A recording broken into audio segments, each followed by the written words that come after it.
something special. The history and tradition of the game and how that just ties so many different generations and people together. It was our staple for Saturday nights. Saturdays were that night. It's what you waited for all week.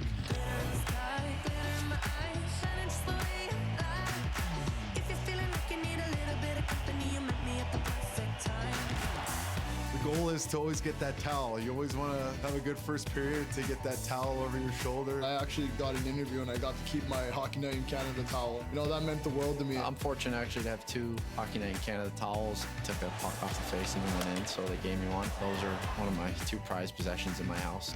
You want me, I want you, baby. My sugar boo. I'm levitating, the Milky Way. We're renegading. I got you.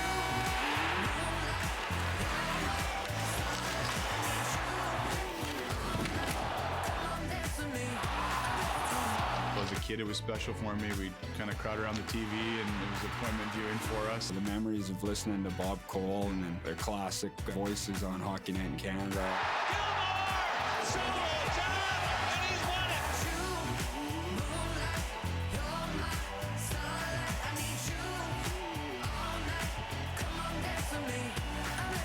Saturday night, your phone blows up a little bit more. You know, it's a special night. You're going to try and bring your best. Shoots, he scores!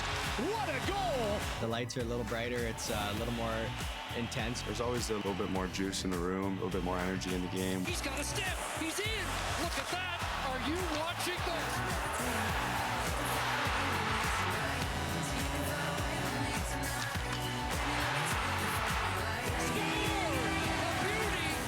The Northern Lights should be shining tonight. Go ahead, turn up the volume, cheer a little louder. It's Saturday night for Hockey Night in Canada. I'm levitating. Hello, Canada and hockey fans of the United States and Newfoundland.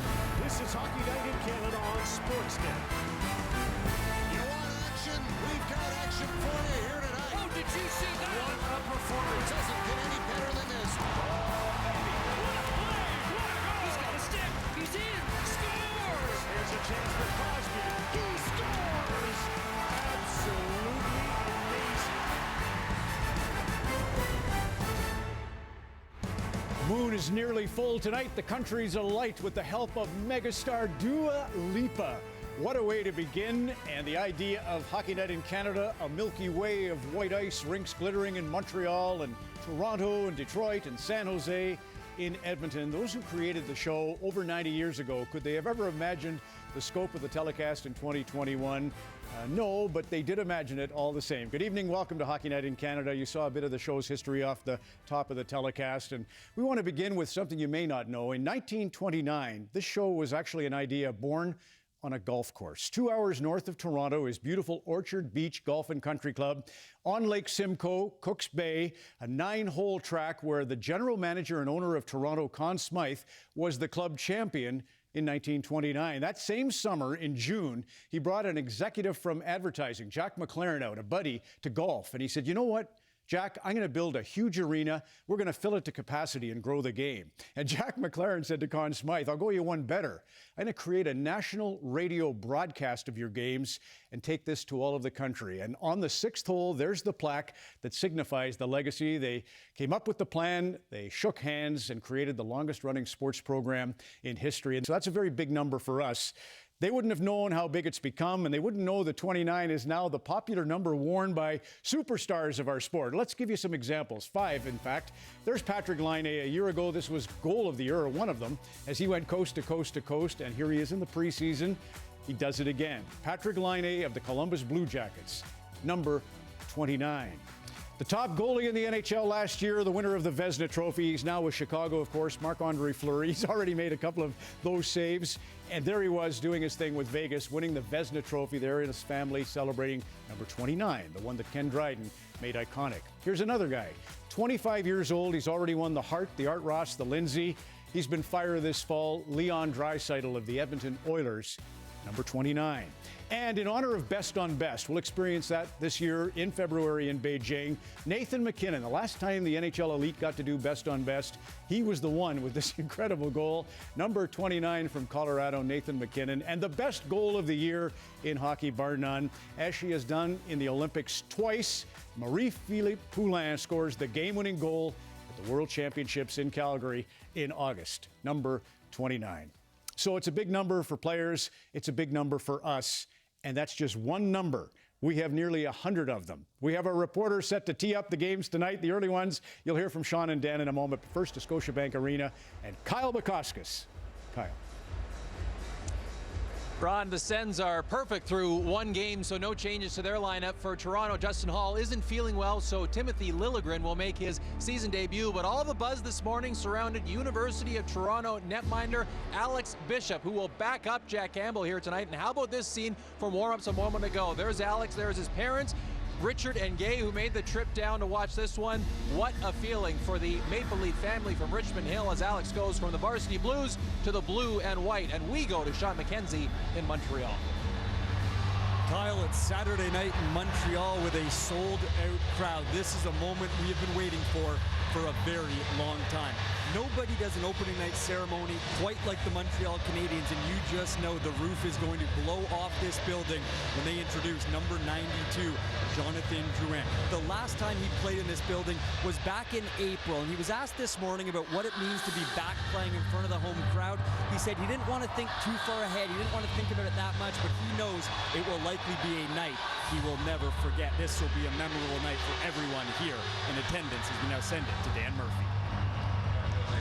Thank you, Sean. In Detroit, stop 3 for Vancouver's 6-game road trip to start the season, taking on a Red Wings team that blew 2 separate 3-goal leads last time out. Didn't just lose the game to Tampa, they lost Dylan Larkin, suspended, unavailable tonight. As for the Canucks, still no Brock Besser. Didn't matter last night. 4 goals in the second period, including 1 by rookie Vasily Podkolzin, his first NHL goal, the Canucks winning in a shootout in Philly. And since it's back-to-back, no Demko, it's Halak starting in Detroit. Ron? Great, Murph. Thank you for that. You know, even in the dead of winter when the snow is falling, temperatures dropping, blessedly so is the puck. A little slice of heaven waiting. We're levitating.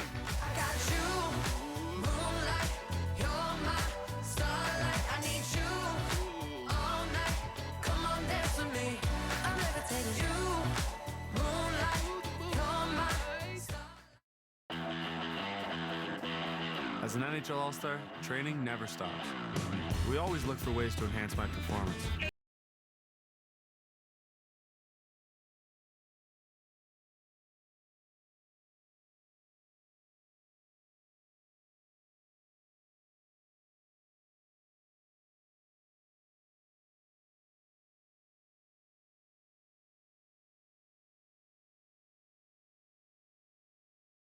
It's the big one at the Brick.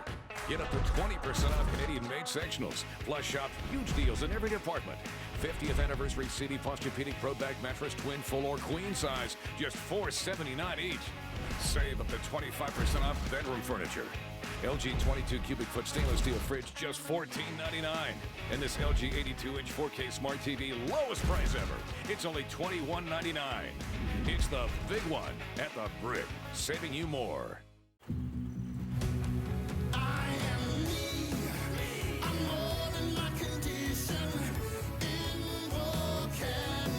You're more than your condition. Ask your doctor about Invokana. Gonna order a burger off the Harvey's app. Definitely going with Angus beef and toppings. How about pickles, Harv sauce?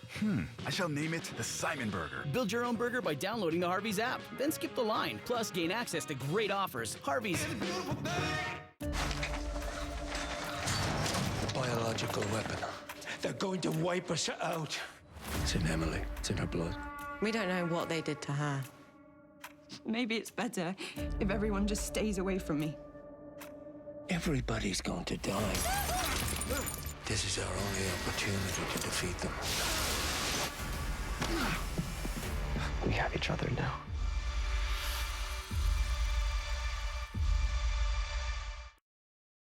It's love at first listen with CBC Listen. Download today. We found a way to make Coke Zero Sugar taste better than ever. Don't believe us? Taste it and become a believer. Go on, try it. New Coke Zero Sugar, now more delicious. Best Coke ever? You bet. It's 5 minutes before puck drop, and I'm sure you're like, Guy, it's 5 minutes before puck drop and you're not ready. Oh, but we're ready. We give you couch skating. Couch skating. Find a truck that delivers.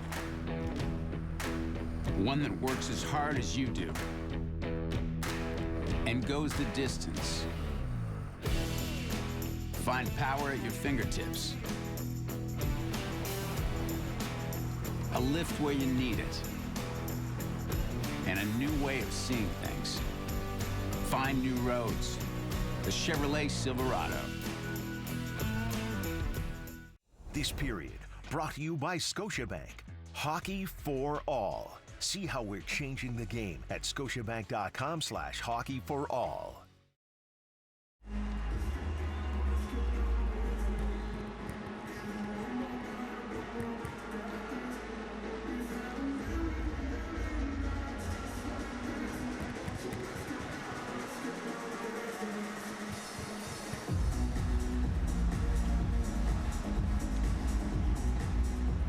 Start off too hot and burn out. You also don't want to start too slow and have to work even harder just to catch up later on. For the Senators and the Maple Leafs, their marathons began this week, and for Ottawa, everyone was coming up for them on Thursday. Brady Tkachuk signs long-term, and he brought the house down with his signature shimmy for the fans. Anton Forsberg had never started before on opening night, but makes a career-high 46 saves, and for a team that was worried about scoring, they managed to find enough offense against their provincial rivals. For the Maple Leafs, they have to love what they are getting from William Nylander to start this year. 2 goals, 11 shots through 2 games, but already goaltending concerns have started to come to the forefront. The injury to Peter Mrazek has him on the shelf for the time being, and John Tavares and Mitch Marner still trying to find their chemistry from 3 seasons ago, with Austin Matthews still out with injury. So leave it to the oldest guy on the ice tonight to put things in perspective. Jason Spezza saying it's early, so let's not make something too big of a deal.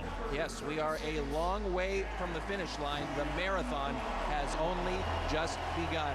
Chris Cuthbert, Craig Simpson will have the call for you here tonight, but first we'll hand things off to PA announcer Mike Ross. And now we ask that you please rise if you're able to, remove your hats, and join Martina Ortiz-Luis in the singing of our national anthem. Oh, Canada, our home and native land, true patriot love in all of us command, car ton bras sait porter l'épée, il sait porter la croix. Ton histoire est une épopée des plus brillants exploits. God keep our land glorious and free. Oh, Canada, we stand on guard for thee. Oh, Canada, we stand on guard for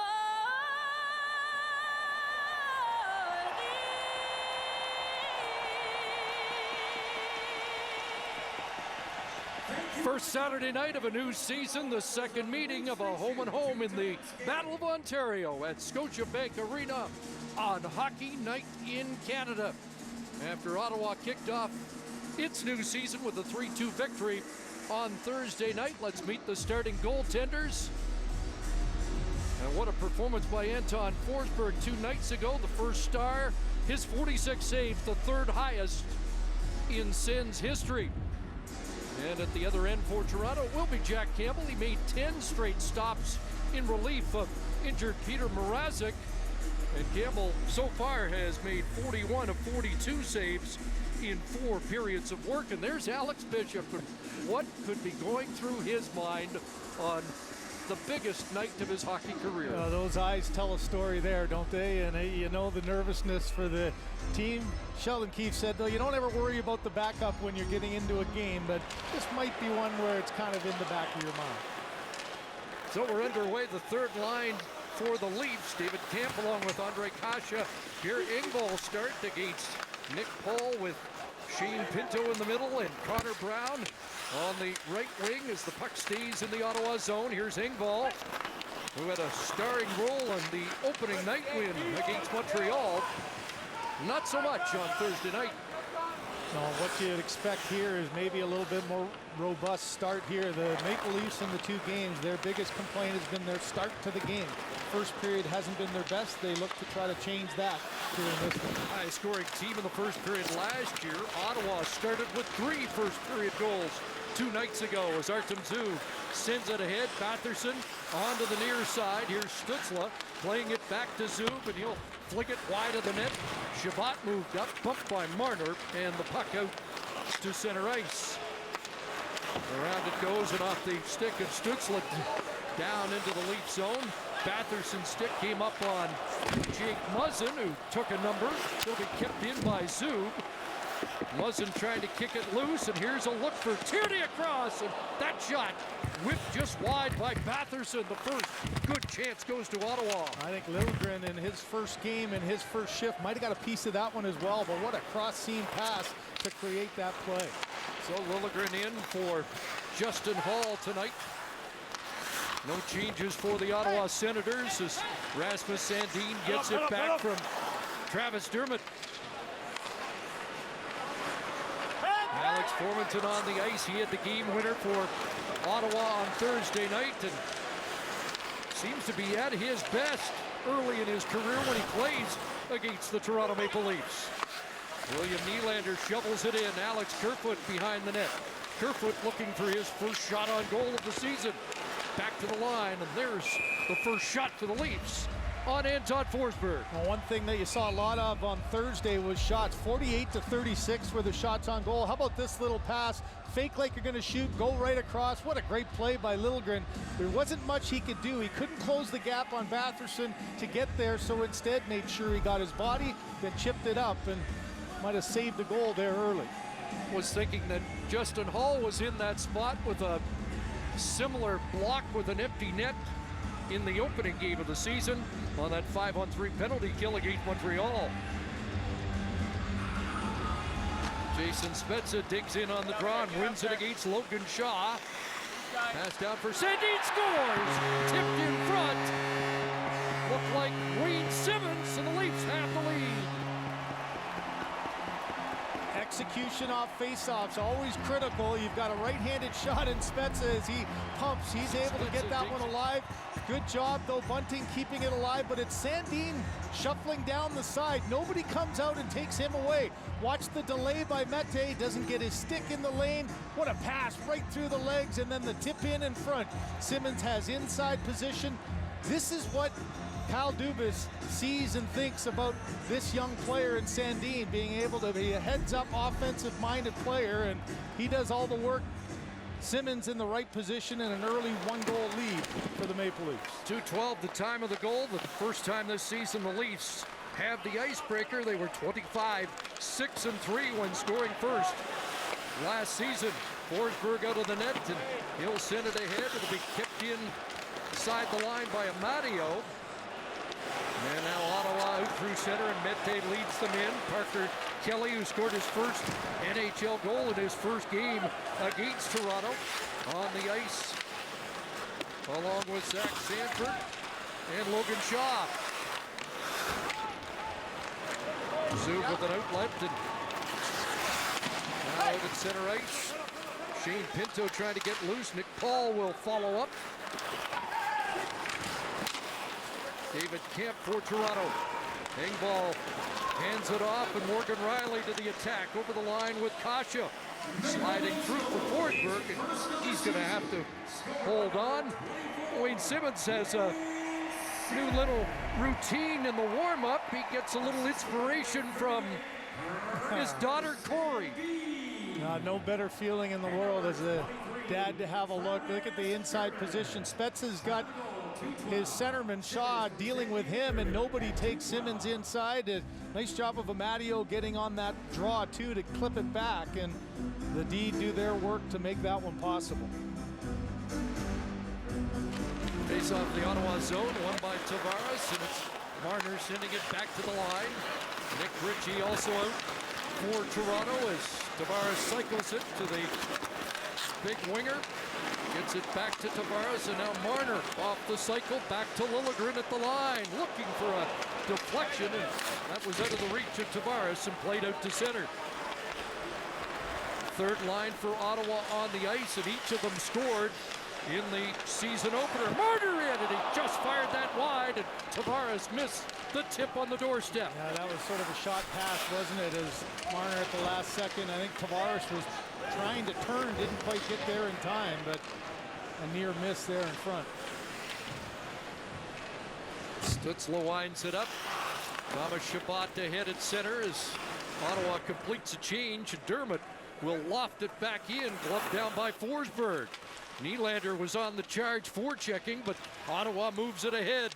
Thomas Chabot right through, and it goes to Campbell, and he'll hold on. This Ottawa line able to get a couple of chances at one end, but Marner just wheels himself in the neutral zone, gets a little head of speed, tap, tap, tap, wants it, delays, and then, yeah, he thought he'd be able to get that one right off the stick, and just a little bit of a miscue. It'll be interesting to watch DJ Smith with the matchups here, as not having last change, and here every time Pinto's line has come out, Sheldon Keefe has had the Kerfoot line against them. Pinto with the veterans on the wings, Brown and Paul, as it comes back. And that shot by Nick Holden floats over the net. This line for DJ Smith last game played 20 minutes each. Brown played the most of all the forwards. Nick Paul played the second, and the young centerman played the third. So he likes the matchup game with them defensively, and they're a pretty responsible group. Yeah, Brown and Paul so reliable, and that's a nice way to insulate a young center iceman who might have been the best player for Ottawa in the Senators training camp. Now Bunting on the forecheck, trying to take it away from Josh Brown. Comes loose for Connor Brown at the line, kept in by Riley, and Forsberg could have hold on to that.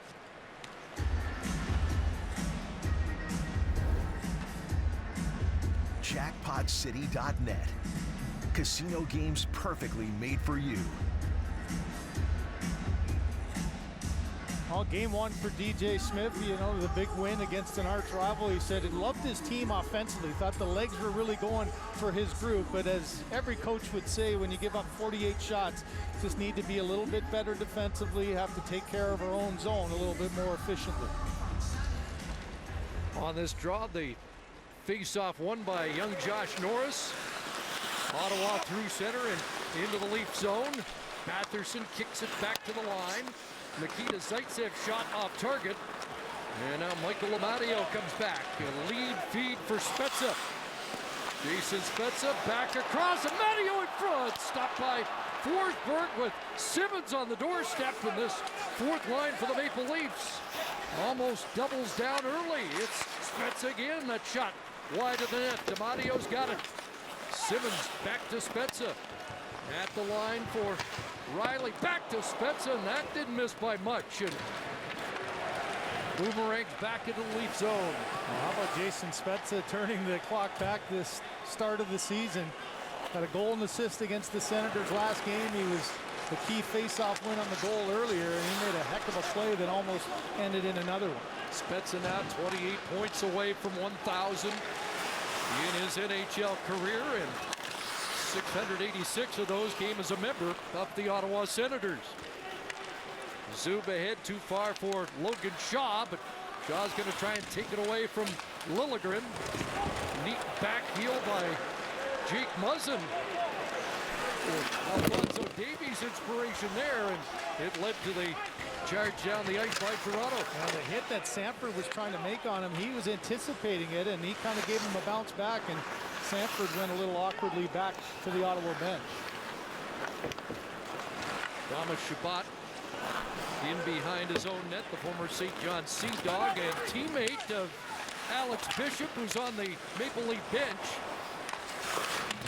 As it's fired around by Holden in behind the net. Sandin tied up there by Ennis. Bumping along the boards, Tierney trying to work it loose. Tierney sends it through the blue. Chris Tierney scored for the second straight season opening game. Last year got off to a good offensive start with 3 goals in his first 4. Ritchie flips it, looking for Marner, who comes up with it. In the Ottawa zone, Marner for Tavares. And that was blocked by Tierney. Alex Formanton on his off wing. He's watched by TJ Brody. Tavares in to help out. Sheen Pinto arrives and he works it loose. Feeds it back for Mete. Shot! And that's shrugged away by Campbell. Now Morgan Riley through center. Here's Riley over the line. Sliding it through for Nylander and back across. Ottawa trying to take off, but it's held in there. Good keep by Kerfoot. Now Nylander, Kerfoot in front, scores! First shot of the year for Alex Kerfoot. Hits the back of the net. Sheldon Keefe mentioned today he needed more out of Kerfoot. He hadn't found that he's got his offensive game together. This is just about keeping the puck in. 3 Ottawa Senators do a flyby and the puck stays down low. As Bunting absorbs the hit, it's the hands of Nylander that got in there. Trying to go D to D was Pinto from the corner to the D behind, and now Mete is late getting there, and that one just slides underneath the arm of Forsberg there. He little late to react, tried to squeeze the elbow in, and Kerfoot right in the slot all by himself makes it a 2-0 game. Well, such a great playoff for Alex Kerfoot in the opening round last year with 6 points, scores his first of this season, and he mentioned this morning that their line had to be better even with William Nylander being as effective as he's been. Well, there's young Alex Bishop. We'll have more on his remarkable story when we come back. Shouldn't he be playing basketball? Stick to basketball. Come on, do they even have ice in China? Women's hockey is just boring, okay? Let's watch girls play. Make me a sandwich. First Nations kids are too lazy. You're never gonna make it, Ethan. You're just gonna get hurt. Keep hockey straight. Which locker room is he gonna use? Girls hockey isn't real hockey. Shouldn't this guy be coaching cricket? Can he even skate?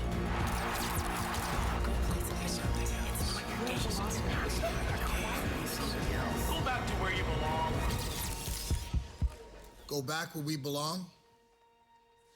This is where we belong.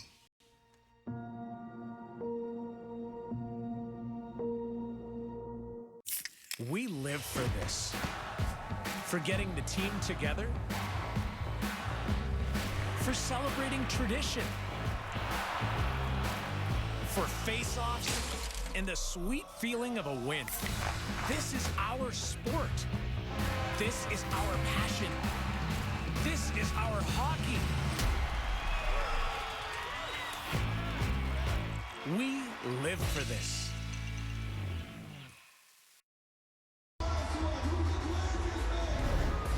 It's time to see who's hungry, brought to you by Skip the Dishes. Order all your game time favorites now. Well, who isn't hungry for a chance to be in the NHL? Alex Bishop from the University of Toronto backing up Jack Campbell. He had no choice but to be a Leafs fan growing up in Richmond Hill. His dad, Richard, was a diehard supporter. When he was 6 months old, Richard would have Alex on his lap watching Leaf games, teaching him how the game works. His mom, Gay, said today one of Alex's first words were, "Go Leafs, go." His parents in the building tonight, still trying to make sense of all what they're watching here tonight with their son, Chris.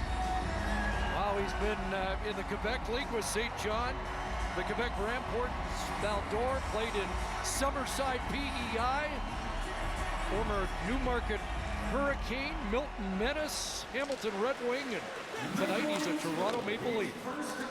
Pretty amazing story, isn't it? Great moment for him and his family. There's a centering pass and a puck back to Norris. And the starting goaltender for the Leafs, Jack Campbell, will hold on. Well, good read by Campbell there, and this line has been the most dangerous for the Ottawa Senators in this game. They had the good chance early on, and this is good persistent play. Rebound comes right back around, and on the other side was Stützle, but a good job of Campbell in his typical fashion, giving the tap of the shin pads to Liljegren there after he made the save. I wonder if it's in the back of Jack Campbell's mind that there's a young guy who's an amateur who's never had a minute of NHL experience sitting on the bench behind him. Yeah, you can't really be thinking about that. You know, that's usually when bad things happen. I did like, though, in warm-up, he took time, and he actually spent a little time talking to him out in the neutral zone and making sure his experience was good. There's Stützle, and it knocked off his stick. Engvall turns with it. As for Camp, broken up by Norris. Now David Camp sends it in behind the Ottawa net. TJ Brodie advanced, but now he'll return to his defensive position. And that pass too far for Batherson. An icing call against Ottawa, and we've got a penalty too being called. Tom Shivslevsky and Ghislain Hebert are the referees tonight. They got all staring at each other. It's the Maple Leaf bench, penalty bench that is going open, and there's your culprit. He was in the bench as Pierre Engvall. It's just coming back, and right here on the forecheck, does he get into the hands? Oh boy, he's got one hand on the stick. You know, when you think of last night, the way the Thursday night game ended with John Tavares at the lift of the stick, that one's one that I know Sheldon Keefe won't be very happy about. Everybody was worried about Rule 59 cross-checking. Rule 55 apparently has been the nemesis of the Maple Leafs so far. They were upset with a couple of booking calls. Well, here's where your power plays just got to take advantage of it. And, you know, DJ Smith was saying that he liked what his power play was able to do. Here's the end of the game. In a one-goal game, just coming back, you'd be the judge. As Brown, Tavares said, he just lifted his stick, maybe got in the hands area, but that was the arm up, and that basically ended Thursday. But here, an early opportunity and a power play that went 1 for 4 on Thursday for the Ottawa Senators. A really good opportunity to get yourself right back into the game. DJ Smith thought his power play looked dangerous most of the night. Quick clear by the Maple Leafs. The guys that you probably want on for this one were just out there, as that Norris line had just finished a long shift. So we'll see how long this unit stays. Pinto over the line. Kerfoot unable to gather that. Mete will get things organized. Victor Mete back into the corner. Now Morgan Riley will get there first. Around to Marner, off the ledge. Held in by Mete. Marner works the boards against his old teammate Connor Brown. Pinto, far corner. Back to Mete. Returns to Pinto. Out of the reach of Brown. Sanford crashed in there, and the Leafs get a second clear and a minute gone in the Engvall minor. That was a good play by Riley. Absorbed the hit as Sanford was trying to knock him off, but he just bounced off it and was able to get to the puck first. Thomas Chabot out there now to quarterback the power play. Stützle on that left side. Tyler Ennis. He was credited with the power play goal that went in off his arm on Thursday night. Kept in at the line by Chabot. Gets it back from Norris, shooting, tipped in front, and the Leaf found it. The Nylander gets the clear. What a great play by Chabot there, anticipating that errant clearing attempt, got it quickly towards the net, but a nice job coming back and defending the front of the net by the Leafs defender. 15 seconds remaining in the Ottawa power play, and Amadio breaks up an attack. Ennis played that inside the line, and offside is called. Well, one good chance coming towards the net. You got 3 Ottawa Senators in position. As just a good read here by Chabot with the quick foot back to the side, right back to the top of the point. A triangle in front. There was a 3-on-1 there, but David Kampf did an excellent job of supporting back and making sure he got to that rebound before the Senators' 3 could. Leafs win the draw, and Spezza will send it down. Engvall getting ready to return. It was a slashing call. It was a one-hand slash, not a one-hand hook on that penalty, which is done. And the Leafs still up by 2 with 8:42 left in the opening period.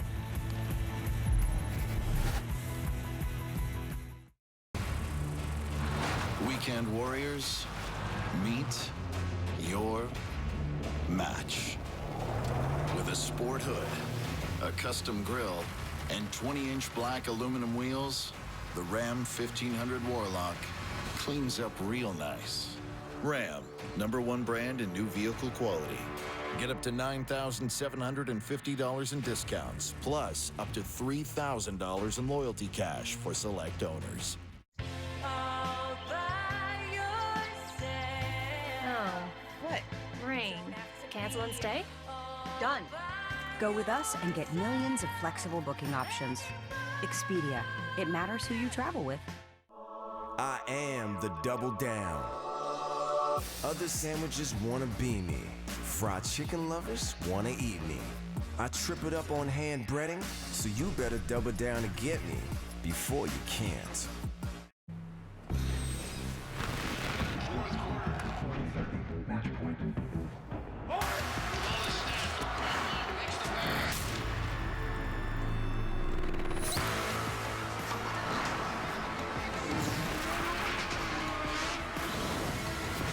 Plus side of sports betting is here. Need ProLine Plus online betting with single event betting, dynamic competitive odds, and more. Register today at proline.ca.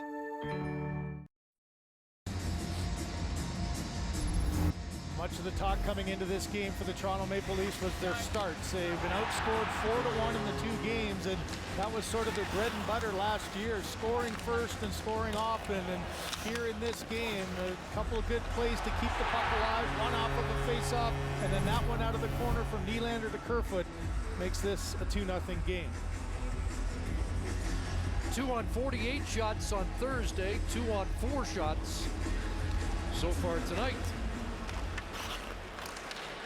Veteran Nick Holden sends it down into the Leaf zone. Campbell shovels it around to Marner, neatly for Tavares, and he'll flip it inside the line. Ritchie after it in the Ottawa zone.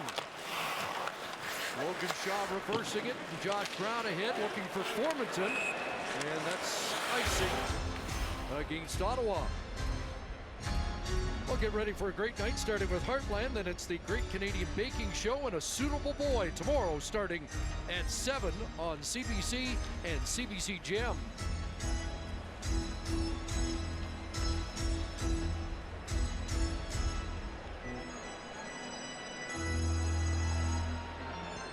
Alex Kerfoot and Logan Shaw ready to duel on the drop. And the Senators control. Mentioned no changes to their lineup, so Michael Del Zotto yet to make his regular season debut as an Ottawa Senator. Parker Kelly upending Riley, and that gets a response from the crowd. But they play on, and the lead feed for Nylander on this left side, and an offside call. Yeah, after the last penalty, as they watched it on the screen, I think rightly so, as Riley was just going after the puck, got a little bit of a push from behind, but you know, it's been a good start for the home team, and you look in a game like this, he kind of lost his balance there as Riley was trying to turn quickly, and Kelly, as he does so effectively, trying to pressure him there. For DJ Smith, though, just get some traction back, get some offensive zone time, and this has been the line that has the ability to do it for him here early. Slid down the ice by Kasha and back the other way right on Jack Campbell, who sends it to center. On to Engvall. Inside the line, and Kasha steers it to the corner. There's that matchup you talked about, the Camp line out against Batherson, Norris, and Stützle. Won't be long before it's Batherson, Norris, and Tkachuk. The question is it tomorrow or is it Thursday? My bet would be Thursday, but you never know. Engvall with a one-hand pass to Kasha. Liljegren with a blast high. Engvall Kasha sends it back along the boards, and now here's Stützle with speed. Got a step. Stützle, and that off the post. Off the stick of Campbell. Chetsu right on. Jack Campbell with another stop at that dangerous dash by Tim Stützle. Now Amadio comes back. A game-winning goal in the preseason against Ottawa. Played back in front, a bouncing puck. Rasmus Sandin centers. Simmons unable to come up with that. Handed off to Amadio, and it's tipped wide. Off the stick of Simmons in front. What a good opening period for this Leafs fourth line. Back the other way, Pinto. Connor Brown.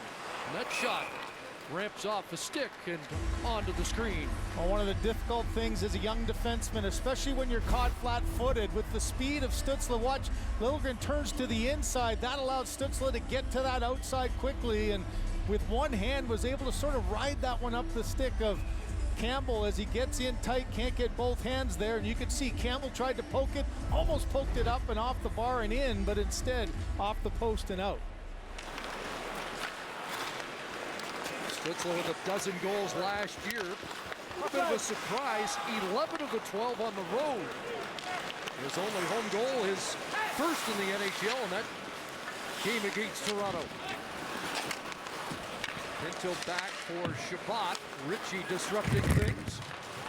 And Rasmus Sandin pounded there by a couple of Senators, but able to maintain possession to get it to Tavares and out. Too far for Marner. That's icing Toronto. Well, welcome to the Hamilton East Animal Rescue Strays, the new comedy series, Tuesday at 8:30 on CBC and CBC Gem. Chris, I like the fact you get that icing. You got a tired Tavares line. He goes right back out with Norris. You get an offensive zone face-off on your strong side to try to get something offensively out of the ice. Dermott and Sandin have been out a while as Josh Norris gets control. There's Batherson. He's able to shrug off the check from Sandin. Holden across. Shabbat to the net. That goes wide. Batherson taken down. Ritchie leans on Nick Holden, who's advanced. Gets past Holden, and Ritchie out to Marner and redlining in to start the change.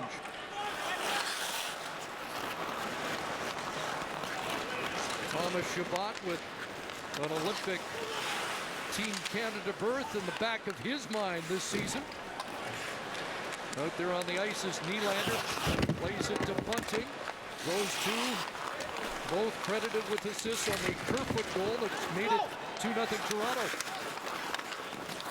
Now here's Ennis. And Sanford with a shot. Tyler Ennis gets it across for Tierney. Back around for Ennis. At the line, Zaitsev. Ennis will try and cycle it back to TJ Rhodey there to disrupt things. Puck stays in, and Zach Sanford tries to play it in front. DJ Smith thought Sanford had his best outing as an Ottawa Senator. After struggling in the preseason, looked good when the lights came on to start the new season. And you see there, he's just trying to be as aggressive as he can on the forecheck, use his body effectively when he can, and that's something that he does add to DJ's lineup. Jake Muzzin back. Around it goes, and a hang ball pass rink wide for Kasha. And then Kasha erased there. Strong play by Nick Holden. Back the other way, Shaw. Too far for Holden. Muzzin back to collect it. Up for David Kampf. Kampf down in the Ottawa zone, and Pinto starts back. A move on Spezza, but lost the handle. Rasmus Sandin played it behind his net. Off the board, Zub will hold it in the zone for Ottawa. Amadio with a shoulder check. Moved it to Simmons, but Simmons knocked down, and that's a penalty.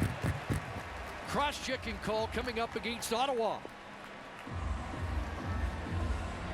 So that's Rule 59. And a cross-checking call on Thomas Shabbat.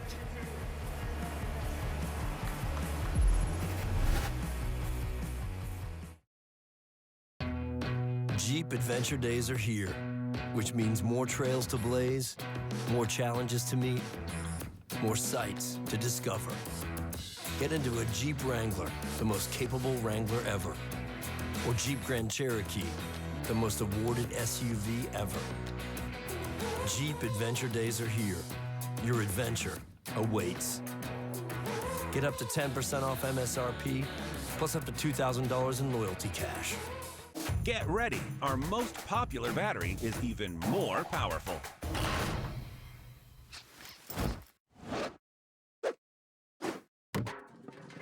The stronger, lasts longer Energizer Max.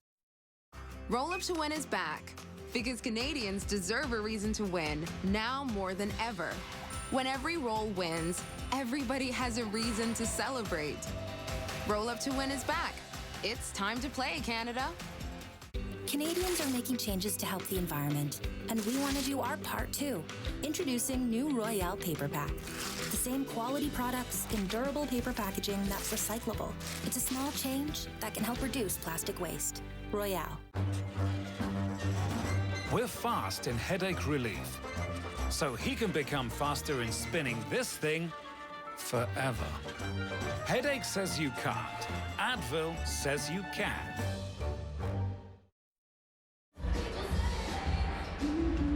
As Tim Stützle got faster and stronger over the summer, he also made some changes to his stick. He got the chance to use Ryan Dzingel's stick at one point last season and really liked his curve, so now he has that lie on his blade. This year he's using less flex now too. Also changed the color of his tape. Still has the unique tape job, however, and nearly paid off in his first of the year moments ago, Chris. Close call there. Looking at it again, and now we'll get a look at the league power play that has already clicked 3 times this season on 8 attempts. Morgan Rielly with his 100th career power play point in the last game. Setting it up with Nylander, Marner, Tavares, and Spezza. And Spezza holds on, being watched by Connor Brown. Nick Paul, the other penalty killer to start for the Sens. Bump back to Rielly. Spezza down low, in front. Nylander back into the slot. Marner! And it hit a stick and went high. And Marner took a high stick, I believe, and checking for blood and a penalty. Not sure he's going to get the call as good puck movement, maybe a little overpassing. I thought that chance there, you see how late Forsberg was to get back to his post, but Nylander wasn't quite ready for the one-timer, then the quick little play. There's the stick coming up after Marner's able to make that shot. Let's see, where does it ride up? Well, you can see it there, down he goes, but no call made. Leafs 2 third period power play goals to make things interesting on Thursday. Rielly in the middle, takes the shot, that one blocked, and takes a bite out of Chris Tierney. And now Tierney able to swat it down and limp to the bench. Minute gone in the Shabbat Minor. Rielly sends it back, and now Marner onto the right side for Ritchie. Marner after it in the corner against Holden. Comes loose for Tavares, the centering play, and Ritchie took a whack at it, 2-on-1, back the other way. Here's Formanton, short-handed across, and in too deep there to make the play, and back the other way comes Ritchie with Marner and Engvall. Pierre Engvall right on. Loose puck, Bunting, and Forsberg stands tall. Michael Bunting looking for his first Leaf goal. Late stages of the power play, Sandin shot doesn't get through. Jake Muzzin now out on the ice. Pierre Engvall. Power play goal against Montreal. A centering play for Bunting, and there's Formanton. Bunting trying to get it back. Engvall's on it. Here's Engvall shooting, and that hit Zaitsev in front. Muzzin in deep, back up top. Rasmus Sandin wide. Ricochets to Muzzin. Final minute of the period. Ottawa back at full strength. Jake Muzzin let it fly. And the Leafs able to retreat. Muzzin again down low. Bunting backhand. Loose in front. And that's Munson had a chance on the rebound. Leafs extending the pressure here after the power play is done. Shabbat trying to clear, can't do it. David Camp out of the corner. Leafs getting fresh people on the ice. It's Kerfoot back, and that shot off a skate in front. 20 seconds left in the period. Ottawa frantically trying to clear, but Muzzins got it at the line. Rasmus Sandin across. Here's a shot deflected high and out of play, and the Senators needed that whistle. Yeah, Zaitsev is over 2.5 minutes of just killing penalties and then now defending. But here is the odd man rush coming. Formanton trying to buy time. Looks like he was going to go backhand. The pass across goes back the other way. Engvall in alone. The one save here by Forsberg, and watch his defenseman almost pinches him off as he's trying to make the save. But Forsberg keeps that right shoulder up high enough.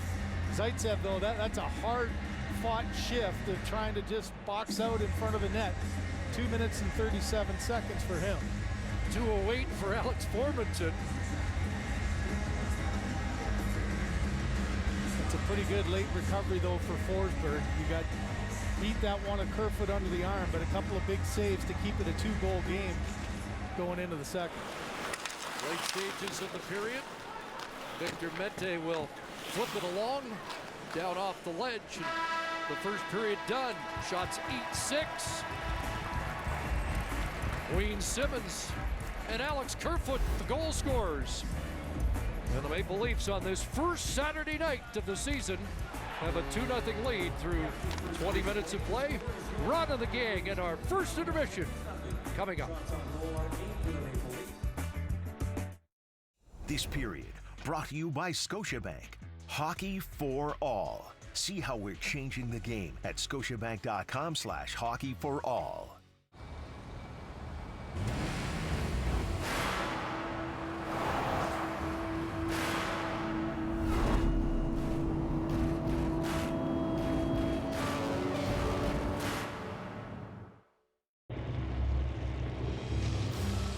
Working harder on a Sunday morning than you did all week. Developing calluses on your calluses. Sweating the small stuff all the way down your back. It's all worth it when you master every fix with over 1,600 tools and accessories from Mastercraft. As an NHL All-Star, training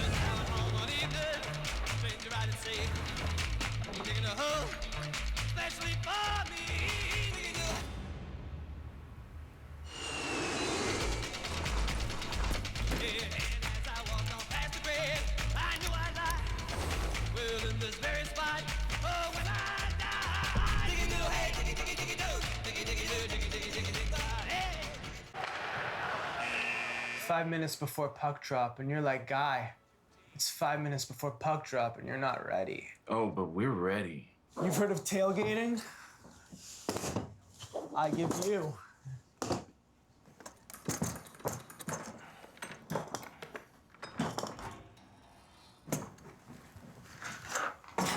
Couch skating.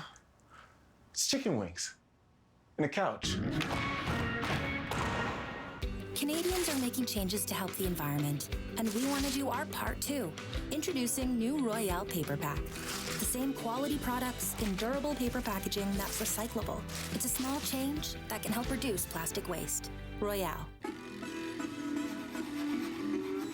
Think it'd be nice if Dad looked up to you for a change? Celebrating the smooth sophistication of Scotland with the sweet kick of Kentucky. Glenfiddich 14-year-old Bourbon Barrel Reserve. At Onlia, safety is our obsession. That's why the safer you are, the more you could save on insurance. The Great Canadian Baking Show is back for another season. It's gonna be yummy. It's gonna be delicious. Scrumptious. Mouth-watering. Tasty. Delectable. Succulent. Decadent. Mouth-watering. Mashita. Appetizing. Masarap. That's a good piece of cake. No one can be sure of what the future will be. You too will marry a boy I choose. I feel as if I'm going backwards. May I walk along with you? India is a free country now. A Suitable Boy on CBC and CBC Gem. All right, you three, we're at the first intermission, as you know, on Hockey Night in Canada, and we made a big change last year. We got rid of Brian Burke so we could steal the name of his segment. Yay. To the point.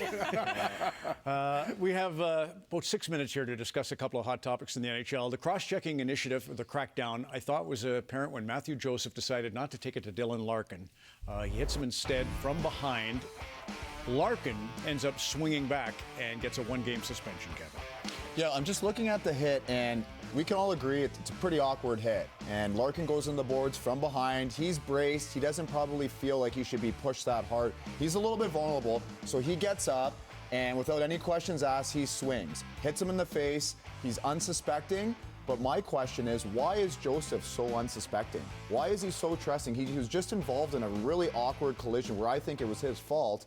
And Larkin's obviously upset. Why is Joseph not, paying attention to what's going to happen? I'll say because it doesn't happen very often anymore. So Joseph hasn't been around a ton, and that just doesn't happen in hockey very often. Larkin, in my opinion, for sure, that is a suspension in today's game. 5 years ago, 10 years ago, not a chance. No. But in today's new NHL, how it's called, that is a suspension. Because Joseph, whether he was just trying to skate off to make himself look innocent or whatever it was, he didn't try to protect himself in any capacity. So whether he was just trying to look the other direction, but there's no way that he saw that punch coming because he made no movement with his body to try to protect himself. So yes, I think suspension was merited. If I could add one thing with the new gloves now, they're reinforced with plastic because so many guys were breaking their hands before. So if you're talking about 20 years ago, the gloves are a lot more firm now. So that punch to the face probably feels a lot worse now than it did 20 years ago. Do you think Joseph realized can't put a stick on him? Do you think it should have been a suspension one game to him for the hit? No. No? I do think, as Kevin said, he tried to lay off a little bit there. I think he recognized Larkin was in a dangerous position, and I don't think that was that hard a hit. Larkin's fiery, and I think I like that. Good, as a captain on a Detroit wedding, and he's not a big guy, and he sticks up for himself. So I think you accept this, you eat this one-game suspension, you're like, good for you, be a leader. But the last one on that one, though, you've got to realize if there is a player in a vulnerable position, for him to throw that loose-end punch with Joseph not being able to defend himself, yes, you have to be fiery, but there has to be some sort of decision-making when you feel like another player's in a dangerous position. So the three Canadian teams, Winnipeg had high expectations, obviously, and got bounced. Montreal's got their situation, but two of them, for sure, Edmonton and Toronto, are in the crosshairs of a lot of scrutiny. Let's begin with last year, going into the overtime, Game 6 at Montreal, Sheldon Keefe of Toronto. And this is Amazon Prime series, All or Nothing. I want to get your thoughts on this. This is it. This is the time. These are the moments you're remembered for. All the other doesn't matter. This is it. We want to be a great team. You want to be great players. You got to push. Now is the time. Nothing to save it for. This is the time. So if now was the time and it didn't happen, what now? Okay, so first of all, I love that speech before the game. Not going in overtime, that is way too intense for me. And it's also as though the tone is he's questioning them when he kind of says, you want to be a great team, you want to be known as great players. That to me is sort of adding some doubt. What I would prefer to see something a little bit more optimistic where you will remind them there are a lot of details in that entire speech if you watch it. But I would also say somebody in here is a hero and make it really so they get excited about this opportunity, and most of all, make sure that they're relaxed. Not that was way too intense. Coaching's hard, right? Coaching's hard, but that's to me not the right time, like you said, for that speech. The moment is already big enough as it is. You don't want to add and create more pressure and anxiety heading into overtime. It's more for me about the process. Let's just chip away 1, 2, 3, 4 to get our goal, not just go right for the. And there were a couple things, right? He'd called out some of their star players before that portion of the speech as well. And they know that they want to overcome hurdles they've had in the past, but they don't need to be reminded of that. So in that capacity, let's look forward. Let's feel this moment. Let's focus again on that next shift. But for coaches, right now, the process, you say it's twofold. You have to think about what's the messaging that you're sending to your team in those moments, but also on a second level, what are you doing on an individual basis? Maybe each player needs something a bit different to be at their best. So as a coach, that's your responsibility to bring that out in them. Well, you're right. He targeted Marner. And now I'm going to show you this one with Leon Draisaitl from the preseason. So Edmonton's got all the hype around that 1-2 punch. He makes an amazing pass to Ryan Nugent-Hopkins. It gets Edmonton a 4-3 win. Jim Matheson, a little lighthearted after the game, saying, what a pass, right, Dave Tippett? Over the shoulder backhand. Else in the league could throw a 40-foot backhand pass right on the tape to Nugent-Hopkins, like Leon did. He threw a lot of backhands tonight, some to our team, some to the other team. I was going to get to that, but yeah. But that's what happens with a player who sometimes gets a little too cute. The problem is, when that happens in the playoffs, it usually goes against you, and that's the problem I have with it. So Leon and Connor have a very long leash because they should. They're two special players, but somebody has to keep those guys in check. And the interesting thing is this is preseason, and he already makes mention about the playoffs. So much like the Toronto Maple Leafs that are implementing a new system to win in the playoffs, Edmonton is already thinking about how do we be successful in the playoffs, and that's why I think he comes at him. Well, it's a good. You also have to know your players, though, right? I mean, it's probably good timing in the preseason. If you get towards those playoffs, maybe that's an opportunity where you need to even build those guys up even more. Offensive zone, I like that pass. Neutral zone, defensive zone, I don't like that pass. And Kevin, you're right. Sheldon Keefe, after last year, he decided Toronto's got to get inside. You showed that on Wednesday night on Scotiabank Wednesday Night Hockey, and it happened for them again in the first period of one of our 3 games. We're on the air tonight from Montreal and Toronto, and we will have action in Detroit, too, coming up. NHLShop.ca, the official online store of the NHL and Canada's largest selection of authentic NHL fan gear. Shop now and get today's special offer. NHL's newest franchise. The Kraken on the board. The Seattle Kraken select forward Jared McCann. And boy, Cali. Go Kraken! I already got the season tickets. The Seattle Kraken will rise from the depths of Puget Sound. Right place, right time. Release the Kraken!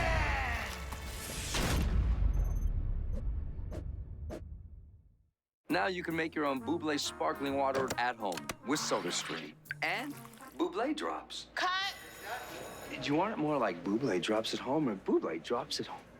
It's bubbly. Discover the unbelievable true story that is now the cinematic event of the year. Matt Damon, Adam Driver, Jodie Comer, and Ben Affleck. I am telling the truth. The Last Duel. This gold means you're a champion.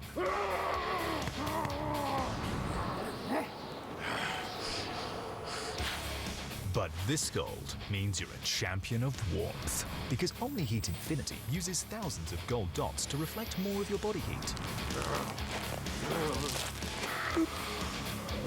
Our gold beats cold.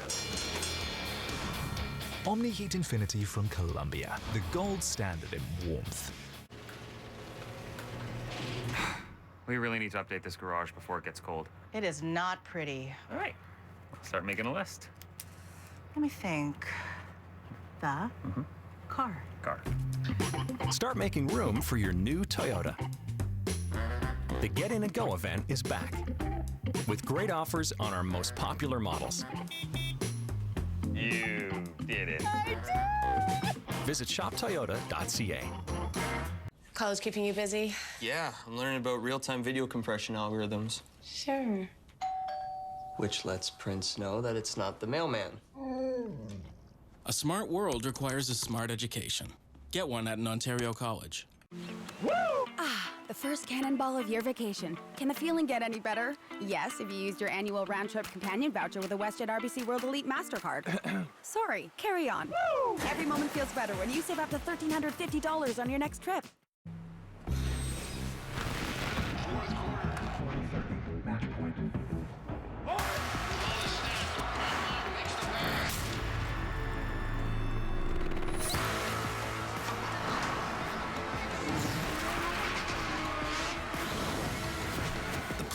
tide of sports betting is here. Meet ProLine Plus online betting with single event betting, dynamic competitive odds, and more. Register today at proline.ca.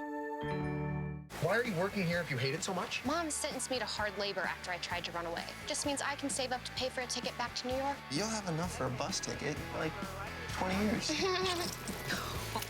Are you kidding me? What is wrong with you? Okay, wow, this is kind of cool. Like, you two in this space is so wild. Don't embarrass me, though. Try and blend in, which means, Henry, don't look so butch. I'm kidding. Hey, stranger, I think I love you. Okay, this is very important. That's Adam Graves just passed the cup to Jay Wells. Jay will be on our hometown hockey broadcast Monday night. That's the biggest thing. It's Monday night this year, which allows for great matchups. And we're going to start in Ayr in North Dumfries, which is an hour outside of Toronto. That's Taylor Trussler, who won the Esso Cup in 2016. Great female player. You saw Kyle Clifford. They're the Schmaltz Cup champions. They were Junior C champions. They're now playing Junior B. They got a great program, the Centennials. It's going to be a fantastic show. Tara Sloan and I can't wait to get to Ayr on Monday evening, 6:30 Eastern. 2 games coming up from Edmonton. Red Sky at night. Sailors Delight on the night we set sail on Hockey Night. Find a truck that delivers. One that works as hard as you do and goes the distance. Find power at your fingertips. A lift where you need it. And a new way of seeing things. Find new roads. The Chevrolet Silverado.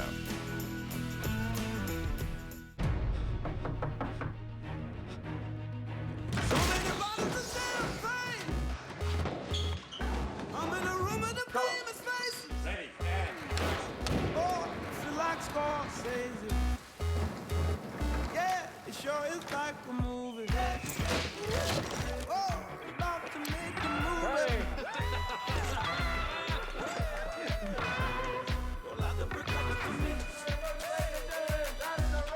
People are always asking me about Canada's Garage. Like, do they have licensed technicians? Do they do oil changes and brakes?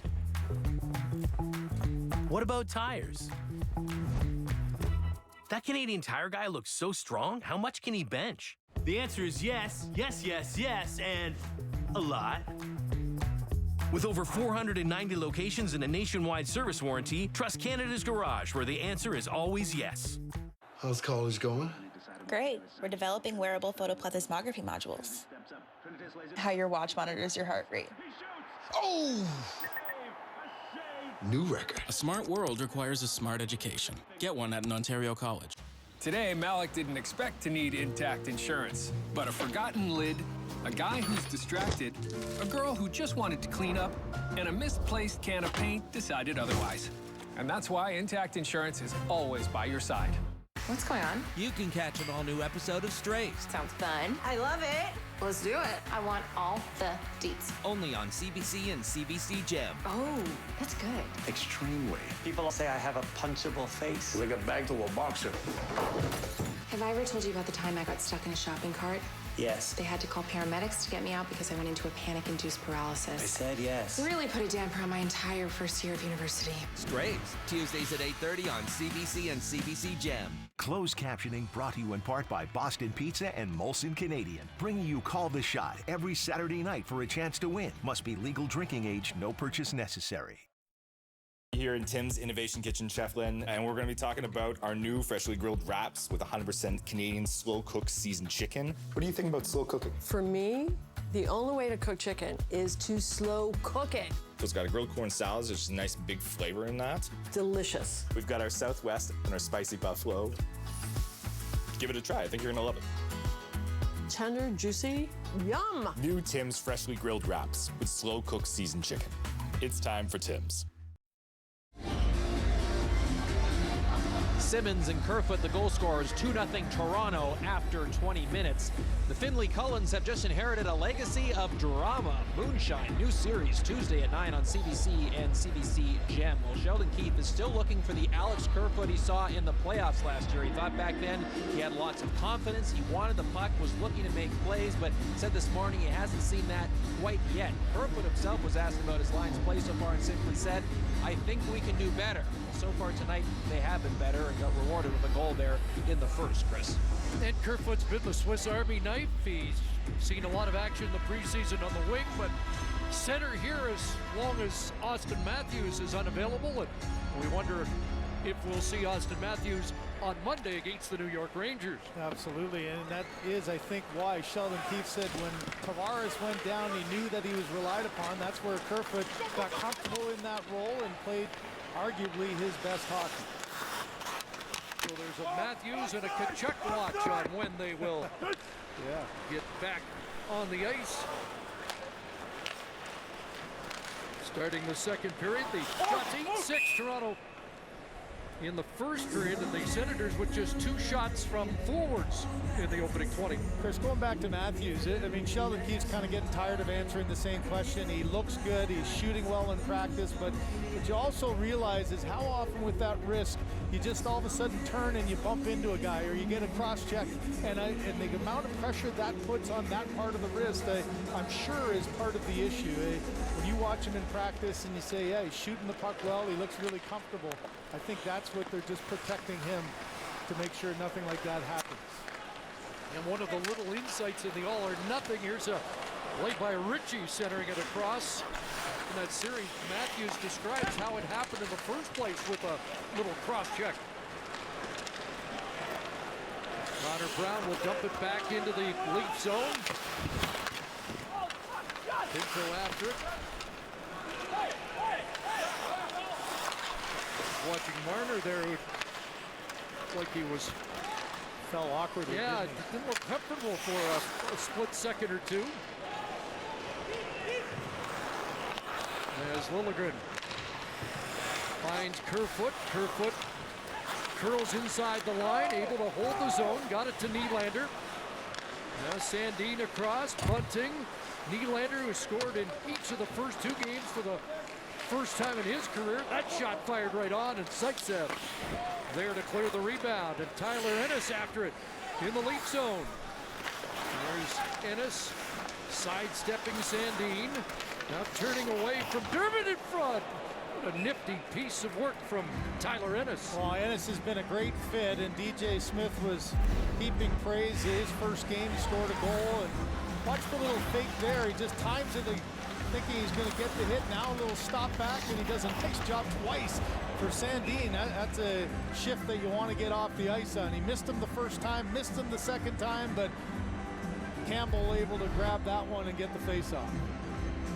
Defensive zone face-off means that David Kampf is likely to come out, and that's the case, although he gets waived. Kampf 5-1 tonight in the face-off circle, 60% coming in, and just about all of them have been in the defensive zone. Nick Holden sends it wide. Here's Josh Brown moving up. Former member of the Whitby Fury. Holden on the near side, bodied by Kasha. Dermott watched by Formanton. Flicking it ahead to Kasha. Holden seals the wall. By the way, Andre Kasha has played more minutes for the Leafs than he played all of last season. Already up around 35 minutes, but he played 26 in an injury-filled campaign last year with Boston. Ennis ahead. Formanton unable to skeet onto that. And Riley sends it ahead for Kasha. Plays it in wide of the net. Gramadio will chop it into the corner, and the Leafs will complete a chain. Here comes Shabbat. With Logan Shaw, Shabbat shot off Riley and out. Providing competitive odds on all sports, Sports Interaction is Canada's odds maker.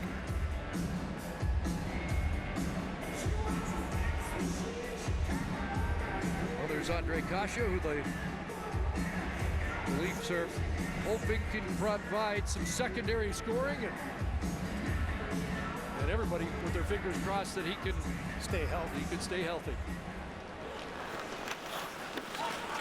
Off the boards, kept in, a pass for Batherson, and he miscued on that one-time attempt. Works him loose to Norris. Zub gets shot off the leg wide. And Wayne Simmons up for Amadio. And Spezza's. Zub got a stick on that. Glove down by Simmons. Leafs were unbeaten in the games that Simmons scored a goal last year in his first campaign with Toronto. It's a big start to the third game of the season for him. First two games, Simmons, you know, his physical attributes, everyone talks about his ability to change the game, and he had gone through the first two games without one hit, and in that first period got a hit, got a goal, and as we were talking, get to that front of the net, get that inside position. He was side by side with Spezza, and Spezza took one of the guys, and he was ended up the open one and got the goal scoring started for the Leafs. Simmons scored 5 in the first 12 last year, and then the broken wrist, and never really regained the form that we saw early. Jason Spezza, nice pass through. Riley hits the goal post. Morgan Riley off the rush. Comes close to the Leafs. Great deception there by Spezza. Looked like he was going to dump it in and ended up with a little support pass to Riley, who had jumped up. Now Tavares hooks it in front. Marner fired it just wide. Marner with another good chance.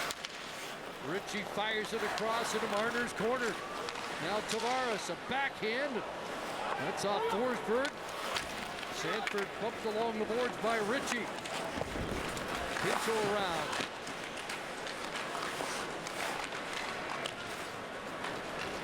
And now it's Tavares centering it. It comes back. Munson right on. More pressure from this Tavares line. Ritchie after it along the end boards. And now Tavares heading off. And the Leafs making changes as Shabbat through center. Drops it off. That shot right on. And Shabbat tied up as he looked for the rebound by Travis Dermott. That's a 2-minute shift for Shabbat and Zub. Zub got off. Shabbat stayed on and led the rush. And Shabbat shot into the glove of Campbell, who will hold on. Well, you think D jumping up on both sides. If you're thinking Ottawa, you think Shabbat, and on the other side, you think Morgan Riley. Watch this play by Spezza. Makes it look like he's going to dump it in, gets the stick to the outside. Morgan Riley with that quick little release past the stick of Zub, and then Morgan Riley, or pardon me, Mitch Marner trying to go up and over the glove just a little bit too high. We've seen a couple of those by Marner early this season. Got Nick Paul out with Tierney and Ennis. Sanford was with Brown and Pinto, and a stop there by Campbell. So TJ Smith is making some alterations in his lines. Well, Chris, if any question mark about Jack Campbell has come in, here's his 6th period of hockey. He's only allowed 1 goal to this point, and obviously coming in game 2 was unexpected. But right now, this is his 28th start of the last 35 games for the Toronto Maple Leafs, and his record to this point, 18-7-2. I mean, that's a starter type numbers, and he's been able to show, at least to this point, he can have starter type success with that kind of workload. Well, Kyle opened the show talking about the marathon that the NHL season is, and that's the question. Campbell's never played more than 31 in a game. Yep. In a season, and we know he's going to be busy in the short term without Peter Mrazek. You could see he excels on Saturday night. Yeah, he went out the big stage. You come here to Toronto, and Saturday night's always an amazing night to be on Hockey Night in Canada, and so far, he's last season was undefeated and got a 2-goal lead here in this one. Nylander waved out, Kerfoot in, and he'll win the draw. Back to Brody. And Riley for Kerfoot. Nylander cruising behind the net, back up top. Riley looks for a shooting lane. And lost possession at the line. They'll have to re-rack at center under the pressure from Nick Paul. Josh Brown. Nylander got a stick on that. Now Bunting tying up Brown, and Kerfoot digs it out. at the point, but Liljegren unable to reach that. Approaching the 6-minute mark of this second period. Liljegren ahead, and now over the line of Matteo. Great pass, Spezza through, and he hit the side of the net there with one of those Spezza take shots. I've seen that so many times, haven't you? He just got it such a tough angle there by the time he was able to get around the stick that not much chance of getting that one angled into the net. Now the Leafs stride back. Simmons will play it past Shabbat. Artem Zub along the boards. Stützle's pass broken up, but he gets it back and works his way ahead. Artem Zub redlining in for the Senators. Travis Dermott back. Sandin for Amadio. Now Amadio will flip it down into the Ottawa zone, and the Maple Leafs will start a change. Here's Brown getting it back into the Leaf zone. Centered it. Out of the reach of Sanford. The Leafs will counter. Here's Nick Ritchie striding down his off wing. Taken out by Mete. Marner on it. And Tavares. Riley up high for Marner. Takes the shot wide. Riley moves in. Ritchie parked behind the net. In front. Great pass. Oh, did you see that? What a stop. Anton Forsberg. Robbing John Tavares. What a reflex play by Forsberg. Puck's coming from your left to your right. You know that Tavares, the left-hander, goes to the backhand. What a read and what a glove save to keep this a 2-goal game.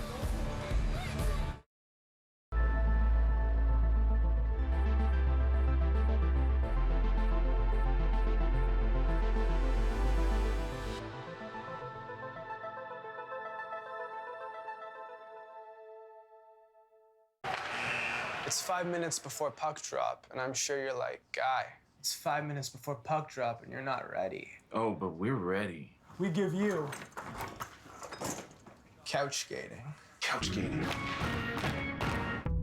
Tell me your troubles and doubts. Giving everything inside and out. Don't you?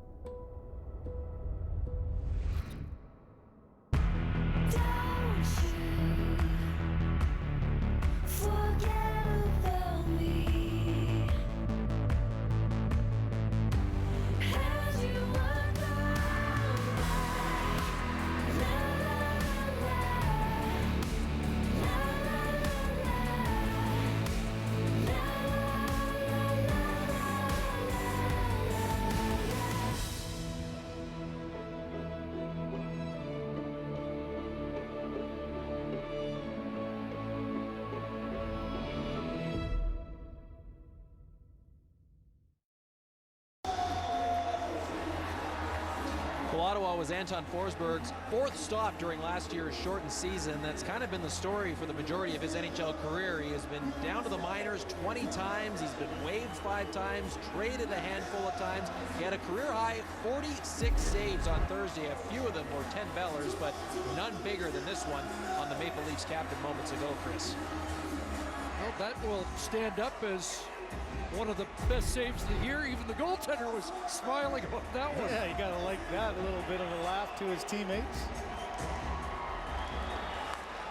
Leafs win the draw. Tavares back out there. Next point for him. 200 as a Maple Leaf. Marner in front. And that hit the traffic in front of Forsberg. Chopped back in by Muzzin.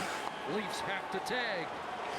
Chris, almost halfway through this game, it's a good sign if you're Sheldon Keefe. You've been able to keep Liljegren in this matchup with Jake Muzzin. There's a penalty there by Kelly as he got his stick up on Muzzin. Now it's Formanton on the ice for just his second shift of the period. And Parker Kelly headed off. Muzzin checking for damage. Well, the one thing you know with Kelly is you're going to get full effort. He comes in flying, and then just the errant stick gets right underneath the chin as he's going, trying to lift his stick, thinking that Muzzin's going to put his stick in front. Instead, Muzzin goes with the arm to box him out, and and Aaron's stick goes right up and under the chin.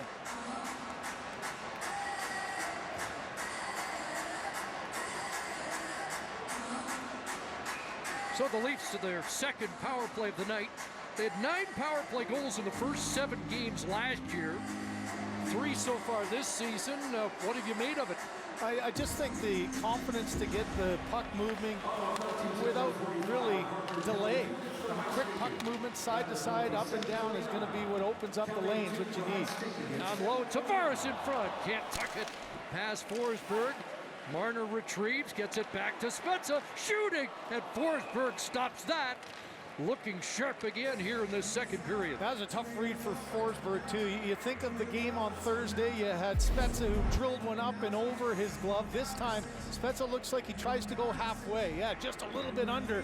And Forsberg actually had to move his glove downward, which is a tough thing to do for a goaltender. He can't quite get it quick enough. That time he was able to. Spezza wins the draw, and the Leafs go right back to work. Nylander fired that high. Spezza moves down.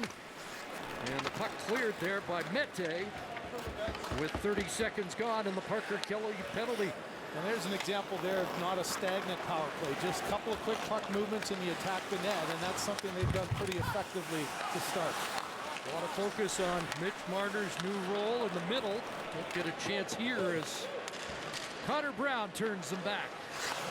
Now Marner quickly ahead. Bunting dumped, and there's another penalty. The Leafs are going to get a 5-on-3 for 66 seconds as Zaitsev gets a stick in the skates. Tough play for a defenseman, standing still at the line there, and just a smart play by Bunting. Reads the play and now just cuts back quickly, and there's the stick that misses the puck and goes right into the feet, and down goes Bunting.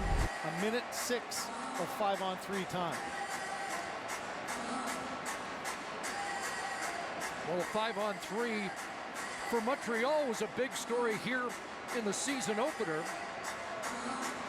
And now Spencer Carberry will draw up a play, and DJ Smith needs a big kill to keep his team in it, maybe get some momentum.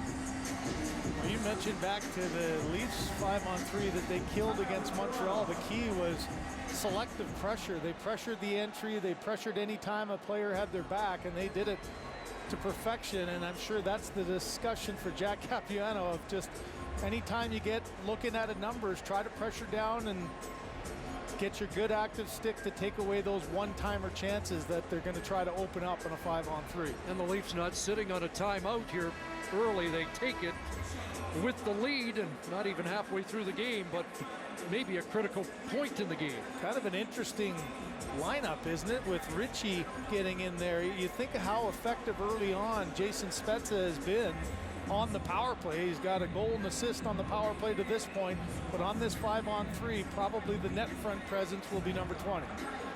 So Connor Brown, Josh Brown, Nick Holden out for Ottawa.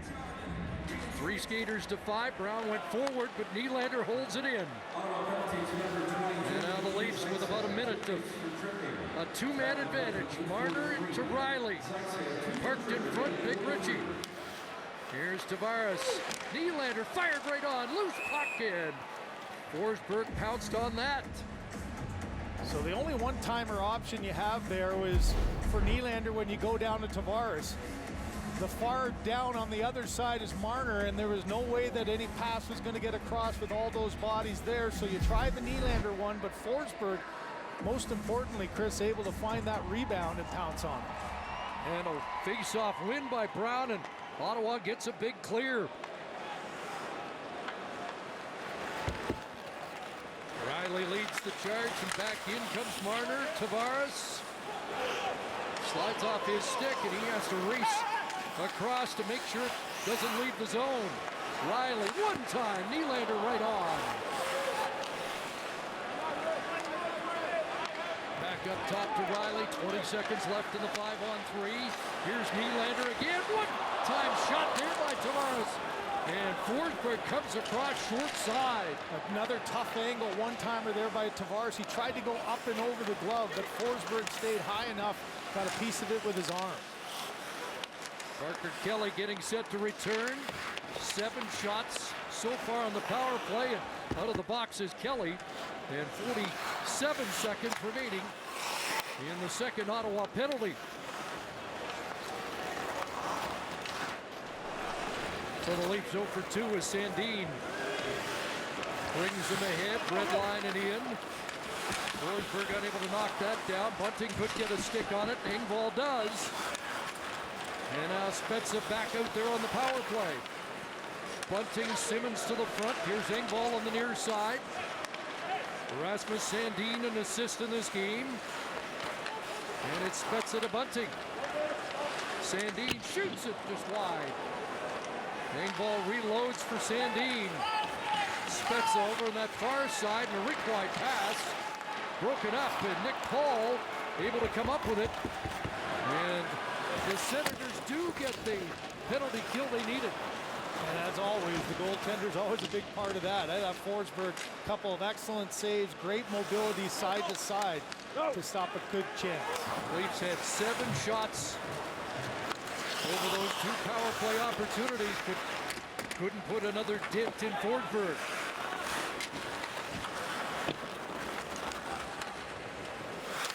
There's TJ Brodie stepping up. Stützle can't play it past him. Kosh off a leg. Comes to Muzzin. And Muzzin shot off a stick wide. Andre Kase cycles it back behind the net. David Kampf is there. Kerfoot out there with them after the power plays. And the Leafs trying to ham Ottawa back in their own zone. Kampf on it. Now Kase knocked it loose. Kerfoot trying to center it against Stützle. David Kampf to the line. TJ Brodie. His shot off a leg, and well, maybe a chance for Stützle to break out the other way. Here's Stützle. Pass Brodie. Stützle's in! And a nice stop there by Campbell. Stützle's had a couple of chances here tonight. That's the end of a minute shift for Stützle. He was deep in his own zone playing defense, had to battle down hard below, and suddenly able to get that explosion of speed. Talk about the feet and hands all working in unison. A little block there. Now Fick's opportunity. Watch this move through the legs. Another one around Brodie, in alone, and Campbell shuts the door.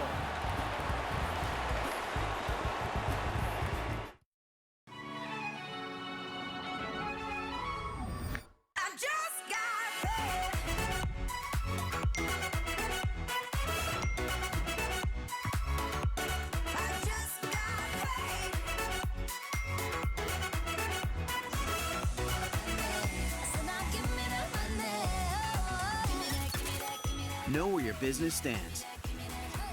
Get paid more ways. Payments made easy with Intuit QuickBooks.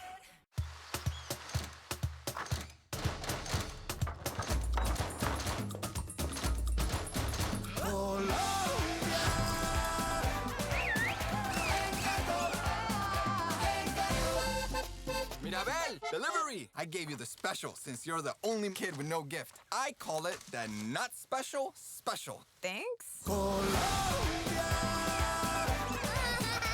Disney's Encanto.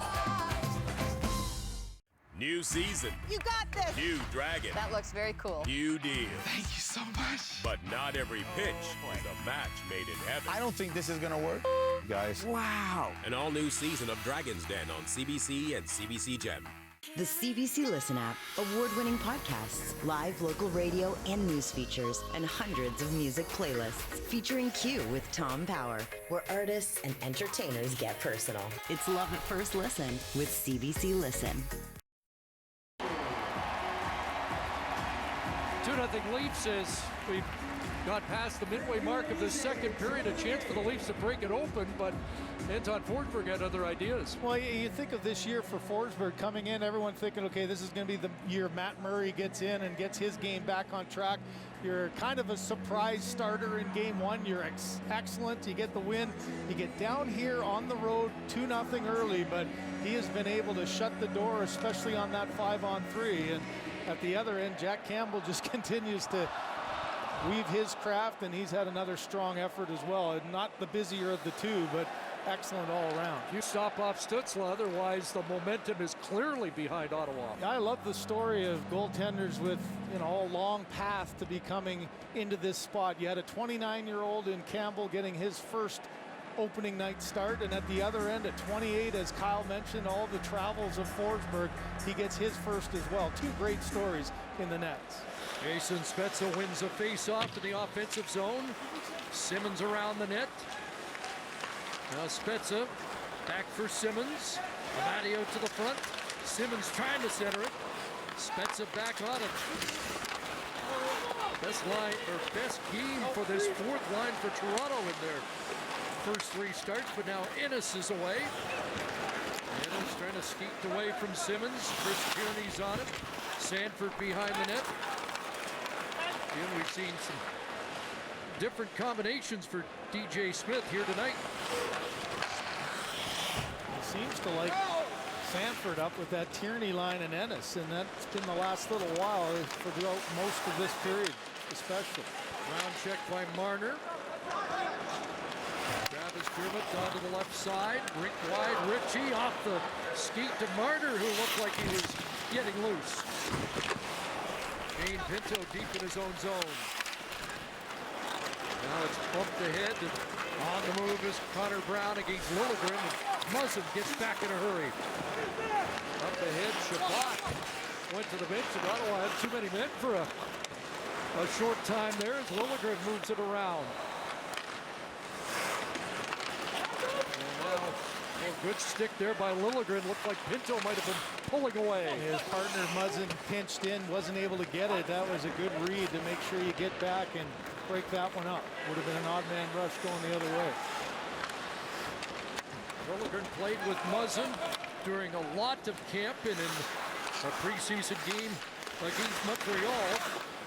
One of the reasons Sheldon Keefe put him there and tried to keep the pairings as set as possible. You know, with Hall gone, then you're not affecting two of your pairs, only the one. And as I mentioned, Liljegren's done a good job of getting through almost all this period of doing so. So under 6 minutes remaining here in the second. Shots are 20-11, Toronto.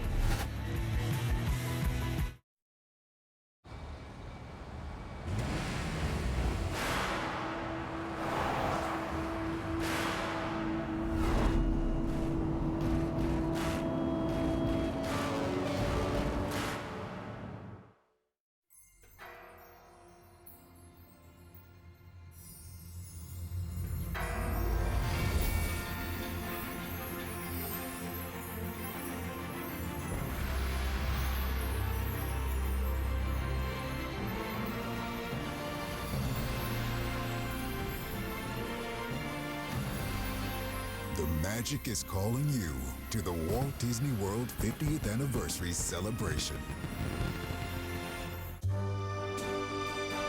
No, no regrets. No, I will have no regrets. All the things. Danielle? Danielle. Hi. Glad we're finally doing this. Me too. I could really use some advice. Well, let's get to work. I will have no regrets. It's time to get ready. From showing up for your loved one's biggest moments to finally getting to say I do. From getting back to the office without the sweats to getting the gang back together on a Saturday night. For every moment that matters, Moores is here to help you get ready. Jason Spezza winding back the clock Thursday. Perhaps he was destined for stardom since birth. When he was a year old, his parents took him to a contest down at the old O'Keefe Center to be the baby featured on the poster of the musical Baby, and Spezza won. So that led to doing some commercial opportunities. He was featured on some billboard and print ads. His dad, Rito, told me when he was 6 or 7 years old, he took him to an audition, looking around at all the kids waiting for their turn, looked at his son and asked, "Do you really want to do this?" Jason said, "Nah, let's go." And so it's been hockey ever since. Oh, baby. The dressing room might have some fun with that. Oh, will they ever? Boy, it hardly looks like him, though, doesn't it? It's exactly the same smile. Now 38 years of age and still going strong. Here's Nylander along with Kerfoot. Watched by Zub, punting behind the net. Former Scarborough Young Bruin. And a chance for Nylander off the side of the net. Another good look for 88, trying to get it to Bunting. back for Brody, and it's knocked away by Batherson. Riley skates away from Batherson, headmans the puck, but the Leafs were in a change. Now it's Stützle back in. Thomas Chabot had a roll off his stick, kicked away by Campbell.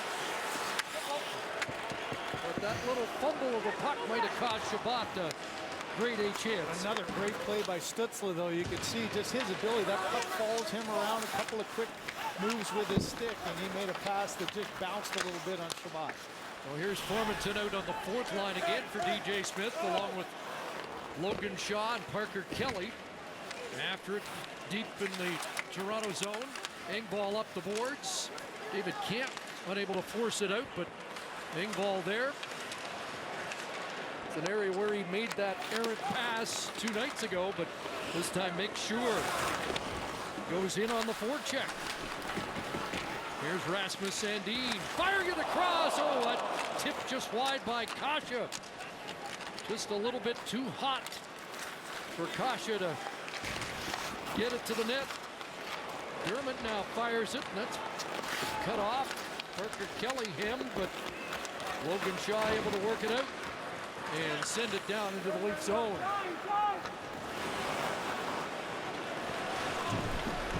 Rasmus Sandin ahead. Simmons at the Ottawa line. Bumped by Brown. Holden with an outlet. And back comes Pinto. Shane Pinto trying to get away from Simmons. That pass doesn't work, but stays in. Pinto fired, and Campbell got a bit of the paddle on that. Now Liljegren lost it to Brown, who gets the shot off, and Jack Campbell again with the stop, and Pinto not going to get moved easily from the front of the net by Jake Muzzin.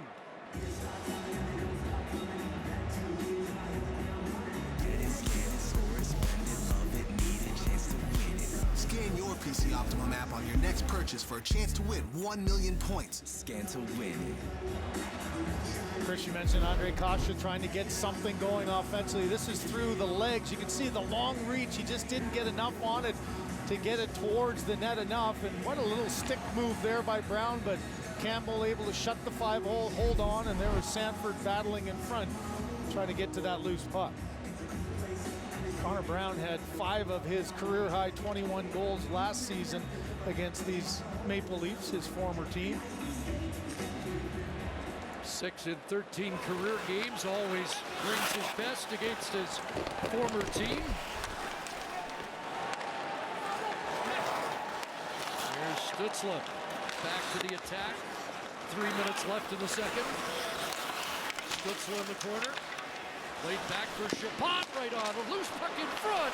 And Norris unable to get it to the net. We've got a penalty, though. And it's going against Toronto. Now this line again, just offensive zone time, and it seems like the puck's just following Stützle around. What I like about him is in tight corners, he's able to use his hands so effectively. Here down low, just gets a little bit of time away from Brody, gets it back to the point, and in the front of the net there at the top of your screen, you saw the cross check in the high slot, and it's Ritchie who goes off. So the second power play of the night for the Ottawa Senators. We're 3 for 30 against the Leafs last year in the 9 meetings. This line only had 30-second shift, and so that's why they stay out. Remember the last time they've been a little longer and the second unit came out to start. There's David Kampf winning another faceoff, now 7-1 in the faceoff circle for the Leafs tonight.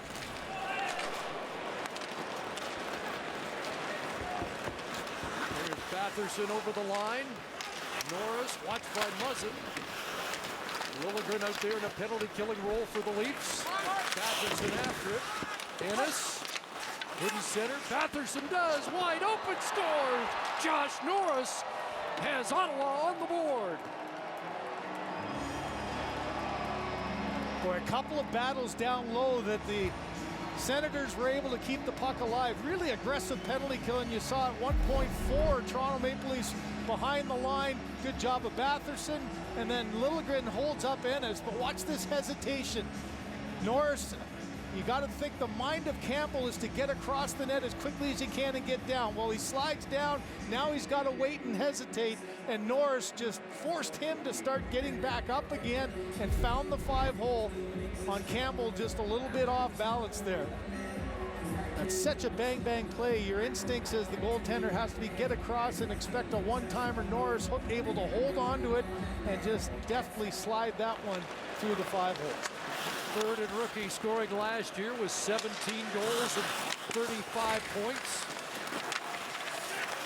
And a bright future ahead for Josh Norris, who had an overtime game winner against the Maple Leafs last year.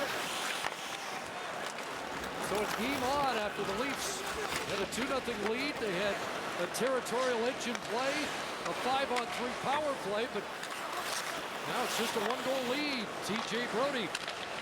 Morgan Riley back to Brodie. He sends it in behind the net. And Bunting's there. Michael Bunting looking for Nylander. That doesn't work, and Nick Cole's on it. 90 seconds remaining in the second period. Up past Paul, and down behind the Leaf net.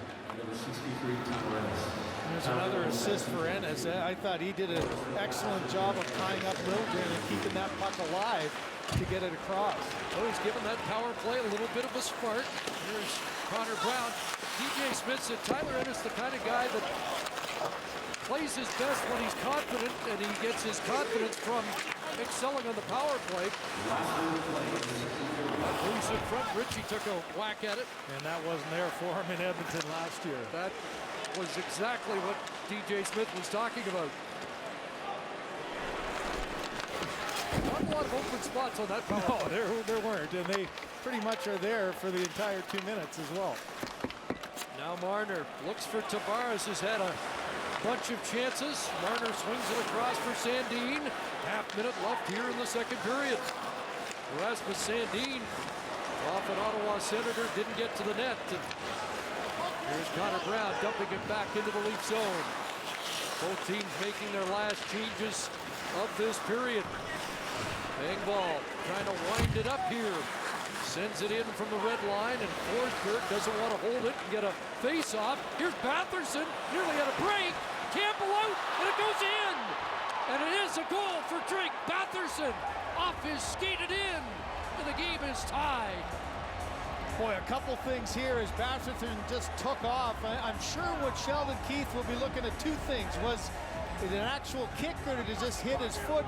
And a really close call at the line, too, as Batherson did a pretty good job of trying to time himself. He wasn't able to get that pass off the bank. Let's have a look. Is he offside? Yes. And I think that's exactly, the timing was so fast as a quick little turnaround, a bank pass. He had to adjust his route, and so close, and no kicking motion. It just did go right after him. But this is going to be offside. By Toronto to determine if the play was offside at the blue line prior to the goal.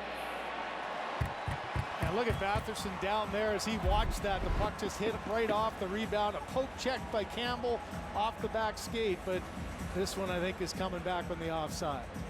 Over Alex Formanton with a buzzer beater that ended up the game winner at the end of the first period. Here with 5 seconds left. That's close. Look at that. Talk about the game of inches. That is incredible, just how close the blade is on the blue. But it's over there. Man, if you could, I mean, Batherson, to his credit, he was in an awkward position as he was going backwards and trying to turn to forward and get his momentum going towards the goal. It's interesting watching Batherson immediately. There's the other side. This is an angle the Situation Room will be using as well. But Batherson immediately started looking at the score clock and the replay.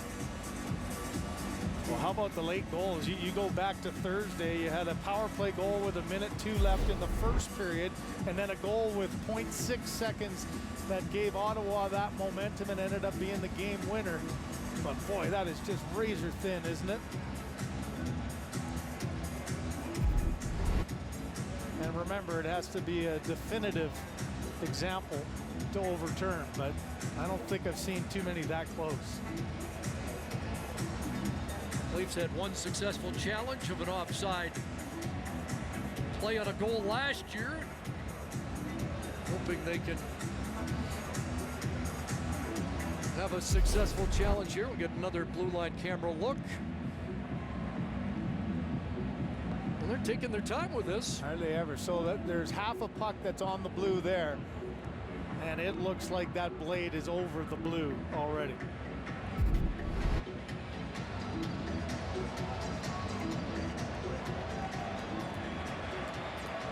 After reviewing the play, it was determined that it was offside. Therefore,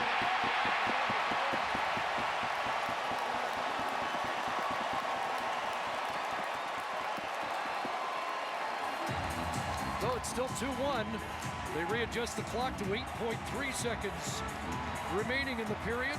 And what works against the Senators as well, everyone's saying, look at how close it was, because it was a long pass offside.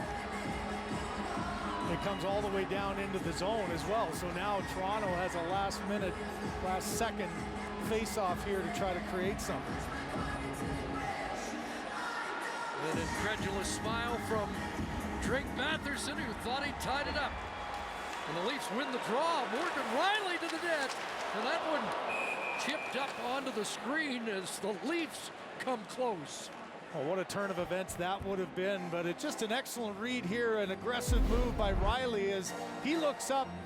Everybody's gone to the middle of the ice. Brown, the defenseman, gets caught up high, so he takes it hard to the net and ends up with that deflected shot going up and over Forsberg and out of play. So 1.6 to go in the period. Spezza against Norris, the 38-year-old against the 22-year-old sophomore. Spezza go right to the net here. Oh, they're checking on the time. There's 1.6. Is there going to add anything? Doesn't appear. Oh, 2.6. That's a big difference. So that you can go back now.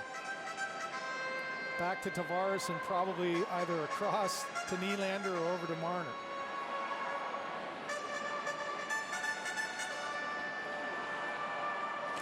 Puck dropped in. It comes to Tavares. Marner right on at the horn. A glove stop by Anton Forsberg. Well, an interesting finish to the period. One that Drake Batherson thought he had equalized. But through 40 here at Scotiabank Arena.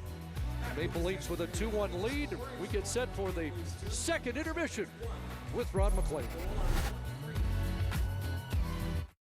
The NHL's newest franchise. The Kraken on the board. Score! Right place, right time. Release the Kraken! Tis time. It's Hollow Stream on Disney+.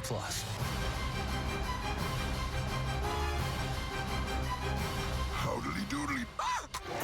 Hollow Stream, now streaming on Disney+. They have season 8 of Luxury Yacht Swap. Don't do it. Free trial started. And it's all smooth sailing until you forget to cancel that. Which we always do. Well, with the BMO app, we'll identify if there's a change in your monthly subscriptions or recurring payments, like when a free trial expires. We don't have that many subscriptions. Explain Catflix. Entertainment for gets. When staying on top of your spending means real financial progress. That's the BMO effect. And right now, earn $300 when you open a BMO Performance checking account. Every day, Canadians come to YouTube to entertain and be entertained, to find the inspiration to create amazing things, even turn adversity into opportunity. And while some look to grow their business, some just want to help us learn a thing or two. Every day, Canadians count on YouTube to build their future, learn new skills, and inspire others.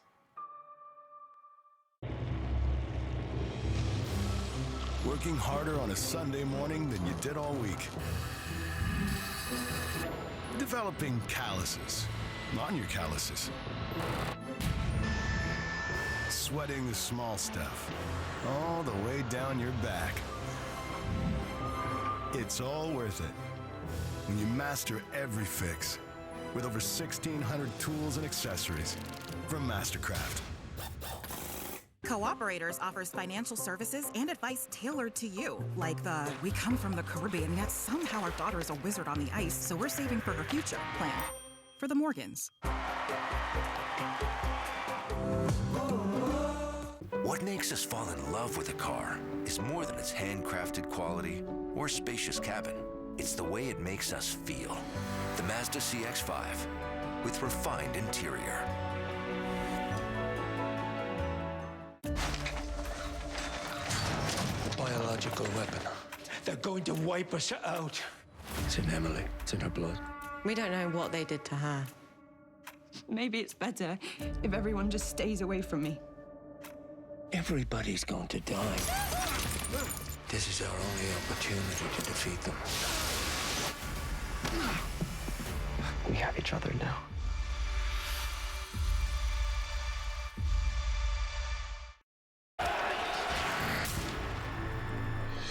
The plus side of sports betting is here.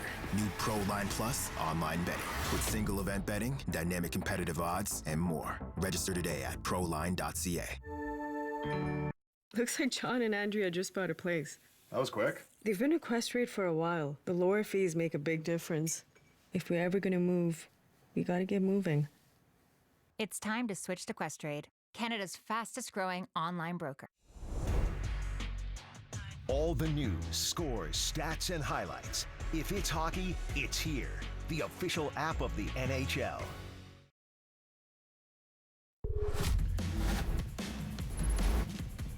Welcome back. 32 Thoughts is presented by GMC. 32 Thoughts is now the show of record, the podcast, the audio show, the Jeff Merrick National Audio Show, of course. It's 9 Pacific, noon Eastern, Monday to Friday. Jeff, it's great to have Jeff Merrick and Elliot Friedman. Yes? We call it the Jeff Merrick Show, starring Jeff Merrick, hosted by Jeff Merrick. Trademark Jeff Merrick. And I like what you've done with the place, Ron. This is quite something. Well done. Yeah, it's nice. Listen, so is what's happening in hockey. This is an historic night. Two of your guests on the Jeff Merrick Show have pointed towards tonight, so tell us all about it. Well, yes, it's a very historic night around the American Hockey League, and I don't think we're going to see a better story all weekend long. That is Katie Gay, and that's Ian LePerriere, by the way, Lehigh Valley Phantoms head coach.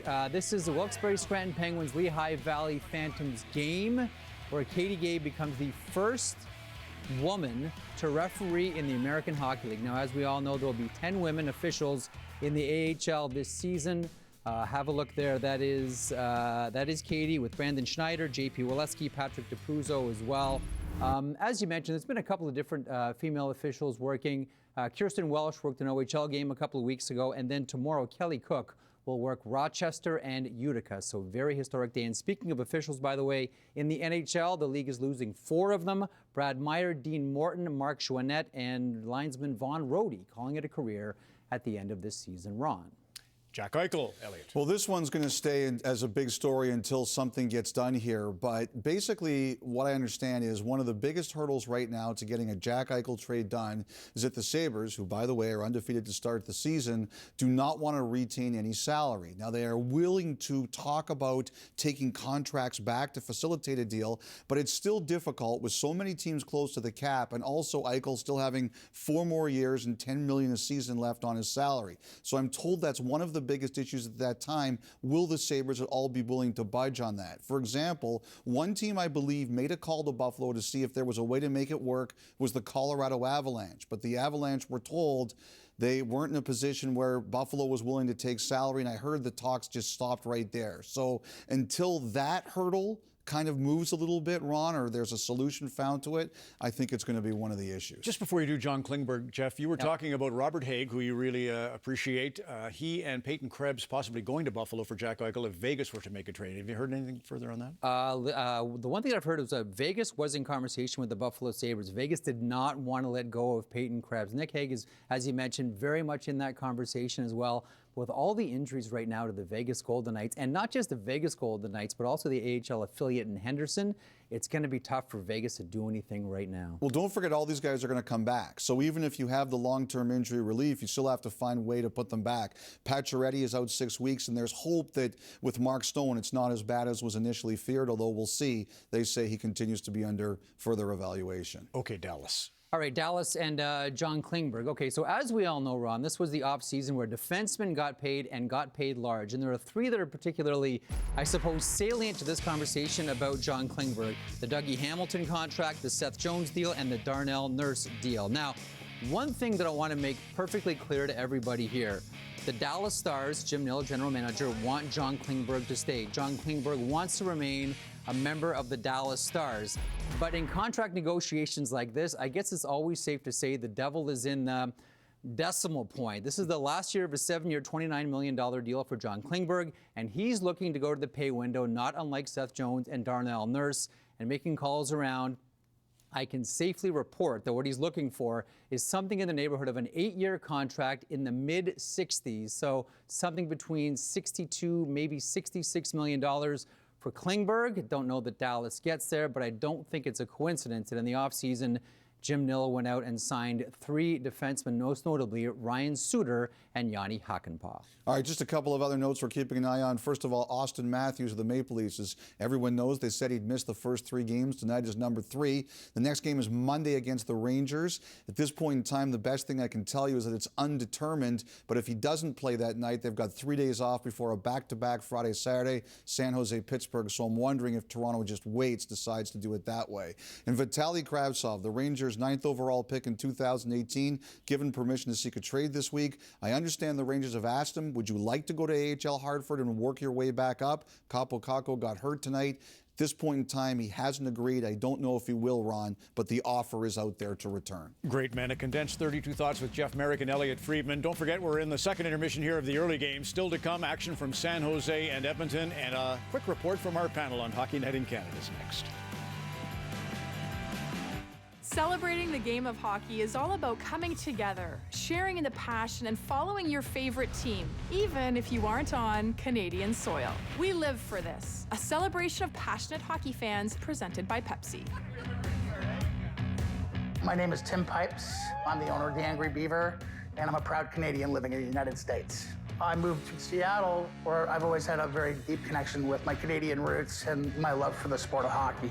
I was born and raised in Edmonton, Alberta, and every time I come to the Angry Beaver, I feel like I'm walking into home. I knew there was a hole in Seattle that needed to be filled. There was nowhere to go watch hockey, to engage in the sport. Let's go, baby! Let's go crazy! This is my space that pays homage to both our roots, the beaver being the national animal of Canada, and the fact that we're not so nice when we're on the ice. Not so nice when we're on the ice. I love it. That could be my new catchphrase for this place. We're not so nice when we're on the ice. We live for this. For getting the team together. For celebrating tradition. For face-offs and the sweet feeling of a win. This is our sport. This is our passion. This is our hockey. We live for this.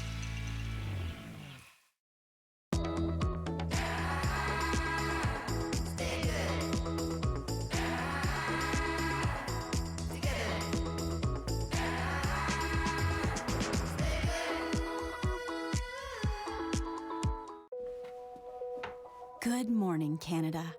It's time for practice.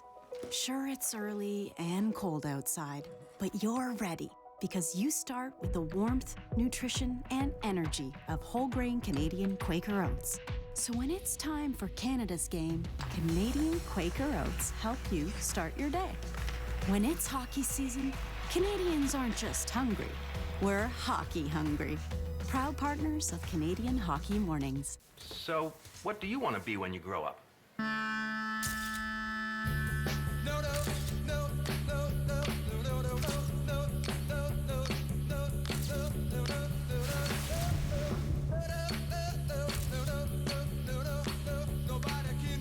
Our lives take us different places. Wherever yours takes you, Canada Life will help you plan. For life as you know it. Insurance, investments, advice. Canada Life. The passion in this fan base is extremely high. There's something to get excited about. Fellas, everybody together. Let's go win a hockey game. Come on. The Toronto Maple Leafs. It's insane. We have had some ups and downs. This game's gonna get real ugly. You're gonna get bumps and bruises along the way. You still gotta go out there and play hockey. Now the real work begins.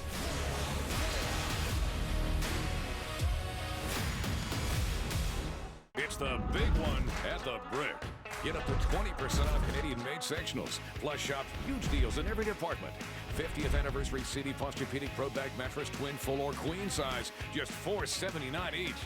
Save up to 25% off bedroom furniture. LG 22 cubic foot stainless steel fridge, just $14.99. And this LG 82-inch 4K smart TV, lowest price ever. It's only $21.99. It's the big one at the Brick, saving you more. With Nesto, you'll get the best mortgage rate on your first try. Yeah, like that. Nesto, low from the get-go. Okay, wow, this is kind of cool. Like, you two in this space is so wild. Don't embarrass me, though. Try and blend in, which means, Henry, don't look so butch. I'm kidding. Hey, stranger, I think I love you. No one can be sure of what the future will be. You too will marry a boy I choose. I feel as if I'm going backward. May I walk along with you? India is a free country now. A Suitable Boy on CBC and CBC Gem. 22nd, runs. Gone. Your Bebot is super weird. Wrong. Freeze! Both of you, hands where I can see them. Runs gone wrong. Only in theaters, October 22nd. That's a Chromebook with built-in virus protection, so you can click with confidence. With no more of this, and a lot more peace of mind. Move along, viruses. Switch to built-in virus protection. Switch to Chromebook. Back in studio briefly to acknowledge the loss today of Leo Boivin. He was for 19 years one of the most feared hitters in the NHL. Leo was 89 when he died today. He played first in Toronto, then Boston, Detroit, Pittsburgh, Minnesota, coached a little, scouted. Billy Boy Boivin, three-time All-Star, the Fireplugs in the Hall of Fame. To his family, our love and condolences.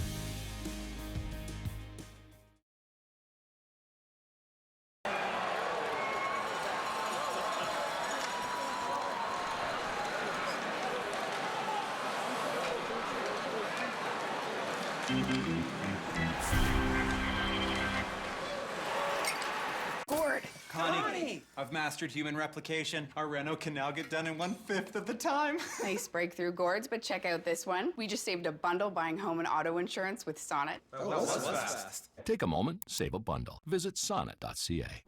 Front desk. Yes, hello, I'm so... I got you. Go with us and get millions of flexible booking options. Expedia. It matters who you travel with.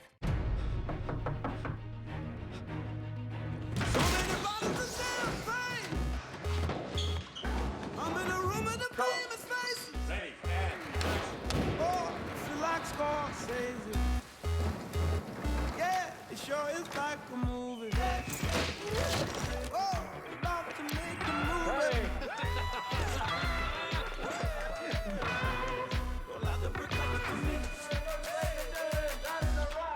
Canadian Tire has all the top products for your kitchen with over 100 kitchen brands to choose from, like the SodaStream. Water will never be the same. Quality Paderno cookware. Great minds, huh? Plus everything you need to bake up a storm. Read all about it in a signed edition of Don't Burn It. Signed copies. Or you can just keep checking out those Nespressos. That works too. All the top brands, all in one place. Canada's Kitchen Store. A little traffic won't stop Sarah from her McCafe coffee run, or that rich, smooth, and delicious medium dark roast taste. Plus, the service is pretty great. McCafe Coffee, 100% ethically sourced. At JackpotCity.net, we know how to build you the best casino, so you can do amazing things with just one chip. Our table games are honed to perfection. We have over 500 online slot games, all designed for excitement, including the world-renowned progressive jackpot slot Mega Moolah. Play for free at JackpotCity.net today on your tablet, laptop, or mobile. JackpotCity.net. Casino games perfectly made for you. Heartland, new season, embracing the future. We survived all right. It's pretty life-changing. The strength of family. Heartland, Sunday at 7, only on CBC and CBC Gem. The Great Canadian Baking Show is back for another season. It's gonna be yummy. It's gonna be delicious. Scrumptious. Mouth-watering. Tasty. Delectable. Succulent. Decadent. Mouthwater. Mashita. Appetizing. Masarap. That's a good piece of cake. This period brought to you by Hyundai, made for those who drive hockey.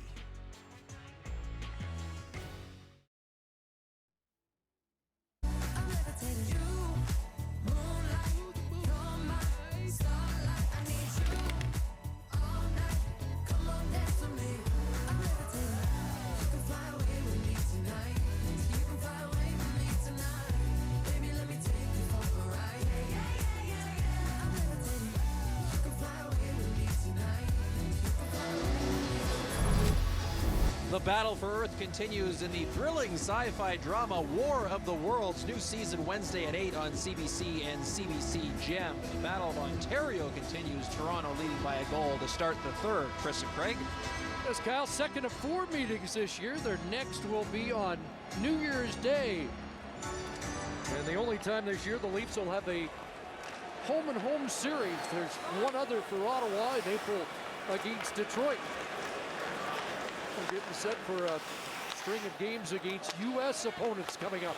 Donner being in the same city for 3 straight. I think players in some ways liked that early, but it got a little bit old of playing the same team over and over again. So it'll be a welcome change. No icing on the play. Riley going back to get it.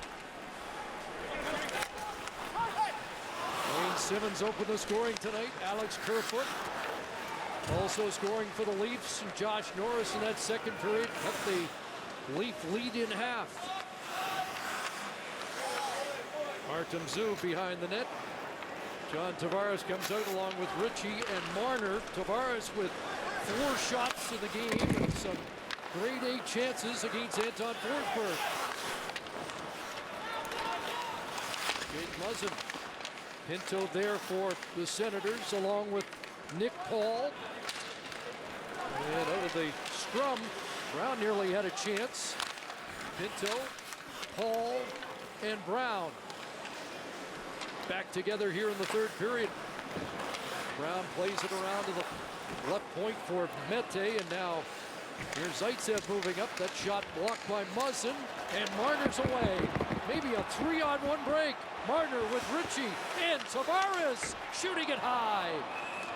And that puck out of play as the Leafs get an early chance here in the third. You saw Forsberg give Zaitsev a tap on the rear end. Here's why. He's the one that gets caught here. He's unable to get it deep. Can't make the play, but he does a good job of continuing back to the front of the net.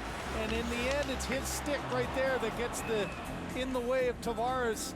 Marner's got his head up the whole way, allows that seam to open up, and then bang, right on it. Never allows that shot to get into the goaltender. If you're scoring at home, they've taken away the assist. Michael Bunting was credited earlier in the game on the Kerfoot goal. Bunting, Kerfoot, and Nylander out right now. Here's Bunting, and Tierney comes back to take it away. Nylander knocks down a puck just under the shoulder, and Sandin unable to get that to the net. Here's Tierney. The Keswick product. Up ahead it goes. Josh Brown will bounce it in. Travis Dermott got it knocked away by Ennis, but Rasmus Sandin's away. Onto the right side for Bunting. Leafs start a change, and Josh Brown's got a little time. Out comes Amadio, Spezza, and Simmons. And here comes Formanton, checked at the line, and the Leafs counter. Chipped in by Amadio. Simmons takes it off the stick of Shabbat. Over to Riley. His shot right on, gloved and held by Forsberg. Well, Pepsi celebrates hockey fans. We live for this. And great to have the fans back in the building here tonight on the first Saturday night of Hockey Night in Canada for a new season. Players to a man have been just remarking on what a difference it is and how great it is to have the energy back in the buildings. And as a player, that always gives you that little extra boost. Doesn't matter if you're on the road or if you're at home. It's just the noise and the atmosphere makes a huge difference. Spence has made a difference in the face-off circle tonight, 9-3. But it's Logan Shaw prevailing that time in the defensive zone. And the Senators send it out. Riley blows a tire in the Leaf zone. It'll come back to the line. Here's Zub shooting, and that block looked like it hit Riley in front. Amadio sends it ahead for Simmons. Wayne Simmons chips and chases. Trying to get it for Spezza. Amadio shooting right on, and Forsberg will hold that against the crest. Supporting Canadians and communities for over 120 years. Desjardins, a financial group committed to being there when it counts. Chris, on Thursday night, Forsberg was faced with 25 shots from the Leafs in the third period alone. 2 power play goals got by him. Here he looks up a 2-1 deficit. He knows he doesn't have a mistake to give now and hopes he's been able to keep his team in this game and allow them a chance to come back. 30 game starts with Chicago back in the 17-18 season. Now, one thing DJ Smith said is his work ethic and his fitness really allowed him. Even though he had 48 shots, he said he didn't wilt. You know, when the game gets long and you get those long stretches, 25 shots in a period is a lot of looking around bodies and trying to track the puck. And he said his fitness level is so high that his play didn't drop off and his reflexes stayed as sharp. And I would say he's been able to battle hard here to keep his team in it. Robin Lehner had 53 saves. That's the Senators' record. Speaking of Senators goaltenders, look, Craig Anderson 2-0 out of the chute for the Buffalo Sabres, the early Atlantic Division leaders. Emphasis on early. There's the Ottawa goal scorer, Josh Norris, getting things set up and deferring to Shabbat. Matherson's on the move. Nylander's headed to the bench as they try and spring Stützle, and offside is called. That was a nice play by Stützle trying to chip that one by, but he proceeded that puck through. So it's not an icing, just a offside. You can see the long stretch. He's pointing, he wants it in this area. Liljegren tries to cover him off, but no question, that puck came in after the body of Stützle. He thought they were wrong on it, obviously, by that look.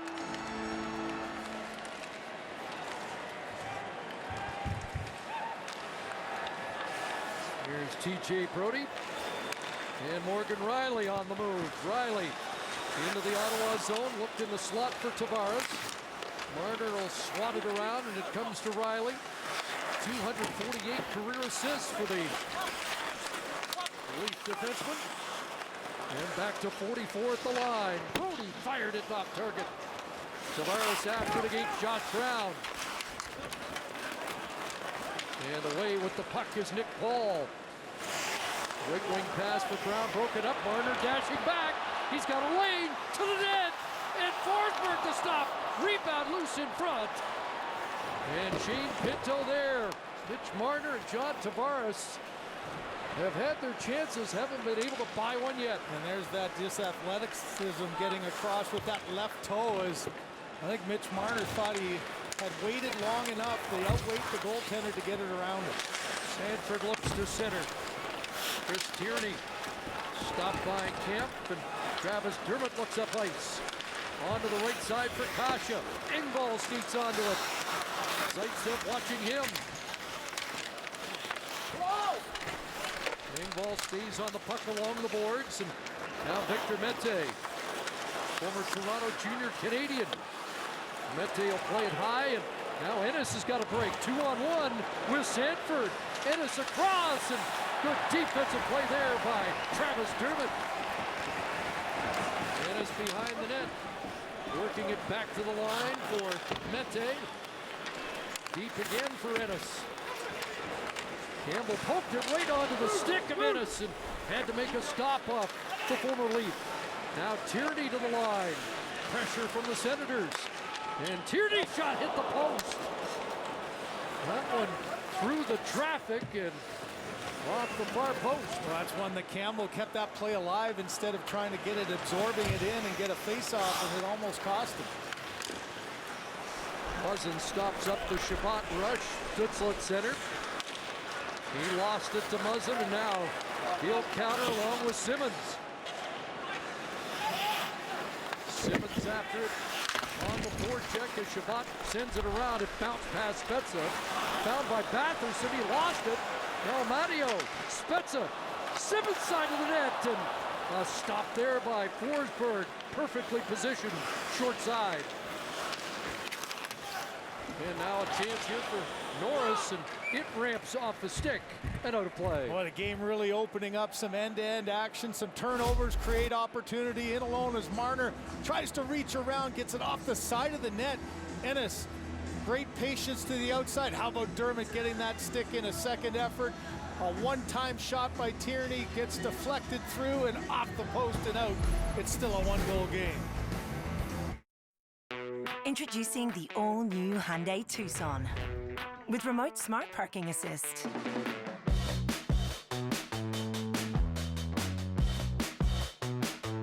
Surround view monitor. A 10.25-inch touchscreen with standard Apple CarPlay. Panoramic sunroof and H-Track all-wheel drive. Discover the all-new Hyundai Tucson. As a world champion, when I walked out of the tunnel, I knew I prepared to win. I still do today.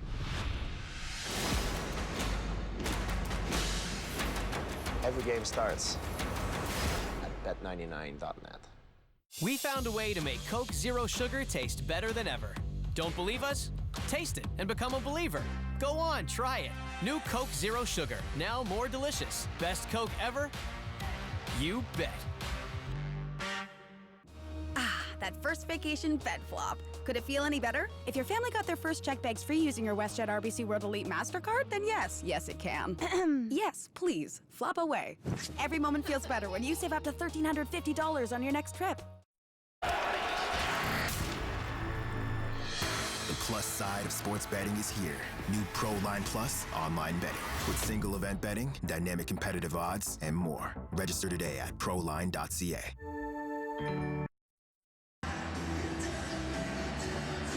Dynamic new investor Wes Hall joins the Dragons for a new season of Dragon's Den, starting Thursday at 8 on CBC and CBC Gem. What a shout out to your old partner watching. I thought he might be on the 19th hole, but watching with his grandchildren. A great opportunity on a Saturday night for Jim finally to settle in with his granddaughter Millie and grandson Jim. Great stuff.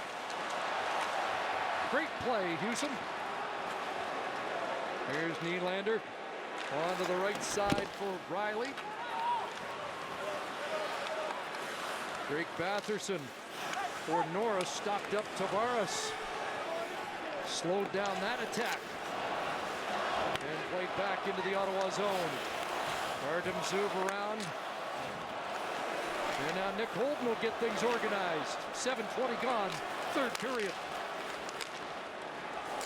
Up ahead at center, and that stopped at the Leaf line, and Muzzin will play it back into Senators ice. Wayne Simmons from the corner. A goal scored tonight to Muzzin at the line. It bounced in front, and the Senators find it, dump it ahead, and Connor Brown was nearly away. Lillard got back in time. Brown from the corner finds it again. Ennis can't get the shot through, and now two Leafs are out. It's a 2-on-1. Kerfoot and Bunting, and Mete got back. Bunting scores his first Maple Leaf goal.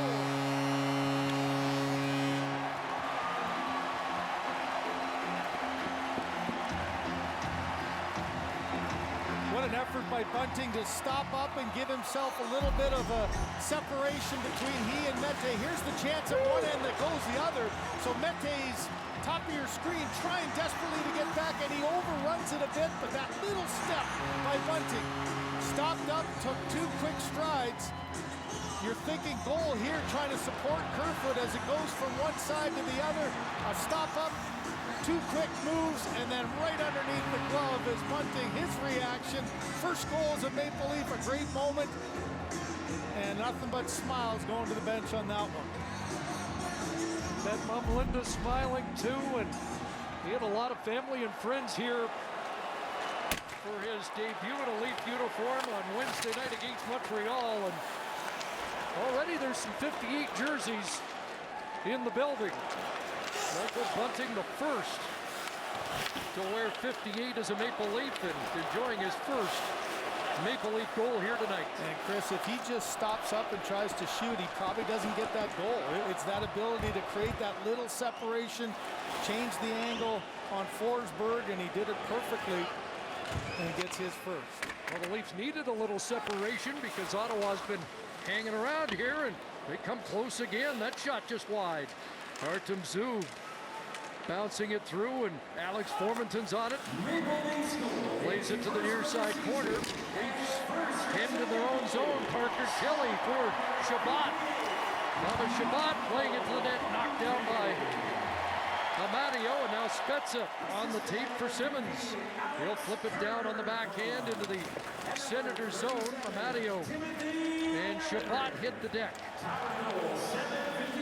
7:57 the time of the goal, and Alex Kerfoot has his second point of the night. Yeah, talk about a challenge from your head coach this morning, and Kerfoot with a goal and assist. Liljegren gets his first opportunity to play, and he's involved with that one, chipping that one up ice to create that odd man rush. William Nylander back in his own zone with TJ Brody back for Nylander too far. That's icing against the Leafs. I mentioned the slow starts in the first 2 games for the Leafs, getting outscored 4-1 coming in, but the third period they have been able to generate some offense. They were 3-0 in the goal scoring department coming into this one, but that goal is such an important one at the halfway mark of this period. Face off to the right to Jack Campbell, controlled by the Maple Leafs, and Bunting out through center. Here's Kerfoot following up, and knocked off his stick, and Thomas Shabbat starts back. Shabbat with 26-17 in the opening game of the year, and DJ Smith trying to keep his minutes to around 26. Here's Riley centering it. Bunting can't reach that. To the quick turn by Batherson. Here's Batherson over the line with Pinto. Tied up by Marner defensively. Pinto across. Victor Mete tipped in front. And Batherson thwarted by Jack Campbell in tight. But there's Michael Bunting, who has expanded the Maple Leaf lead. A youngster from Scarborough, now a Leaf hero.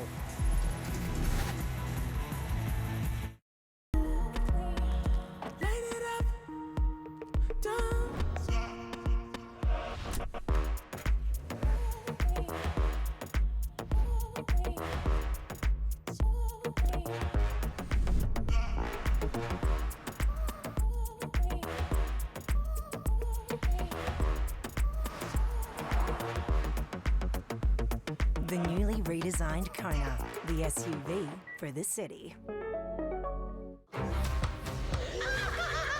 Tis time. Be afraid. Be kind of afraid. It's Hollow Stream on Disney Plus. Lend me your fear. What are we gonna do now? I can't look.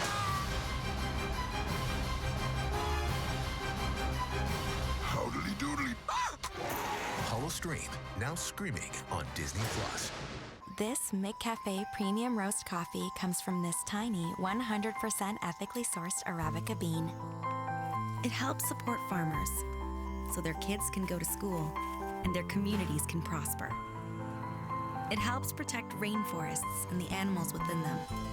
It connects people a world apart. And it gives each and every one of us a simple, delicious way to help make a difference.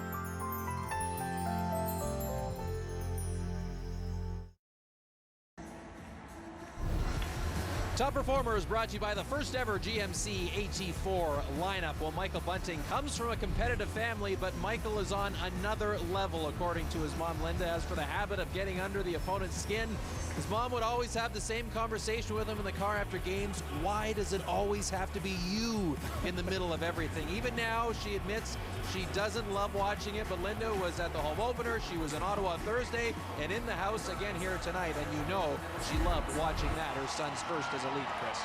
That's quite a moment for a young guy that most of his childhood was a double-A player, played high school at Cardinal Newman, and then very late in his, as a midget player, a 16-year-old, got a chance to play AAA and has made the most of it ever since. Don't you think just the confidence last year of getting into 21 games and able to find the back of the net 10 times?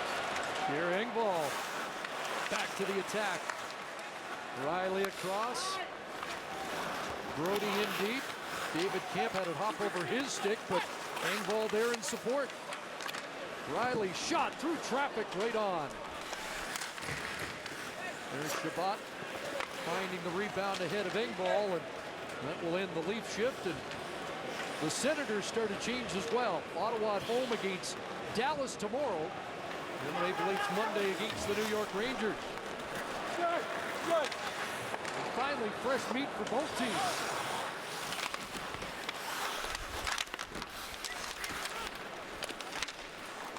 Mario off the boards. It'll be kept in by Zaitsev. That hit Formanton. Formanton comes up with it. Now Connor Brown bouncing puck. Norris, Brown, Formanton. So E.J. Smith is shuffling the deck. And it's turned over. Formanton's in. Brown to the net. And Campbell stops that. There's a chance for Ottawa to get right back in it. Spezza steers it deep. Both teams make changes. Under 8 minutes left now in the third. That was one time where Liljegren unable to control that puck, and that created the 2-on-1. But his job of just leaving the shooter to the goaltender, and Campbell able to take on Formanton. Sanford, Paul, and Ennis now for DJ Smith. Josh Brown shot, tipped wide the net. Here's Sanford on it. Jack Sanford pumped behind the net. The former St. Louis Blue working in deep, but now the Leafs able to move it ahead as Kerfoot flips it out to center. Look down there by Holden. Brought back by Nick Paul. Michael Bunting, teammate for Team Canada at the World Championships when they won gold. Here's Ennis. From the corner, back to Brown at the line. Josh Brown shooting, and that glanced off the glove of Campbell. And a centering pass intercepted by Nylander. He'll start back with Bunting. Nylander can't slide it through. Josh Brown denies the pass.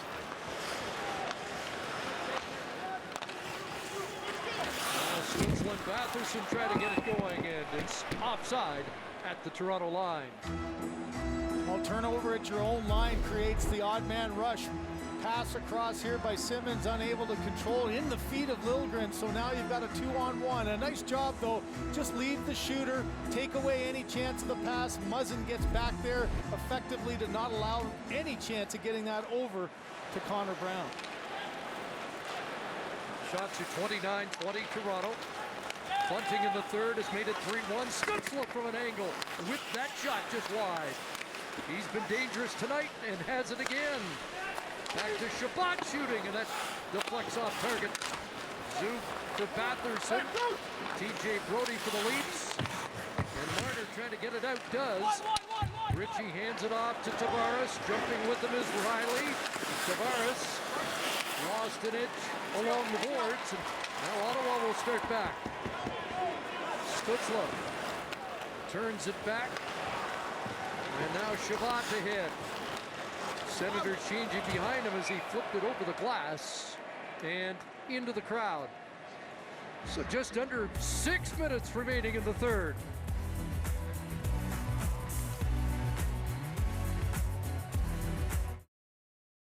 Introducing the all-new Elantra with Blue Link Remote Start.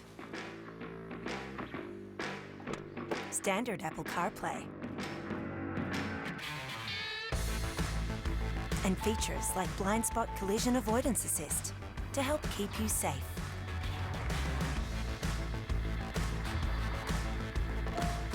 The all-new Elantra. Stay connected and protected.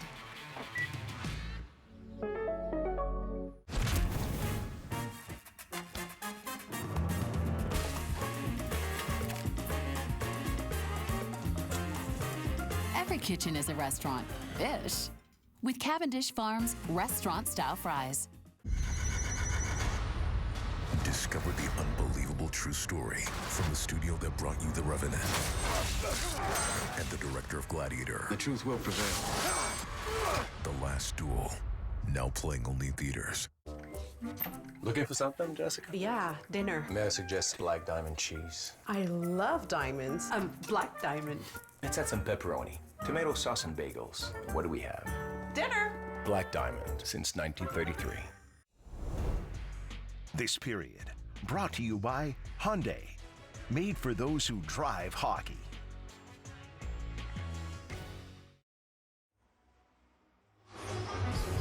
Well, from the Battle of Ontario to the Battle of Alberta, still to come tonight from Edmonton, the Flames and Oilers in about a half an hour on CBC and Sportsnet. At the same time, the Winnipeg Jets looking for their first win of the season. They are in San Jose to face Erik Karlsson and the San Jose Sharks on Sportsnet West and City. After Hours with Scott Oak is back, Chris. First guest of the season, former Maple Leaf Zach Hyman. Looking forward to all of it tonight. Great to see Scott Oak back in that role. Nobody does it better. No, absolutely. Under 6 minutes remaining here. 3-1 the score. The Leafs with the lead. Engvall, Kemp, and Kasha out against Formanton, Brown, and Pinto. Shabbat out for Pinto to be kept in by Liljegren. Then off Pinto and out. Here's Engvall working his way back in. Long shot over the net. Kerfoot battling along the boards. A goal and an assist for Kerfoot tonight.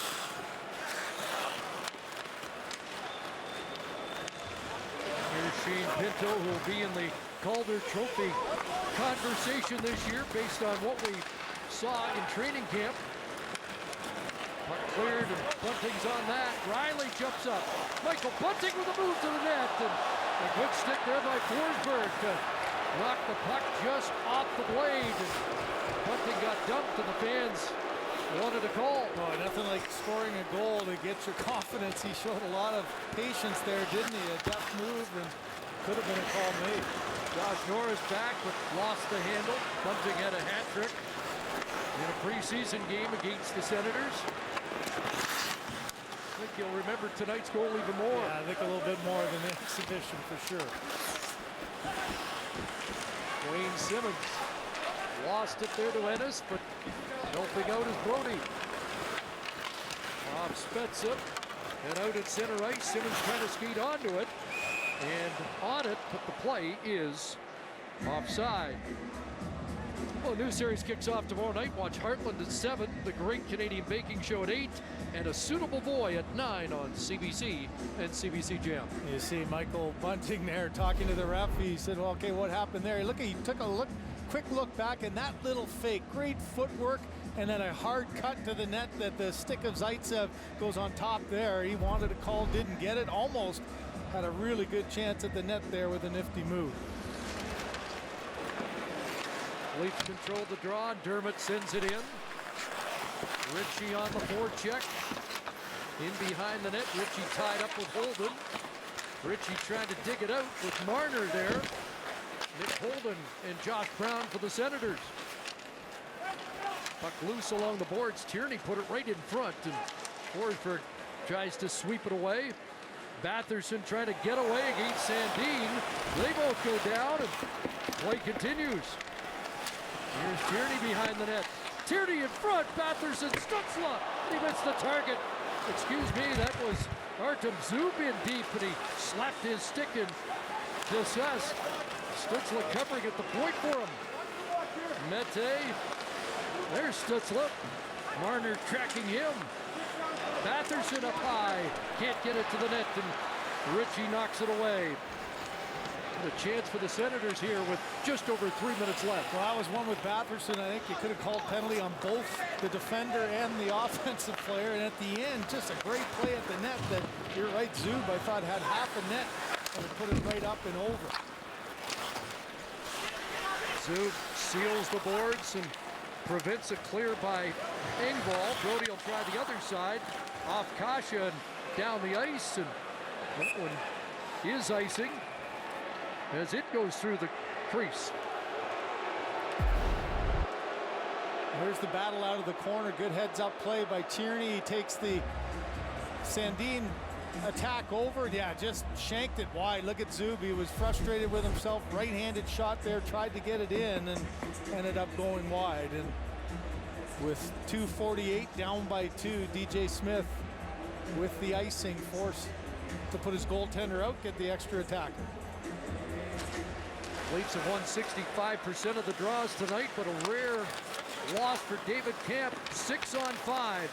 Ottawa trying to get within 1. That shot whipped wide of the net. Shabbat, Holden on the point. Stutzla's on the ice, and Brodie can't clear. Kept in by Shabbat.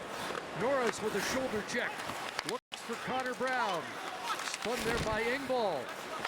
Back for Norris. A centering pass off the back of the net. And Kampf with a backhand. Holden able to keep it in for Ottawa. Stutzla along the boards, and Kasha finally on the third try gets it past Holden and out. Leafs get a change. Shabbat brings Ottawa back in. A centering play, and Campbell got a stick on that. Bunting taken down by Holden, but able to clear. Under 2 minutes remaining. And fresh troops arriving. Shabbat stays out though, and here's Artem Zub handing it off to Ennis off the bench, along with Tierney, Pinto, and Sanford. Played around for Bunting. Can't get it past the pinching defenseman Shabbat. Now they'll try the near side, and Zub's got it. Zub sidesteps Nylander, gets it back from Shabbat, firing it, and that missed the target through a maze of players. And now Bunting up ahead looking for Nylander. And the puck bounces into the Ottawa bench. All kinds of traffic and bodies in front of Campbell there, and all Ottawa was trying desperately to do. Remember, Ottawa has an opportunity to take their timeout as Toronto had used theirs earlier, but 4 guys in front of the net, and that shot goes wide, and Pierre Dorian looking on, and DJ Smith now needs to draw up something quickly and get a quick one to make this one interesting down the stretch. And if you joined us late, the goal taken off the board on a successful offside challenge by the Maple Leafs on a very close play at the line for Drake Batherson. Yeah, I can't remember seeing too many that were closer than that, especially with the new rule of your foot can be up, but Drake's was just centimeters over the line as that puck hadn't quite tracked. And you can see Forsberg on the bench go, I got to go in now. We got a center ice face-off, so.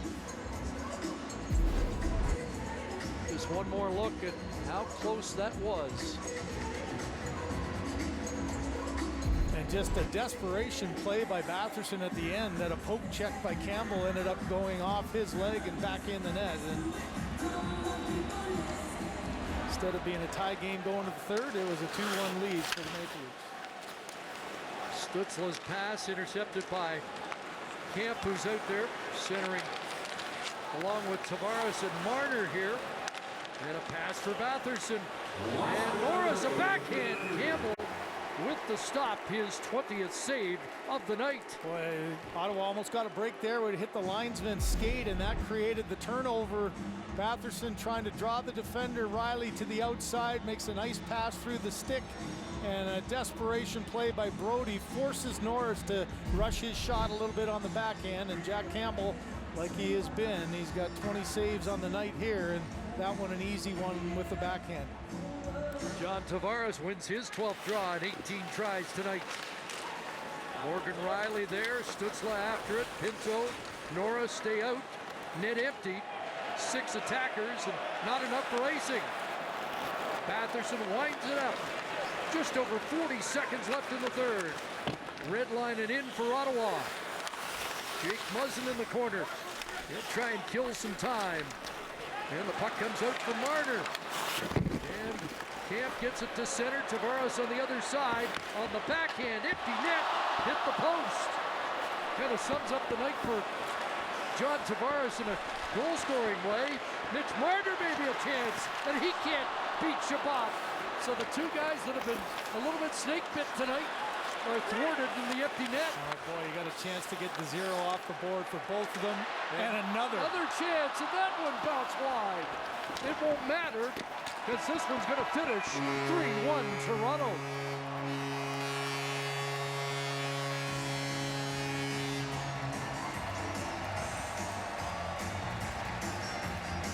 So Jack Campbell with another win, 20 stops in a 3-1 victory for the Maple Leafs. Now let's head to Detroit. Canucks and Red Wings. Here's John Shorthouse at Corey Hurst. Relax on the bench as we welcome those of you who've been watching Toronto, Ottawa. Here it's the Canucks trailing the Red Wings 2-1. Vancouver with a net empty. Jaro Halak has just headed to the bench. John Shorthouse, Corey Hurst, Dan Murphy here in Detroit, where just moments ago the Canucks thought they had tied the game on a blast from that man, Jack Rathbone, but waved off on a goaltender interference play, not a penalty, against Niels Höglander. So it's still 2-1 Detroit with 2:18 to go. No, Canucks with 6 men out here. Höglander, Miller, Horvat, Pearson, Oliver Ekman Larsson, and Quinn Hughes. Empty net for the Canucks. Wings dump the puck out. And Hughes, excellent job of not going hard after that one. Gets the icing call. Here's what just happened with Niels Höglander having a goal wiped out for this. Well, this, like I said, he tees it up, fire the laser, and that goes bar down, but it doesn't happen because Höglander cut in front of the goalie. I said it was Tanner Pearson, but it's obviously Pettersson. Saw the P and the 0. That's out here. Here's Ekman Larsson. Pettersson. Now Hughes. Quinn Hughes. Pettersson in the slot. Knocked down. Loose puck. Horvat denied by Thomas Greiss. Marvelous save in tight on the 36th shot for the Canucks, and Greiss keeps Detroit on top. Thomas Greiss. Wow. This is absolutely incredible.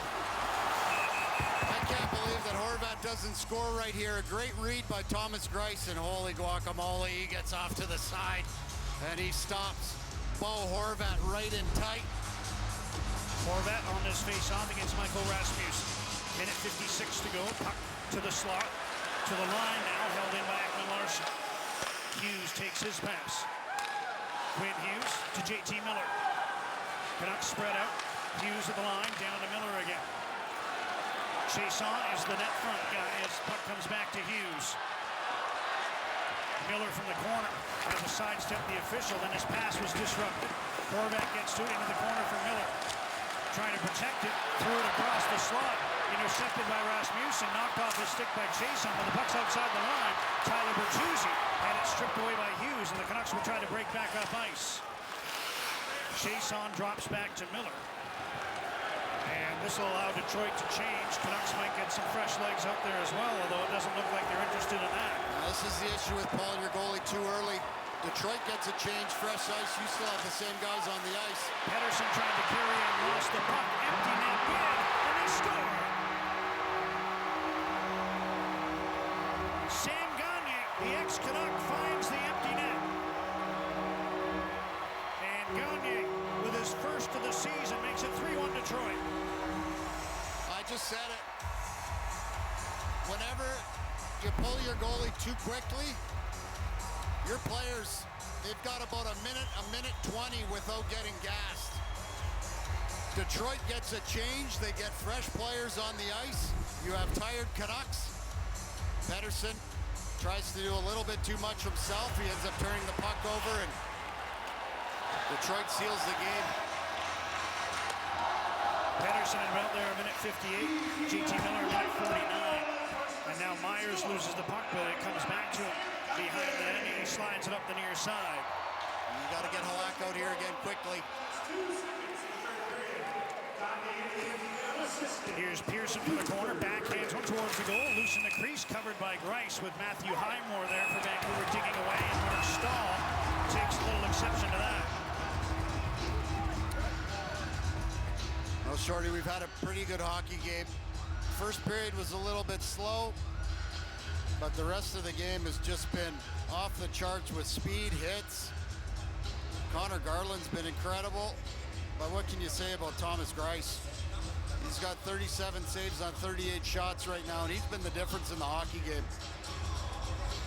Well, like I said, the Zamboni's only going to have to do Detroit's end of the ice at the end of this hockey game. Canucks with the net empty again, 31 seconds to go, but this would be against all odds. Horvat versus Rasmussen on the faceoff.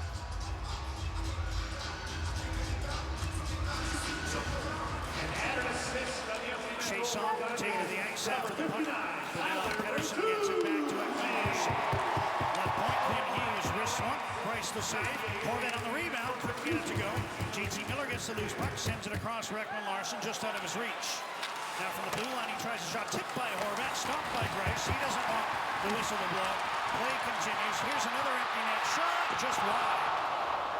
And the Canucks may get one last whistle here. With 2.8 seconds left, there'll be a face-off in the Detroit zone. Now behind the play, Roenick is into it with Chiasson. And for teams that don't see each other very often and didn't see each other at all last season, there's been a ton of feeling in this game. But sometimes it's just one incident that can spark that. And I'll tell you who caused all of it was Connor Garland. He gets in there and he gets feisty and dirty. And he gets pushed around a little bit, but gives it back just as much. And this is what we heard about Connor Garland before he came here, that he's always involved. The Canucks get a nice scoring chance right here at the end, but it's too little, too late. And just some more ugliness at the end of the game. But I applaud the Canucks for showing up back-to-back. They played hard. They just couldn't score a goal. Thomas Grice shopping 40 of 41 right now. And this is what you want to see. You don't want to see a team lay down in a back-to-back situation. You want them to fight right to the end. And that's what the Vancouver Canucks have done here in this hockey game. Penalties on the play with 3 seconds left. They'll just send the players to the dressing room. And one last drop of the puck. With the Detroit Red Wings, after suffering a heartbreaking loss in their opener against Tampa Bay, Myers one last shot wide of the goal.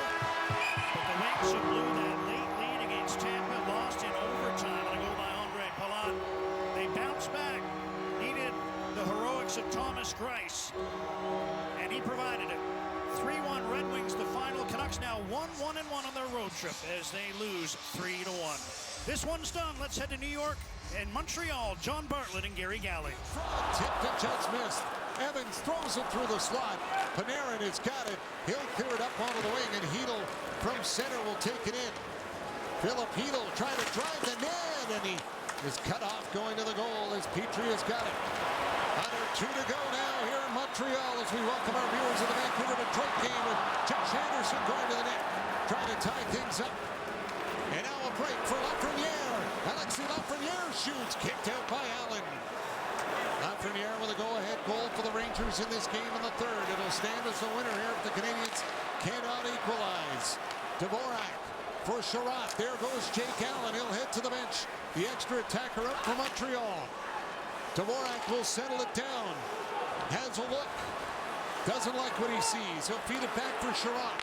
Played across for Weidman. Down to Jonathan Drouin. Back for Weidman, holds his own. Drouin with it. Has a look around. Weidman. Traffic in front. Dvorak holds. Back for Weidman. Hands it off. Sherratt with a shot. Stopped by Shesterkin. And it's cleared up by Kreider. That's a really healthy rebound, too. And it's a shame, Canadian player, they've got an extra one out there. They'll find it. Because that was kicked out hard by Shesterkin. Adam Fox after the puck. Off the glass and out. And Sherratt's got to settle it down. 48 seconds to go. Here's Sherratt up the middle. Toffoli chasing after it. Oh, Shesterkin didn't see the loose puck, and he covered it up just in time as Toffoli gets rocked into the boards, and everyone will gather behind the Rangers' net. You have got to think that Lindgren was yelling at him, that he didn't have it. Because why would he look down? I mean, he thought he had it underneath him, then all of a sudden he reached over, and I can't blame Toffoli for going after it, because why not? It's sitting there, you might as well go in for it. Hedl has a nice chance. He squeezes by Romanoff, and I like the way he drives to the net. And good job by Allen with the active stick, getting it out in front. And then Lafreniere trying to add to that game-winning goal he's got pretty much going on here right now at this far. And then the Canadians with the shot and the reap. And then here's the one that's just sitting there, and then eventually I think someone yelled at him, had to look down and picked it up.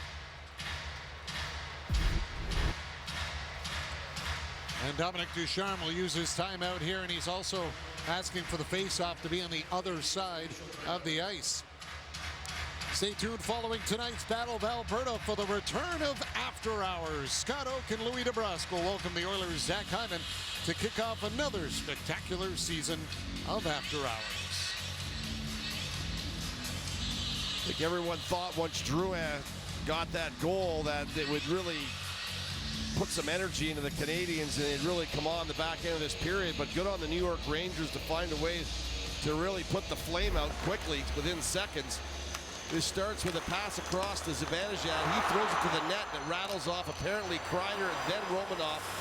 And then this beautiful play by Dvorak, who gets it out into the slot. Nice forehand backhand by Drouin, and then merely seconds later Zibanejad comes up the middle of the ice, which he's owned tonight.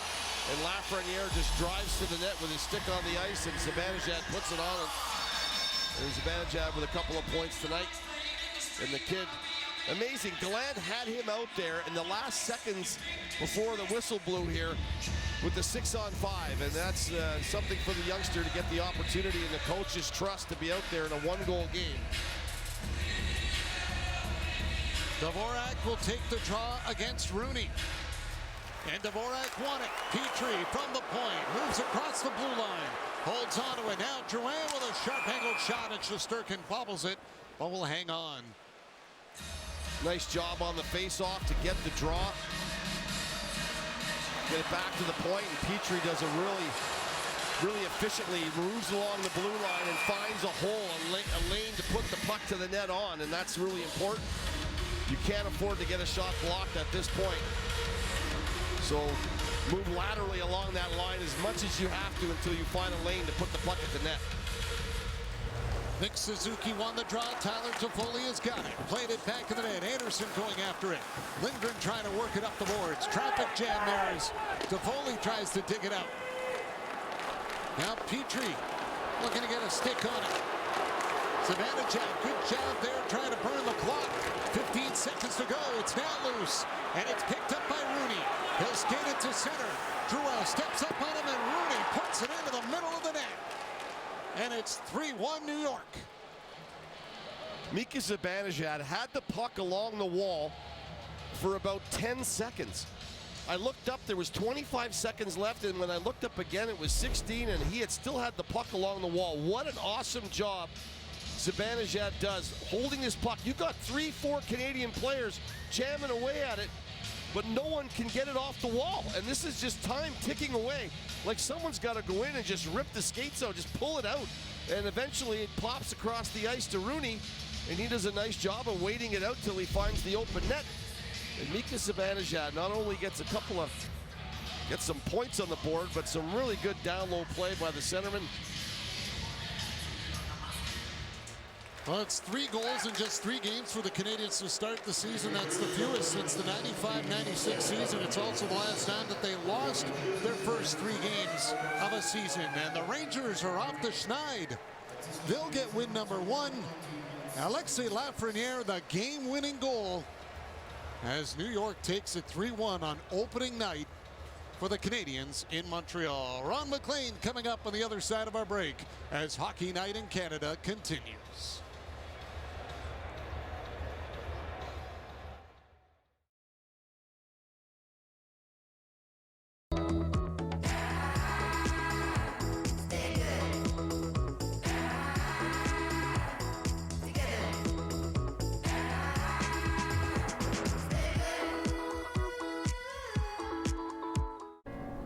Yes, hello, I'm so...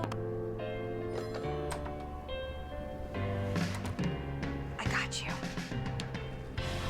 Go with us and get millions of flexible booking options. Expedia. It matters who you travel with.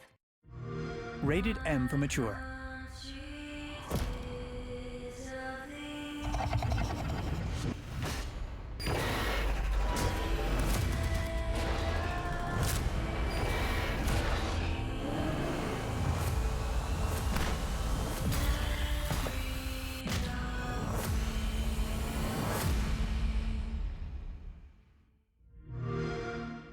Play it day one with Xbox Game Pass. Roll Up to Win is back because Canadians deserve a reason to win now more than ever. When every roll wins, everybody has a reason to celebrate. Roll Up to Win is back. It's time to play, Canada.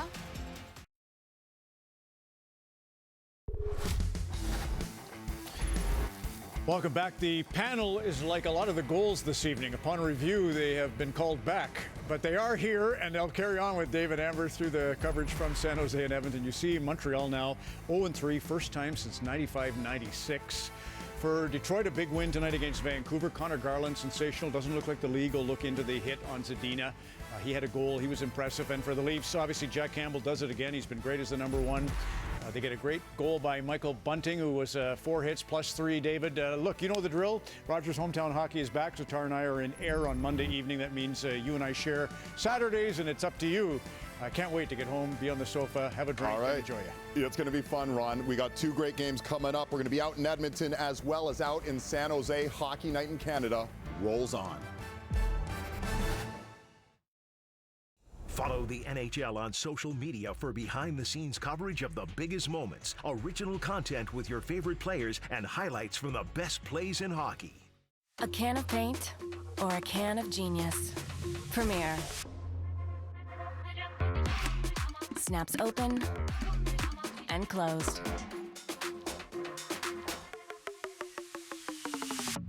With an airtight seal that keeps paint fresh. No rust, no regrets. Premier, paint without the pain. Only at Canadian Tire. When you begin your morning with delicious honey bunches of oats, you make your day and the world around you a whole bunch better. You're the ingredient the world needs.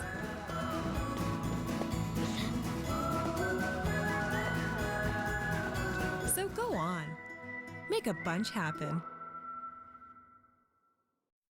Sportsnet Now and NHL Live. It's like perfect harmony for hockey fans. Sportsnet Now already provides so much puck for your buck. But with Select Passes, you get access to even more games with the inclusion of NHL Live. That means over 1,000 out-of-market NHL games. That is so much hockey. No matter where you live, this is the quintessential package for hockey fanatics. Sportsnet Now and NHL Live. Perfect line mates. Some of us have a certain appreciation for the freer things in life. Thank you. The extras. The icing on the cake, or what we like to call here, gravy. Having hair, and being able to dry it too. That's gravy. Turning bread into toast. That's gravy. Upgrading to the king of beds. Well, that's like being smothered in gravy. And free stuff? That's just a fancy way of saying, you've guessed it.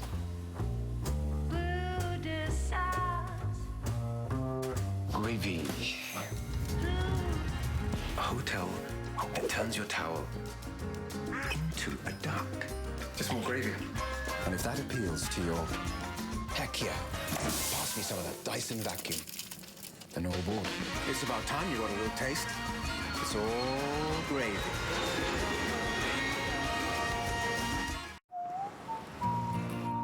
You may call us a tad unconventional.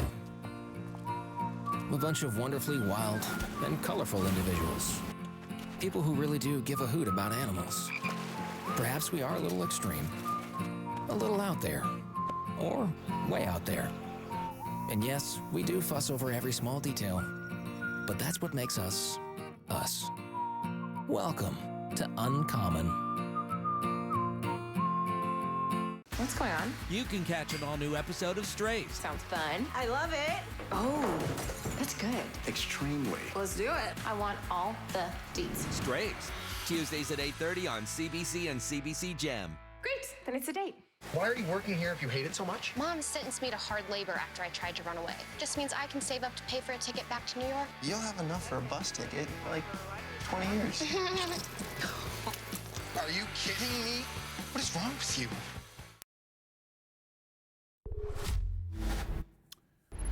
It is always a special Saturday night when we get the Battle of Alberta. All 7 Canadian teams in action, and yeah, they're friends right now. We'll see if these guys are talking after the game. Of course, Calgary, their season opener in Edmonton. And then at the SAP Center out in San Jose, the Winnipeg Jets, they got bounced 4-1 by Anaheim. They're going to look to turn things around against the Sharks. And we've got Harnarayan Singh, Louis DeBrusque, and Scott Oake coming your way from Edmonton as well. Rick Ball, Cassie Campbell-Pascal, and Sean Reynolds. We'll get to Sean in just a matter of moments, but we start out in Edmonton with our man, Scott Oake. Scotty. All right, David, round 1 of the Battle of Alberta to be played in the charged atmosphere of an anticipated full house here at Rogers Place. It is just the way it should be. The buzz around the Oilers is the Stanley Cup window is open here now with the acquisition of some key players in the offseason. Zach Hyman, one of them. He was outstanding in the season opener on Wednesday. Calgary Flames haven't won a season opener in 11 years, and they've had a week now to think about the importance of this one. So even more reason for Matthew Tkachuk and company to play with an edge tonight. Now to Sean Reynolds in San Jose. Thank you, Scott, and welcome to San Jose, where the Jets are looking to win their 5th straight game in this building. Haven't lost here since 2017. Getting Mark Scheifele back should help. He's back from a 4-game suspension. The Jets lost all 4 of those games and never led at any point in those games. As for the San Jose Sharks, young William Eklund will make his NHL debut, making him the 3rd player from the 2021 draft to play in the NHL this season. The first, well, that's Mason McTavish of the Anaheim Ducks, who had the game winner against these Jets on Wednesday. Let's send it back to David Amber in Toronto. All right, Northern Alberta and Northern California, the site of Hockey Night in Canada as we get ready for the nightcaps. It should be fun. We will see you after 20. Enjoy your games.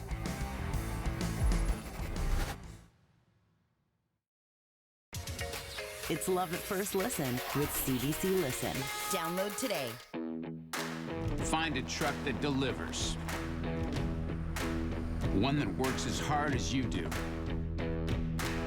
and goes the distance. Find power at your fingertips. A lift where you need it. And a new way of seeing things. Find new roads. The Chevrolet Silverado.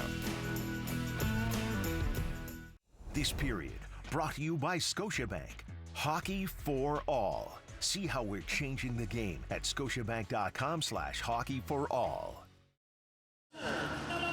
Battle of Alberta, the Flames and Oilers on the marquee at Rogers Place. Couple of lineup notes. Zach Kassian, who missed game 1, returns tonight to the Oiler lineup. That should add some spice.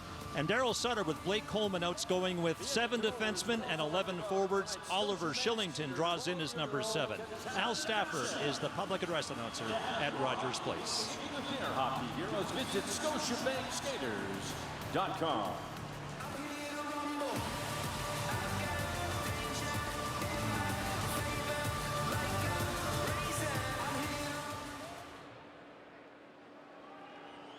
Danse, hello to all people of Turtle Island.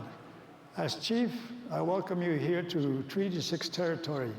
This land has been traditional Region 4 homeland for the Métis people of Alberta, the Inuit and ancestral territory of the Cree, Dene, Blackfoot, Saulteaux, and Nakota Sioux people since time immemorial. The recognition of our history on this land is an act of reconciliation, and we honor those who walk with us. Thank you, Kinenaskumtnao.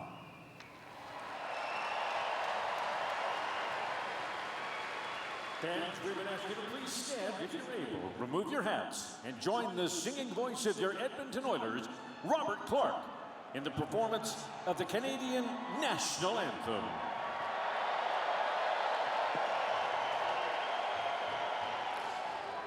Oh, Canada,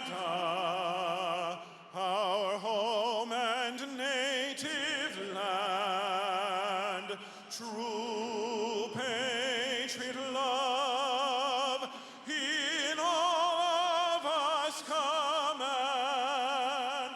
With glowing hearts we see thee rise, the true North, strong and free.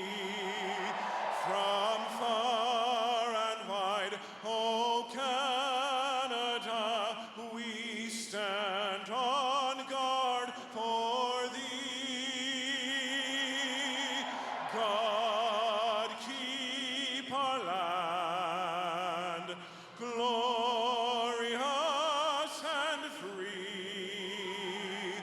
Oh Canada, we stand on guard for thee.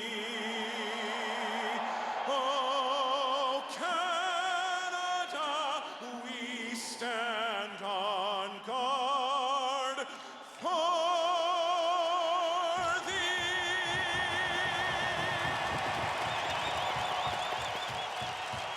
It's been a year and 8 months since the Battle of Alberta was played in front of fans. Well, the wait is finally over, and it couldn't have come soon enough. It's the first Saturday night of the new season and the season opener for the Calgary Flames, who are in Edmonton to take on the Oilers on Hockey Night in Canada.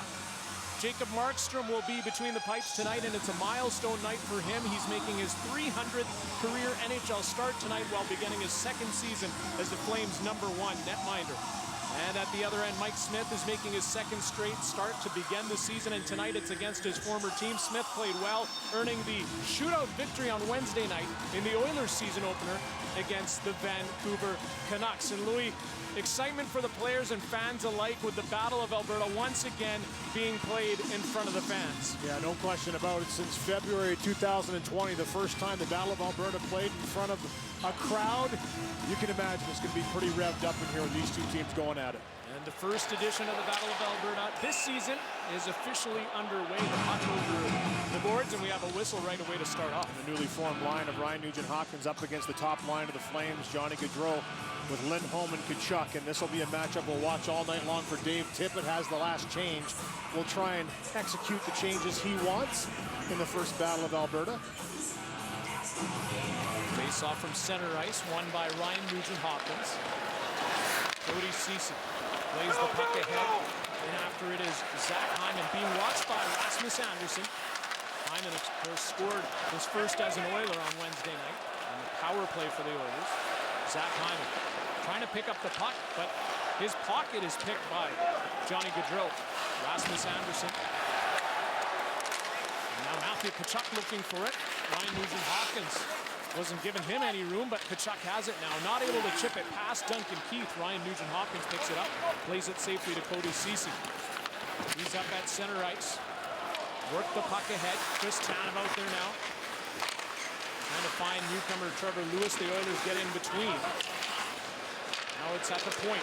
Tyson Barrie makes a move and a shot, and Markstrom had to be sharp to make his first save of the season. Oh, what a terrific save early on here as Barrie, just all the confidence, walks in, fakes the shot, and then picks his spot on the blocker side of Markstrom. Good board battle won here. This puck by Draisaitl back to Barrie. Little fake right there. Just, when you do a head fake like this, watch this. Slams on the brakes, and Lewis, who's a KG veteran himself, fights for it entirely, and Markstrom bails him out with a wicked save. Barrie again off the face-off. Plays it ahead for Draisaitl.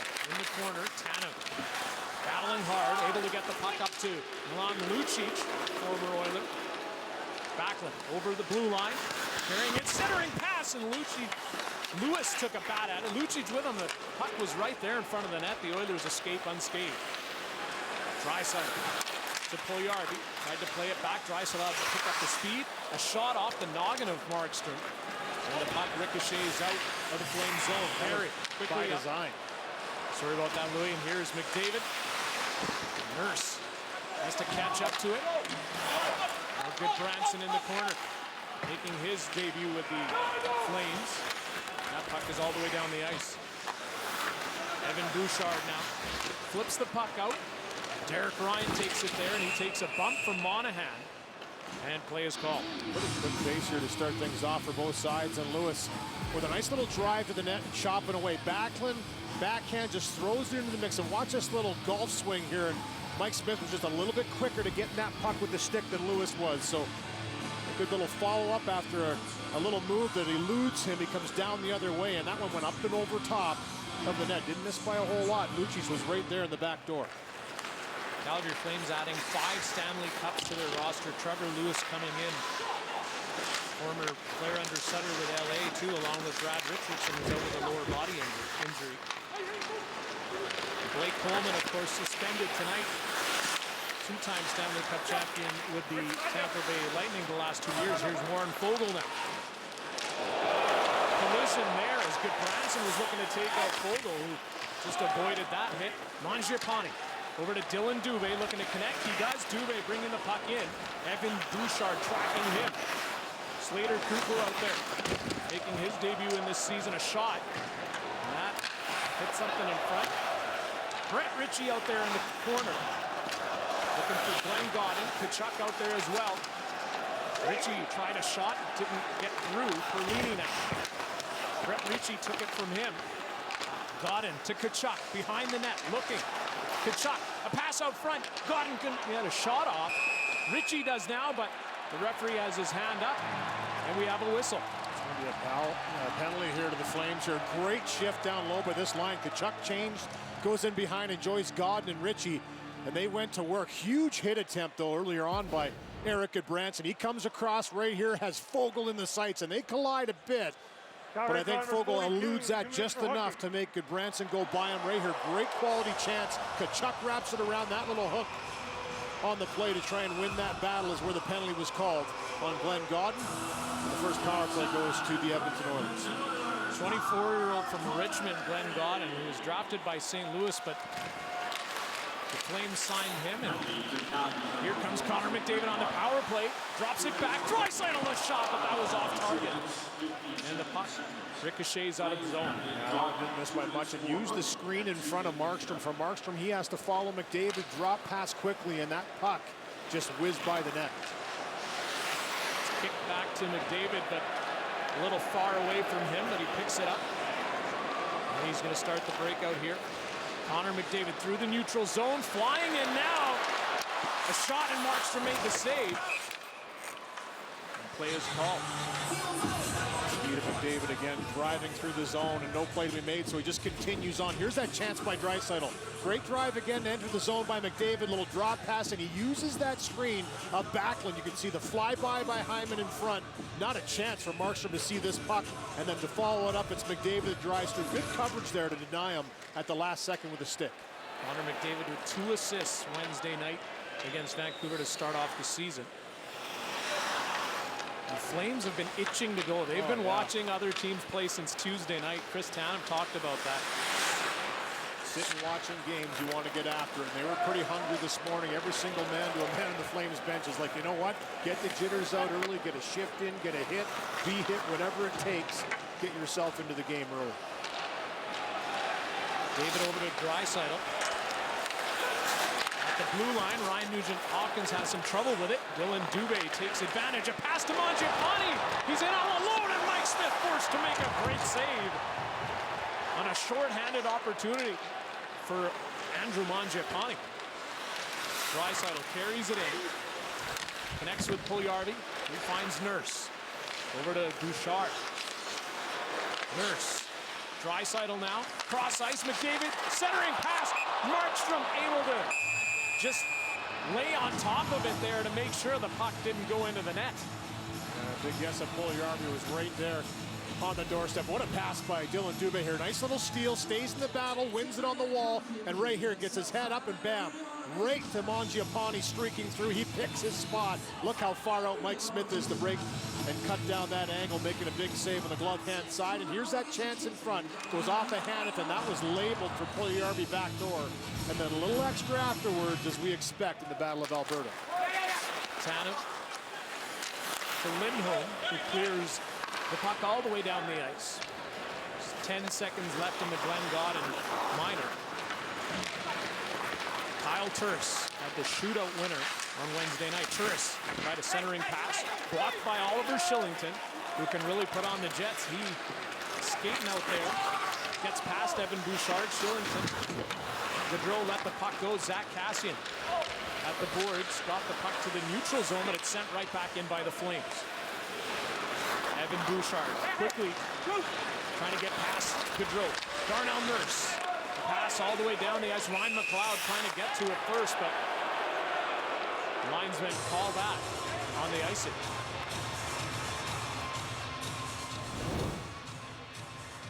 JackpotCity.net. Casino games perfectly made for you.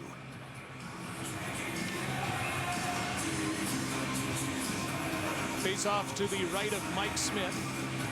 We're going to see some different forward line combinations for the Flames, given the fact they have 11 out there and Shillington being the extra skater on the blue line. And here's Zadorov now. That centering pass was blocked by Smith. Two-way to Mangiapane. Mangiapane behind the net. Centering pass goes through everyone. And the Flames are forced to retreat. Well, look up by Mangiapane after that pass goes right through everyone. There's a real good chance. And, you know, you talk about the 11 and 7 for Daryl Sutter. He said the 11 better be ready to go tonight. That pass to the middle didn't pan out for Sean Monahan. It's going to be Kyler Yamamoto. Starts it off for the Oilers. Crosses the red line. Flips the puck into the Flames zone. In a battle, Perlini now to McLeod. Duncan Keith sends the puck deep again. Yamamoto stops behind the net. Looking to pass, still has it. Duncan Keith now over to Ceci. Ceci, a wrister to the net. Traffic in front, but still Markstrom able to make the stop, and he hangs on. Nikita Zadorov looking to help the Flames get on the board in his first as a Calgary Flame. Shouldn't he be playing basketball? Stick to basketball. Come on, do they even have ice in China? Women's hockey is just boring, okay? Who wants to watch girls play? Make me a sandwich. First Nations kids are too lazy. You're never gonna make it, Ethan. You're just gonna get hurt. Keep hockey straight. Which locker room is he gonna use? Girls hockey isn't real hockey. Shouldn't this guy be coaching cricket? Can he even skate?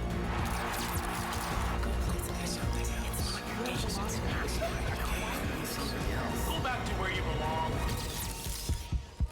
Go back where we belong? This is where we belong.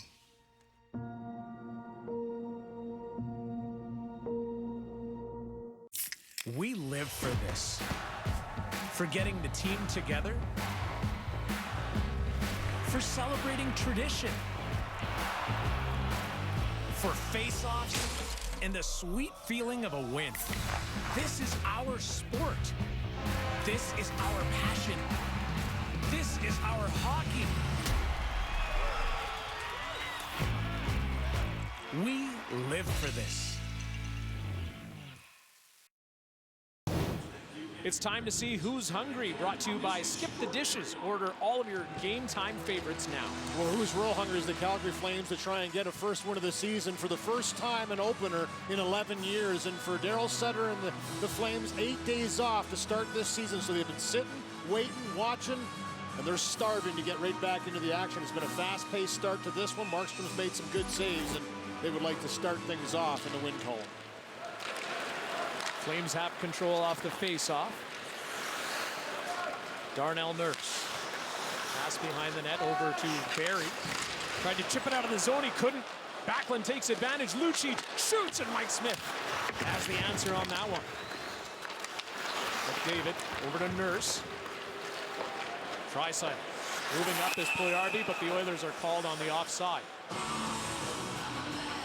Come on, Lucci with a nice heavy shot here, and he really tries to pick the 5-hole on Mike Smith. Bats that down out of the air right there. That puck's a little bit on edge, so he doesn't quite get the shot away that he wants to, but sometimes that can handcuff a goaltender, make it a little bit of a different angle shot. But in the warm-up, you and I were watching him, Singer, just skate around, and the big man was getting the body going early, and the death stares were happening across the red line. I said, when he comes across the red line a little bit, everybody else just steps away and allows him to have that space. And here comes Johnny Gaudreau. Tkachuk sends the puck deep. Duncan Keith out there. Zach Hyman just eases the puck to neutral ice. Johnny Gaudreau carries it back in. A pass over to Tkachuk. Trying to make some room. Duncan Keith all over him. Duncan Keith able to make sure Tkachuk couldn't get anything going, and now it's Zach Hyman. Chip and chase. Zadorov couldn't get the puck past Hyman. Hyman looking to make a move towards the net. He was stopped. Tkachuk quickly over to Gaudreau. Got a piece of that. And Cody Ceci prevents Gaudreau from getting further. Hyman right back at it. He's bodied by Zadorov. Cassian right in front of Markstrom there in the blue paint. Flames recover. A long pass ahead for Mangiapane. Cuckoo gets in front of him, and Slater Cuckoo to Foegele. Quick pass to Evan Bouchard. Evan Bouchard took a look there. Sean Monahan picked off that pass. Dumped the puck into the corner. Mangiapane's on it. Sean Monahan along the boards. Warren Foegele on him. Monahan gets the puck to Dubé. And a shot as he moved from backhand to forehand. Mike Smith has the answer on that one. Good forecheck again by this line. The speed of Mangiapane and Dubé get in with Sean Monahan. I like the makeup of this line. Duncan Keith has always been known to be a great skater. Watch him here. He closes the distance on Tkachuk. Little bobble, which is to be expected in the first game after 8 days of skating around waiting. And he pounces on that loose puck and doesn't allow Tkachuk to take it to the net. Good hard move to get outside on the goal line and spin and take that shot from a sharp angle that Smith swallows up. But again, Dubé and Mangiapane playing with Sean Monahan. Gaudreau and Monahan split up this year by Sutter. Wants to go with some different directions, but I like that line because of the speed that's on it, the tenacity. And for Monahan, he's the shooter. You get him in the slot, he likes to pick spots. Moving up is Shillington. He finds Dubé, gives it right back. A pass to the middle. Monahan now gets the shot off. Rebound right there for Dubé. Somehow it stayed out. Smith and Barry together collectively able to clear the puck all the way down the ice. It's going to be an icing call against Edmonton. Brett Ritchie just couldn't get that one completely away in the slot. He does a nice job to corral it, try and get it away quickly. He's going to flare out, tap the stick, and again, it's below the goal line, go to work. Dubé puts it over to the corner, and it's Shillington that's down in the play and finds him. Just a perfect pass on the tape. He just fans on it a bit. Or else that would have been the first high-quality chance, and then Dubé again, all around the net, jamming away at that loose puck. Tyson Barrie off the glass and out. Hanifin to the middle, backward, dangerous pass, still able to connect with Lucic. Going after it now is Lewis. Barrie. He's not going to get the puck out there. Hanifin finds Lewis in the corner. Around the boards it goes to Lucic. Noah Hanifin takes a look, a shot. Mike Smith saw it all the way, and he gloved that one down. Get ready for a great night starting with Heartland. Then it's the Great Canadian Baking Show and A Suitable Boy. Tomorrow starting at 7 on CBC and CBC Gem.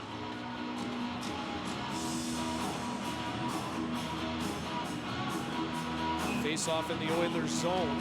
Shots are 9-5 for the Flames.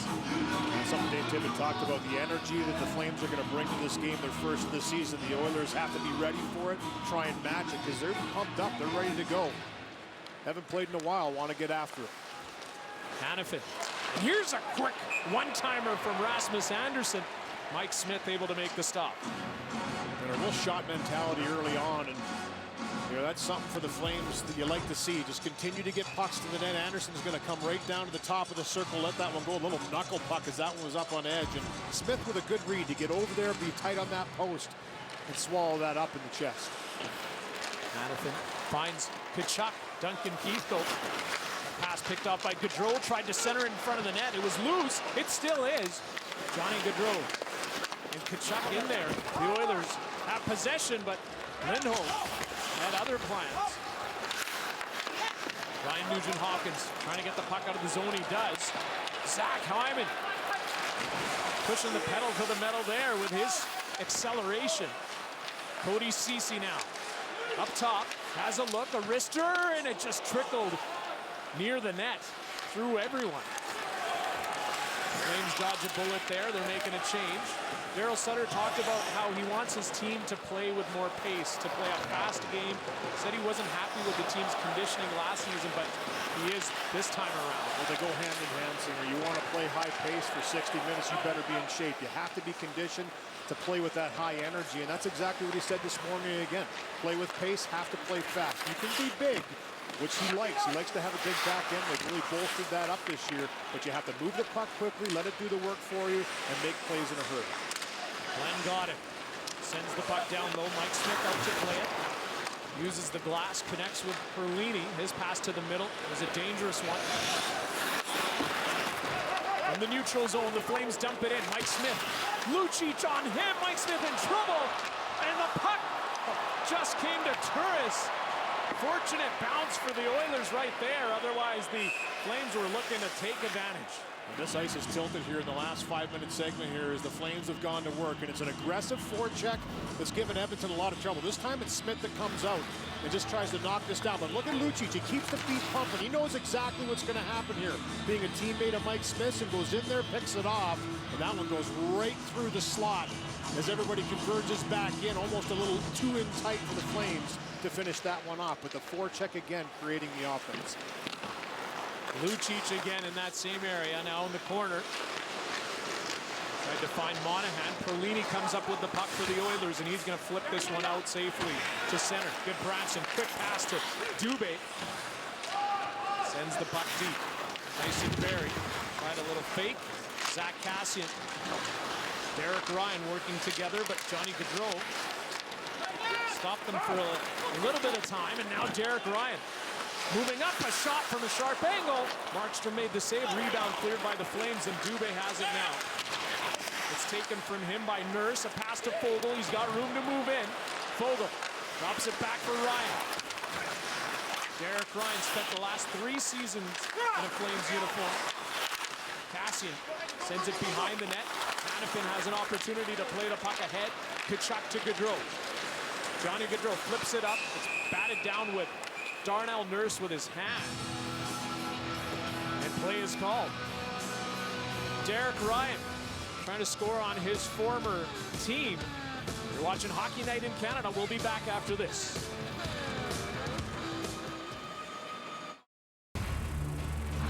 Weekend Warriors, meet your match.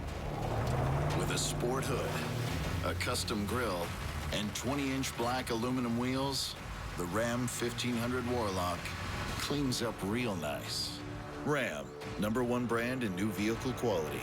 Get up to $9,750 in discounts, plus up to $3,000 in loyalty cash for select owners. 5 minutes before puck drop, and you're like, Guy, it's 5 minutes before puck drop, and you're not ready. Oh, but we're ready. You've heard of tailgating? I give you.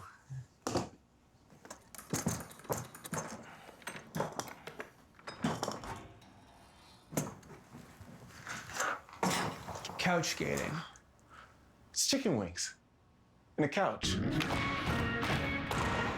Heartland, new season, embracing the future. We survived all right. It's pretty life-changing. The strength of family. Heartland, Sunday at 7, only on CBC and CBC Gem. The Great Canadian Baking Show is back for another season. It's gonna be yummy. It's gonna be delicious. Scrumptious. Mouth-watering. Tasty. Delectable. Succulent. Decadent. Mouth-watering. Mashita. Appetizing. Masarap. That's a good piece of cake. Tonight's goaltending matchup deserves a few words. 2 off seasons ago, Mike Smith was a free agent sitting at home with the phone not ringing as Oiler GM Ken Holland pursued Jacob Markstrom. Markstrom chose Calgary on the first day of free agency. The next day, Smith's phone did ring. It was Ken Holland with a 1-year offer that turned out to be a steal for the Oilers, so the Flames got their man, which ensured the Oilers got theirs. Mike Smith's been the busier of the two tonight. He's asserted himself, in particular, on that shorthanded breakaway save on Mangiapane. Harner Ryan. Thanks, Scott. And that was a battle of Alberta between the GMs. I just found that storyline fascinating as well. Draisaitl now to Barrie up top. Draisaitl has it again. Puljujarvi. The puck evades McDavid there as the Flames were able to get it away from him. The Oilers with another opportunity. Puljujarvi swings it back. Draisaitl. Nurse now to Puljujarvi in the middle. Draisaitl had hopped over his stick. Gaudreau takes control. Flames get it out of their zone. Connor McDavid now in the Flames territory. A pass to the middle. Rasmus Andersson. Good active stick there. Mangiapane with Gaudreau. 2-on-1 developing for the Flames. Mangiapane to Gaudreau. He took a swing at it, but he misfired. Couldn't connect with the puck. And the Oilers escape unscathed there. All set up on an excellent stick, as you mentioned, Singer. It was Anderson, that little poke check. That was labeled for the tape. Would have been a great chance. Goes the other way. Mangiapane's been all over it early on here. Looked like he was going to shoot, sold it. Beautiful pass across, but Gaudreau just couldn't handle it. Tannen off the glass. He gets the puck out of the Flames zone. Cody Ceci has to skate fast. Dylan Dubé coming in with a ton of speed. Ceci protects the puck. Moving up is Ceci. The pass. Ryan tips it into the zone. Kassian takes a look. He's got McDavid. That's Foegele. Pardon me. Foegele twisting and turning a shot, and they score! The Edmonton Oilers are on the board in the Battle of Alberta. Well, how often do you see it? A great chance at one end that doesn't go in, and the other team comes down and buries one at the other, and that's exactly what happened here. It was a beautiful 2-on-1 Mangiapane right here. Head up, gets the feet moving, and a beautiful little sauce pass right over to Gaudreau. Just bumps over the stick. He can't finish it off, and then this line goes to work, and this is where this line's going to have success. Below the goal line. It's a nice little power move by Foegele. Spin-a-rama goes off the chest of Ryan, who's in front battling with Zadorov, and jumps down in front of him. He bats it actually out of the air and puts it by Markstrom for a 1-0 lead. End-to-end action. Derek Ryan's first as an Edmonton Oiler. As the Oilers take advantage.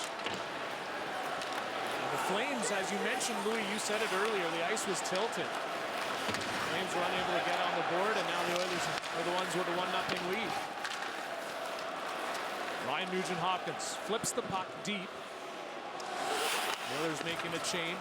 Lucic standing at the wall. Pass to center ice. Didn't pan out. The Oilers have it again. Slater Cuckoo's going to fire this puck into the Flames zone. Zach Hyman in the corner. Hyman.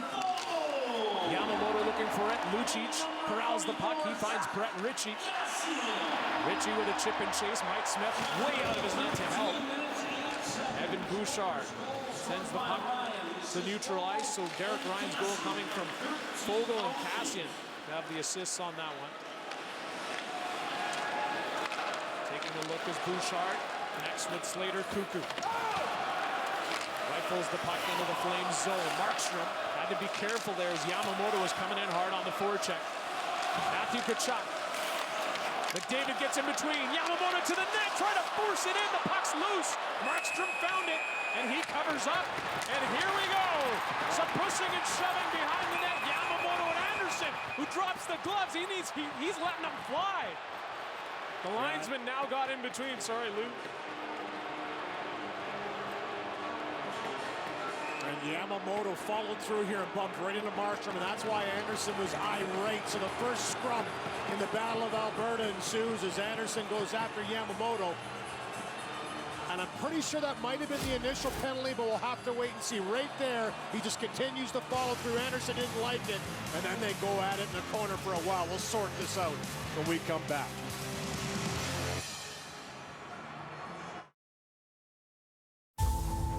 There's the country we build, and one we explore. One that's been paved, and one that's forever wild. But freedom means you don't have to choose just one adventure. You get both. Introducing the all-new 3-row Jeep Grand Cherokee L from Canada's best-selling 4x4 SUV brand.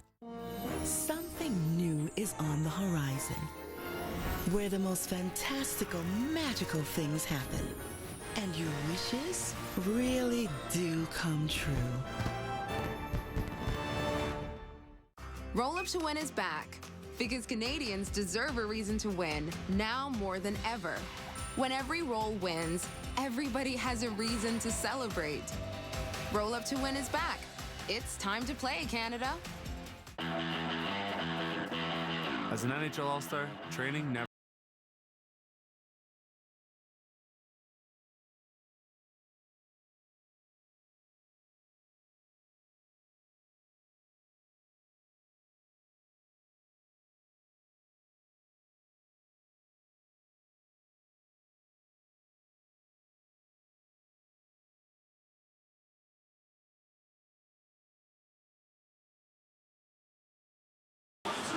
Rasmus Andersson's going to be the only person going to the box here, a double minor to him. And this is how it started. Yamamoto, he's just going to drive through. Nice little drop pass by McDavid. Yamamoto comes through, gives Andersson a pretty good bump. Now, it's coincidental they kind of collide at the same time, but Andersson didn't like it. He thought he was shoved into his own goaltender, and he comes out swinging, even kind of gets the head in here. First little left right there by Yamamoto. He comes in, gives him a left jab himself, and then a couple rights over top afterwards. Yamamoto on the bench, kind of smirking that one off, and Andersson was irate talking to the officials in the penalty box. He couldn't believe he was the only one going. So Andersson's in the box for 4 minutes, roughing and elbowing, what they're calling it right now. So the Oilers on the power play.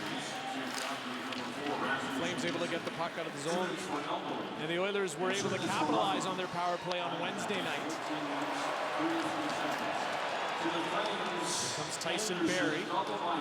Lost the puck to Backlund. The Oilers recover, and it's Draisaitl who carries in.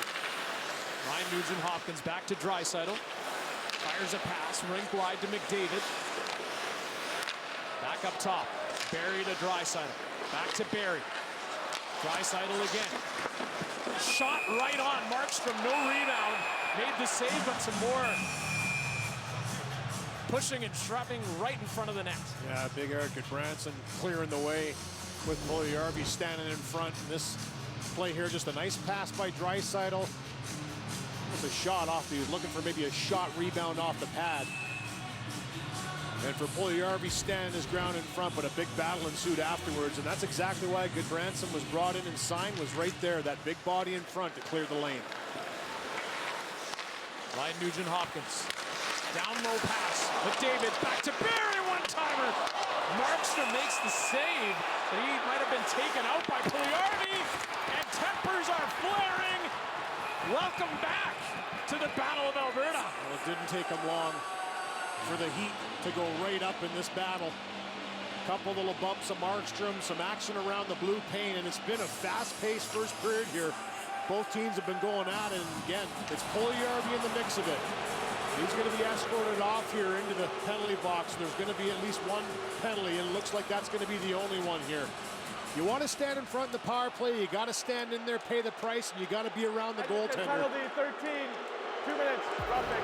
But it's a roughing penalty to Puljujarvi right here. As he takes this puck, he throws it across, and as he comes through, you can see him kind of get the left-hand bang right into the helmet of Markstrom. Now, he was trying to cross-check Tanev at the spot, but he did make head contact on Markstrom, and everybody comes in after that. Boom, right there, Markstrom goes down. Zadorov goes right after Puljujarvi. Better heads ensue here as they know that's a penalty. Let it go, it nullifies the double minor. It'll make it 4-on-4 here for 2 minutes.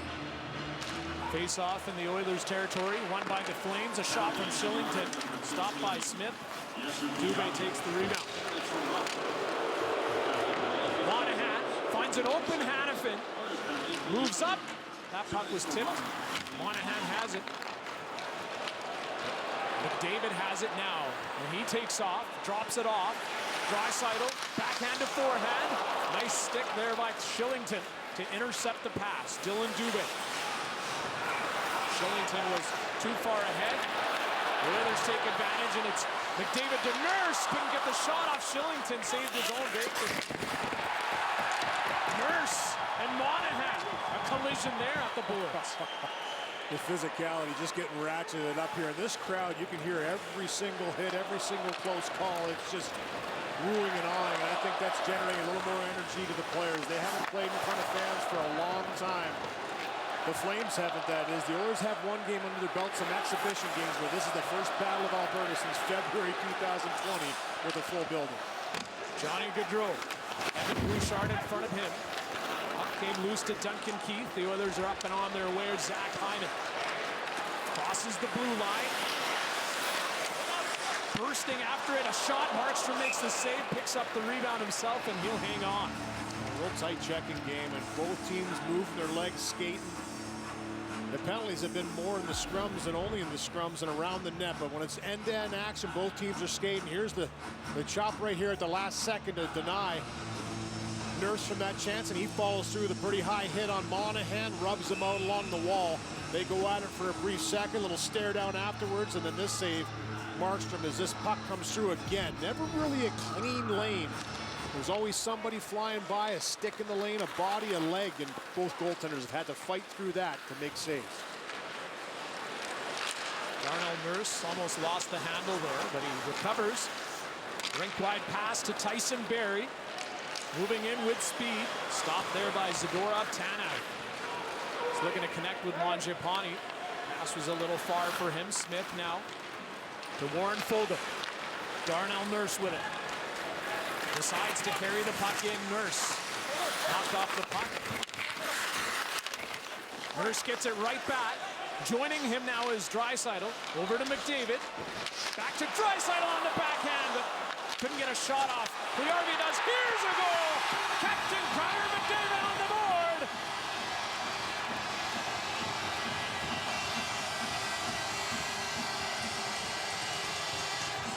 It's 2-0 for the Edmonton Oilers. And Draisaitl was screaming right from the bench, coming all the way down into this play. He's late, he comes in, he's the first one. A touch pass to McDavid. This one doesn't go through cleanly, but it's the effort to stay with it. And a gratuitous bounce as this shot attempt goes off the skate right to number 97, McDavid. Watch this. The shot by Puljujarvi off the skate of Lewis, right to McDavid. He taps that one in on a forehand one-timer. Puljujarvi out of the box, taps, he wants that one-timer, doesn't get there clean, but it funnels over to McDavid, 2-0 Edmonton. 2:31 to go here in the first period. It's been an entertaining first period so far. Lucic looking for the puck. Derek Ryan leaves it along the boards for Kassian, who's in a big battle with Brett Ritchie. The puck comes loose over to Tanev. Tanev makes a move, gets past Perlini. Pass to the middle, and Lucic couldn't corral the puck to get a shot off. Ritchie and Kassian looking for one another as well. Kassian has the puck, he's bringing it in. Going to the net is Derek Ryan, and went off a skate just wide of the net. Kassian with a big hit as he takes out Sean Monahan. Zadorov takes exception to that, and Kassian's helmet is off.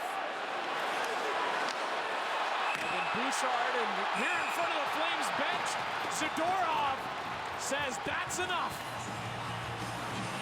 And he went right after Kassian after the hit on Monahan. There's a couple hits on Monahan by the Oilers, pushing back physically.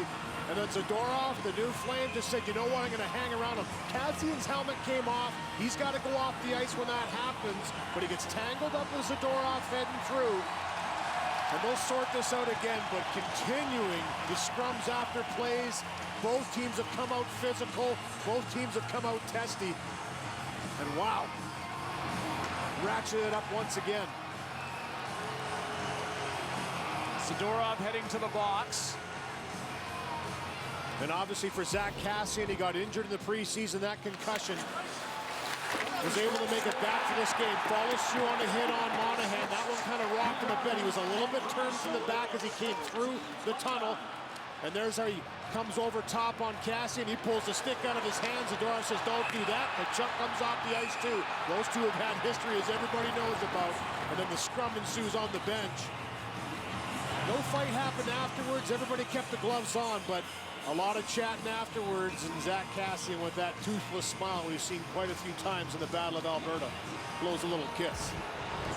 Louis, all of the players were talking about how the intensity is just going to go up several gears here with the fans, and we are noticing that with the atmosphere here tonight at Rogers Place. Absolutely, and people are standing. People are just excited to be back in the building, and I guarantee you, I know for a fact the players have all said they're excited to have them back and make it this type of an environment. And it's going to be coincidental minors here. The referees right now trying to grab control of this. They don't want this to get out of control too much. You love the physicality, you love the energy, but giving both Zadorov and Cassian roughing minors here. They'll go to the box.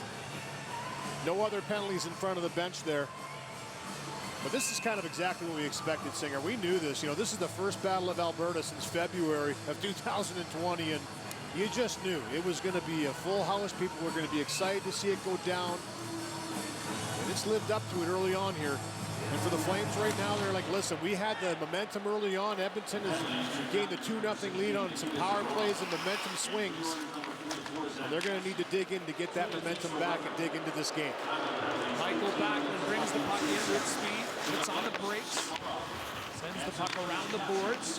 Rasmus Anderson had a touch, and now Backlund, it skips by him. Mangiapane trying to keep it alive for the Flames, driving to the net.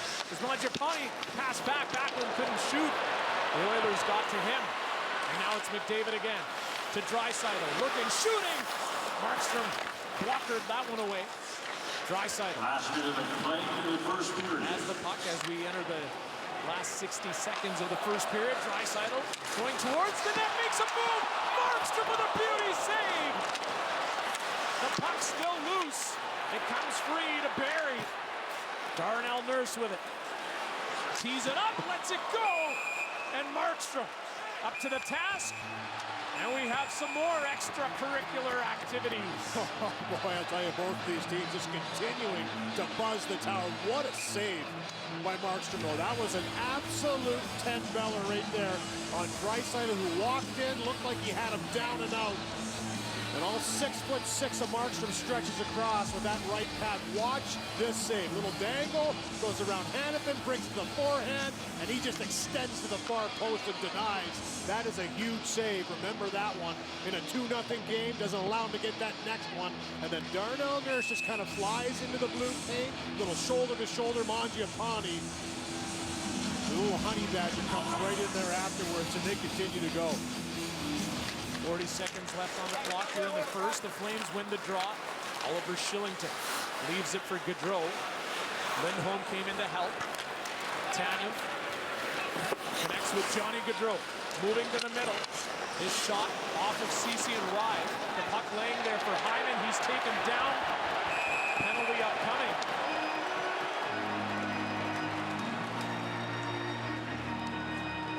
Welcome to the Hamilton East Animal Rescue Strays, new comedy series Tuesday at 8:30 on CBC and CBC Gem. There's a little confusion on that last play, I think.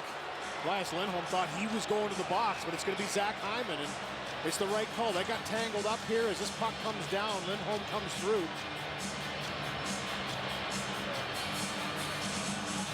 All right, he just kind of put it through, and he's kind of wondering, too, now that I see it on the replay. I thought he stuck the leg out, but I think he was battling with the puck. But the fans gave it a little bit to the officials, but Hyman's the only one in the box in a power play for the Flames. 4-on-3. 20 seconds to go in the period, and here Darnell Nurse takes over after the face-off. Rasmus Anderson, they're calling it closing his hand on him. Yeah, sorry, I was looking at the leg. I thought he came out with the right leg. It was hand on the puck. Partner, just picking that out. Johnny Gaudreau lost the handle. Kachuk, golf sling from center ice. Easy stop for Mike Smith. So the score after 20 minutes of play, the Edmonton Oilers lead the Calgary Flames 2-0 in the first edition of the Battle of Alberta this season. And what a period that was. The Battle of Alberta is back. Coming up now in the first intermission, it'll be David Amber and the panel on Hockey Night in Canada.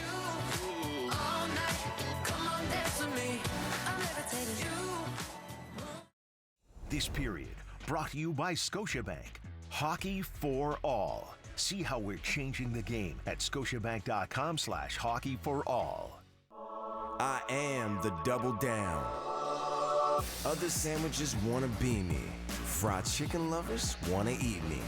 I trip it up on hand breading, so you better double down to get me. before you can't. It's pretty easy for me to get dressed in the morning, assuming I'm not backed up on laundry. I'd say a good pair of jeans is definitely the secret to a good mix and match wardrobe. They go with everything and they're my absolute favorite. Find all things simple for you at Mark's. Chromebooks are seriously easy to set up, right out of the box. Just sign in with your Gmail, and bam, all your files are right there. Now get after it, because you're good to go. Switch to setting up the easy way. Switch to Chromebook. At Armstrong, we love hearing from our fans. So we turned your real comments into our jingles. If it doesn't say Armstrong, then it's not for me. Because I'm a big fan of good, tasty cheese. Cheese to that. How's college going? Great. We're developing wearable photoplethysmography modules. How your watch monitors your heart rate. Oh! New record. A smart world requires a smart education. Get one at an Ontario college.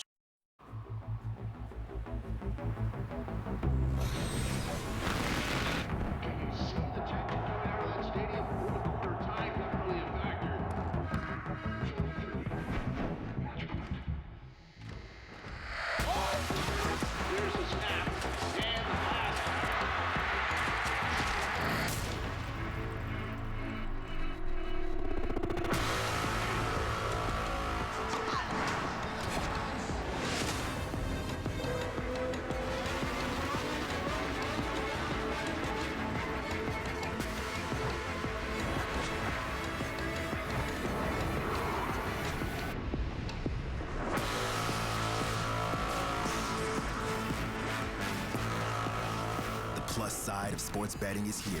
New ProLine Plus online betting with single event betting, dynamic competitive odds, and more. Register today at proline.ca.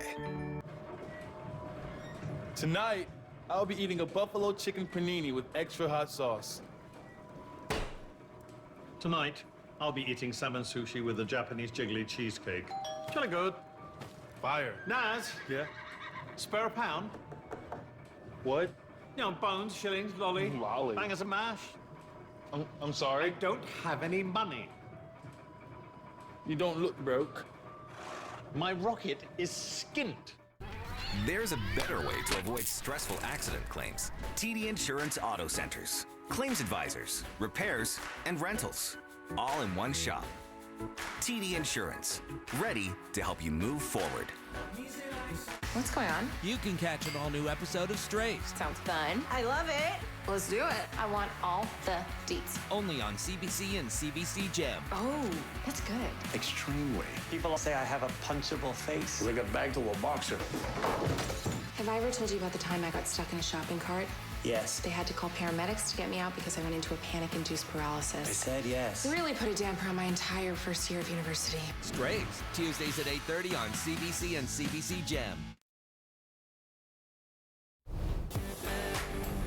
Great to have you along. Inside the Game is brought to you by the first ever GMC AT4 lineup. As we welcome you into our Sportsnet studios, some pretty interesting stuff brewing. We'll get to the Jets and Sharks in just a matter of moments, but we got to start with a fierce one right now. We're seeing Battle of Alberta. You wouldn't have it any other way, Kelly. Let's start with you, Kev, though, because we're seeing some interesting stuff. They're getting in Markstrom's crease, and Calgary doesn't like it. This is what we expected and hoped for secretly, right? Fiery Battle of Alberta. Why secretly?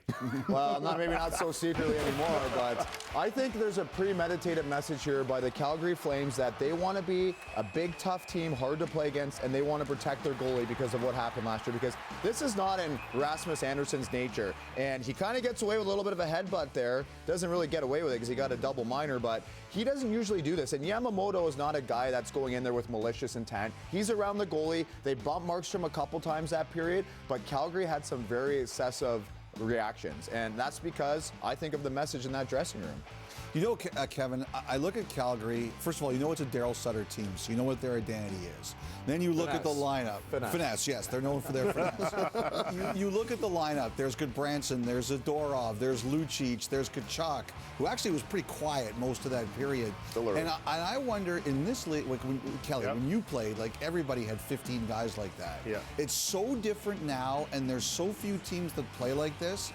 I almost wonder if the officials are looking for it. They're like, okay, that's Calgary. We know they want to be that way, so we're going to call that. Or we're going to be extra on edge to make calls against them tonight. I do wonder about that. But you can't call everything, right? No, I understand. So, you know, with the Daryl Sutter coach team, they won't back down from anybody, right? They'll like to set the tone. I wonder, Kev, you've been in that situation as a defenseman when you go after the guy that just bumped your goalie. 2 questions. Was what Anderson did excessive, and is that suspendable? Well, Anderson almost did that to Puljujarvi earlier in the period. So, again, I think there's a message there. I think he did a little bit too much there. You didn't think the headbutt was that bad. I think it was a sneaky headbutt. Right. He almost kind of went at him. Was he leaning in, and then it looked like his head? Yamamoto here throws a little punch first, and then Anderson comes in and almost makes it look like he's bracing for another little punch, but then that's the bad one. That follow through headbutts him that in the looks face. bad. How is that you guys? Like, because they're going to take a look at this. Does anyone here think there's going to be a suspension? I do. So Kelly thinks there could be. Even though I kind of question. This isn't soccer. There's no headbutting in hockey. There's no way it can be tolerated anywhere. Like, this isn't France versus Italy. They're going to look at it. Yeah, they're going to take a long look at this. So things are heating up. On the scoreboard, it's 2-0 Oilers. Derek Ryan and Connor McDavid with the power play goal. Here's the other thing. You better stay out of the box. Edmonton's had the #1 power play each of the last 2 years. You can't mess around.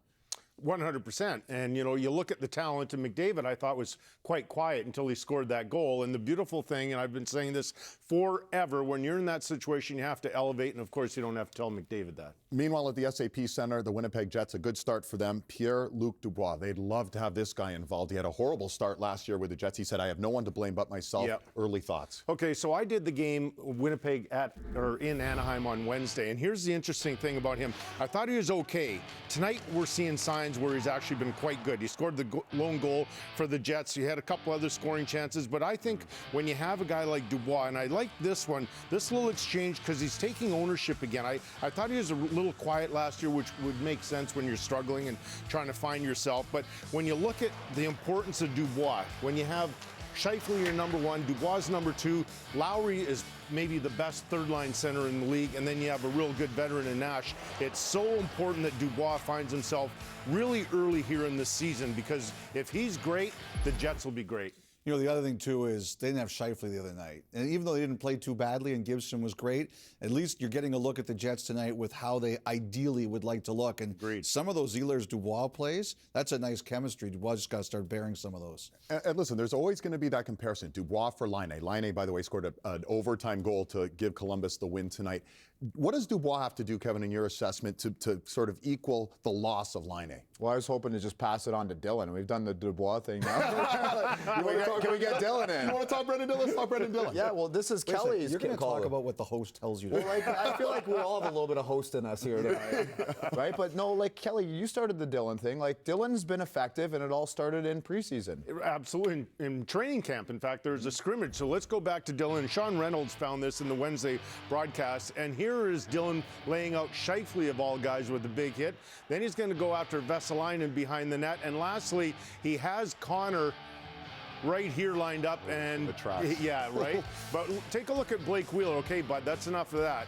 By the way, our Wednesday broadcast was amazing television if you missed it. But who did you work with? And then tonight, here he is on the forecheck, just puts a puck in deep. Good little hit on Simic. And then lastly, this is that memorable hit on Hurdle. This is exactly why the Jets went out and got Brendan Dillon. So this could be a really good thing for your team culture if it walks that fine line. There was a guy I heard in Anaheim before my time that did this in practice and actually knocked out Saku Koivu, and it wasn't good for culture. Yeah. But the way that Wheeler went at him and the way he was receptive, can't tell you. He started his own hockey line. But anyways, I think this is going to be a good thing. Mabrero or something like that. Yeah, so a couple of things to keep an eye on. So some rough stuff we've seen Edmonton and Calgary, and the Brendan Dillon show so far with the Jets leading San Jose 1-0. Much more hockey night rolling your way. What a great start to this season.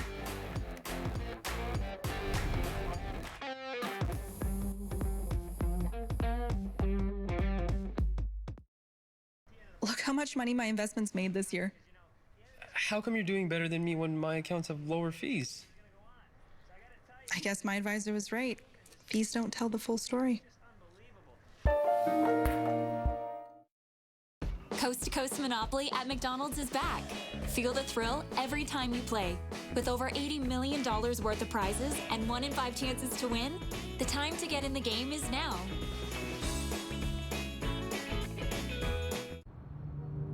For me, one of the best things about life is that we keep moving forward. We discover exciting new technologies, redefine who we are and how we want to lead our lives. Basically, we choose what we want our future to look like. So what's yours going to be?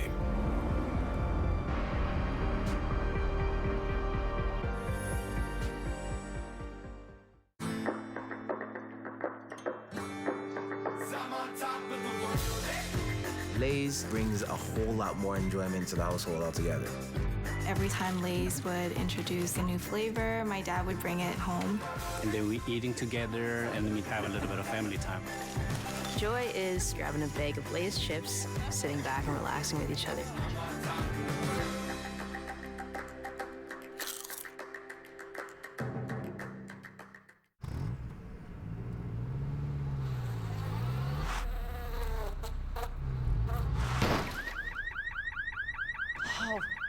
Fix Auto, the first words that should come to mind after an accident. As a chef, why do you choose grass-fed beef for burgers? The reason that we choose grass-fed beef is actually the flavor of the meat. It tastes delicious. Tastes amazing, and you can feel good about eating it. From the grass to the animal to your plate, it's been done the right way. If you've got really great ingredients, you really don't have to do much to make them taste delicious. You're both Teen Burger fans. Have you tasted one since we switched? I've had a few. You've had a few since we switched? Absolutely. 1 or 2. Tonight, I'll be eating a buffalo chicken panini with extra hot sauce. Tonight, I'll be eating salmon sushi with a Japanese jiggly cheesecake. Jolly good. Fire. Naz. Yeah? Spare a pound? What? You know, bones, shillings, lolly. Lolly. Bangers and mash. I'm sorry? I don't have any money. You don't look broke. My rocket is skint. There's a better way to avoid stressful accident claims. TD Insurance Auto Centers. Claims advisors, repairs, and rentals.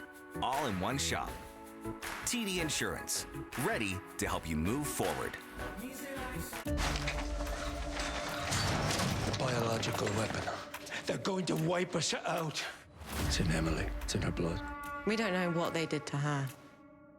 Maybe it's better if everyone just stays away from me. Everybody's going to die. This is our only opportunity to defeat them. We have each other now.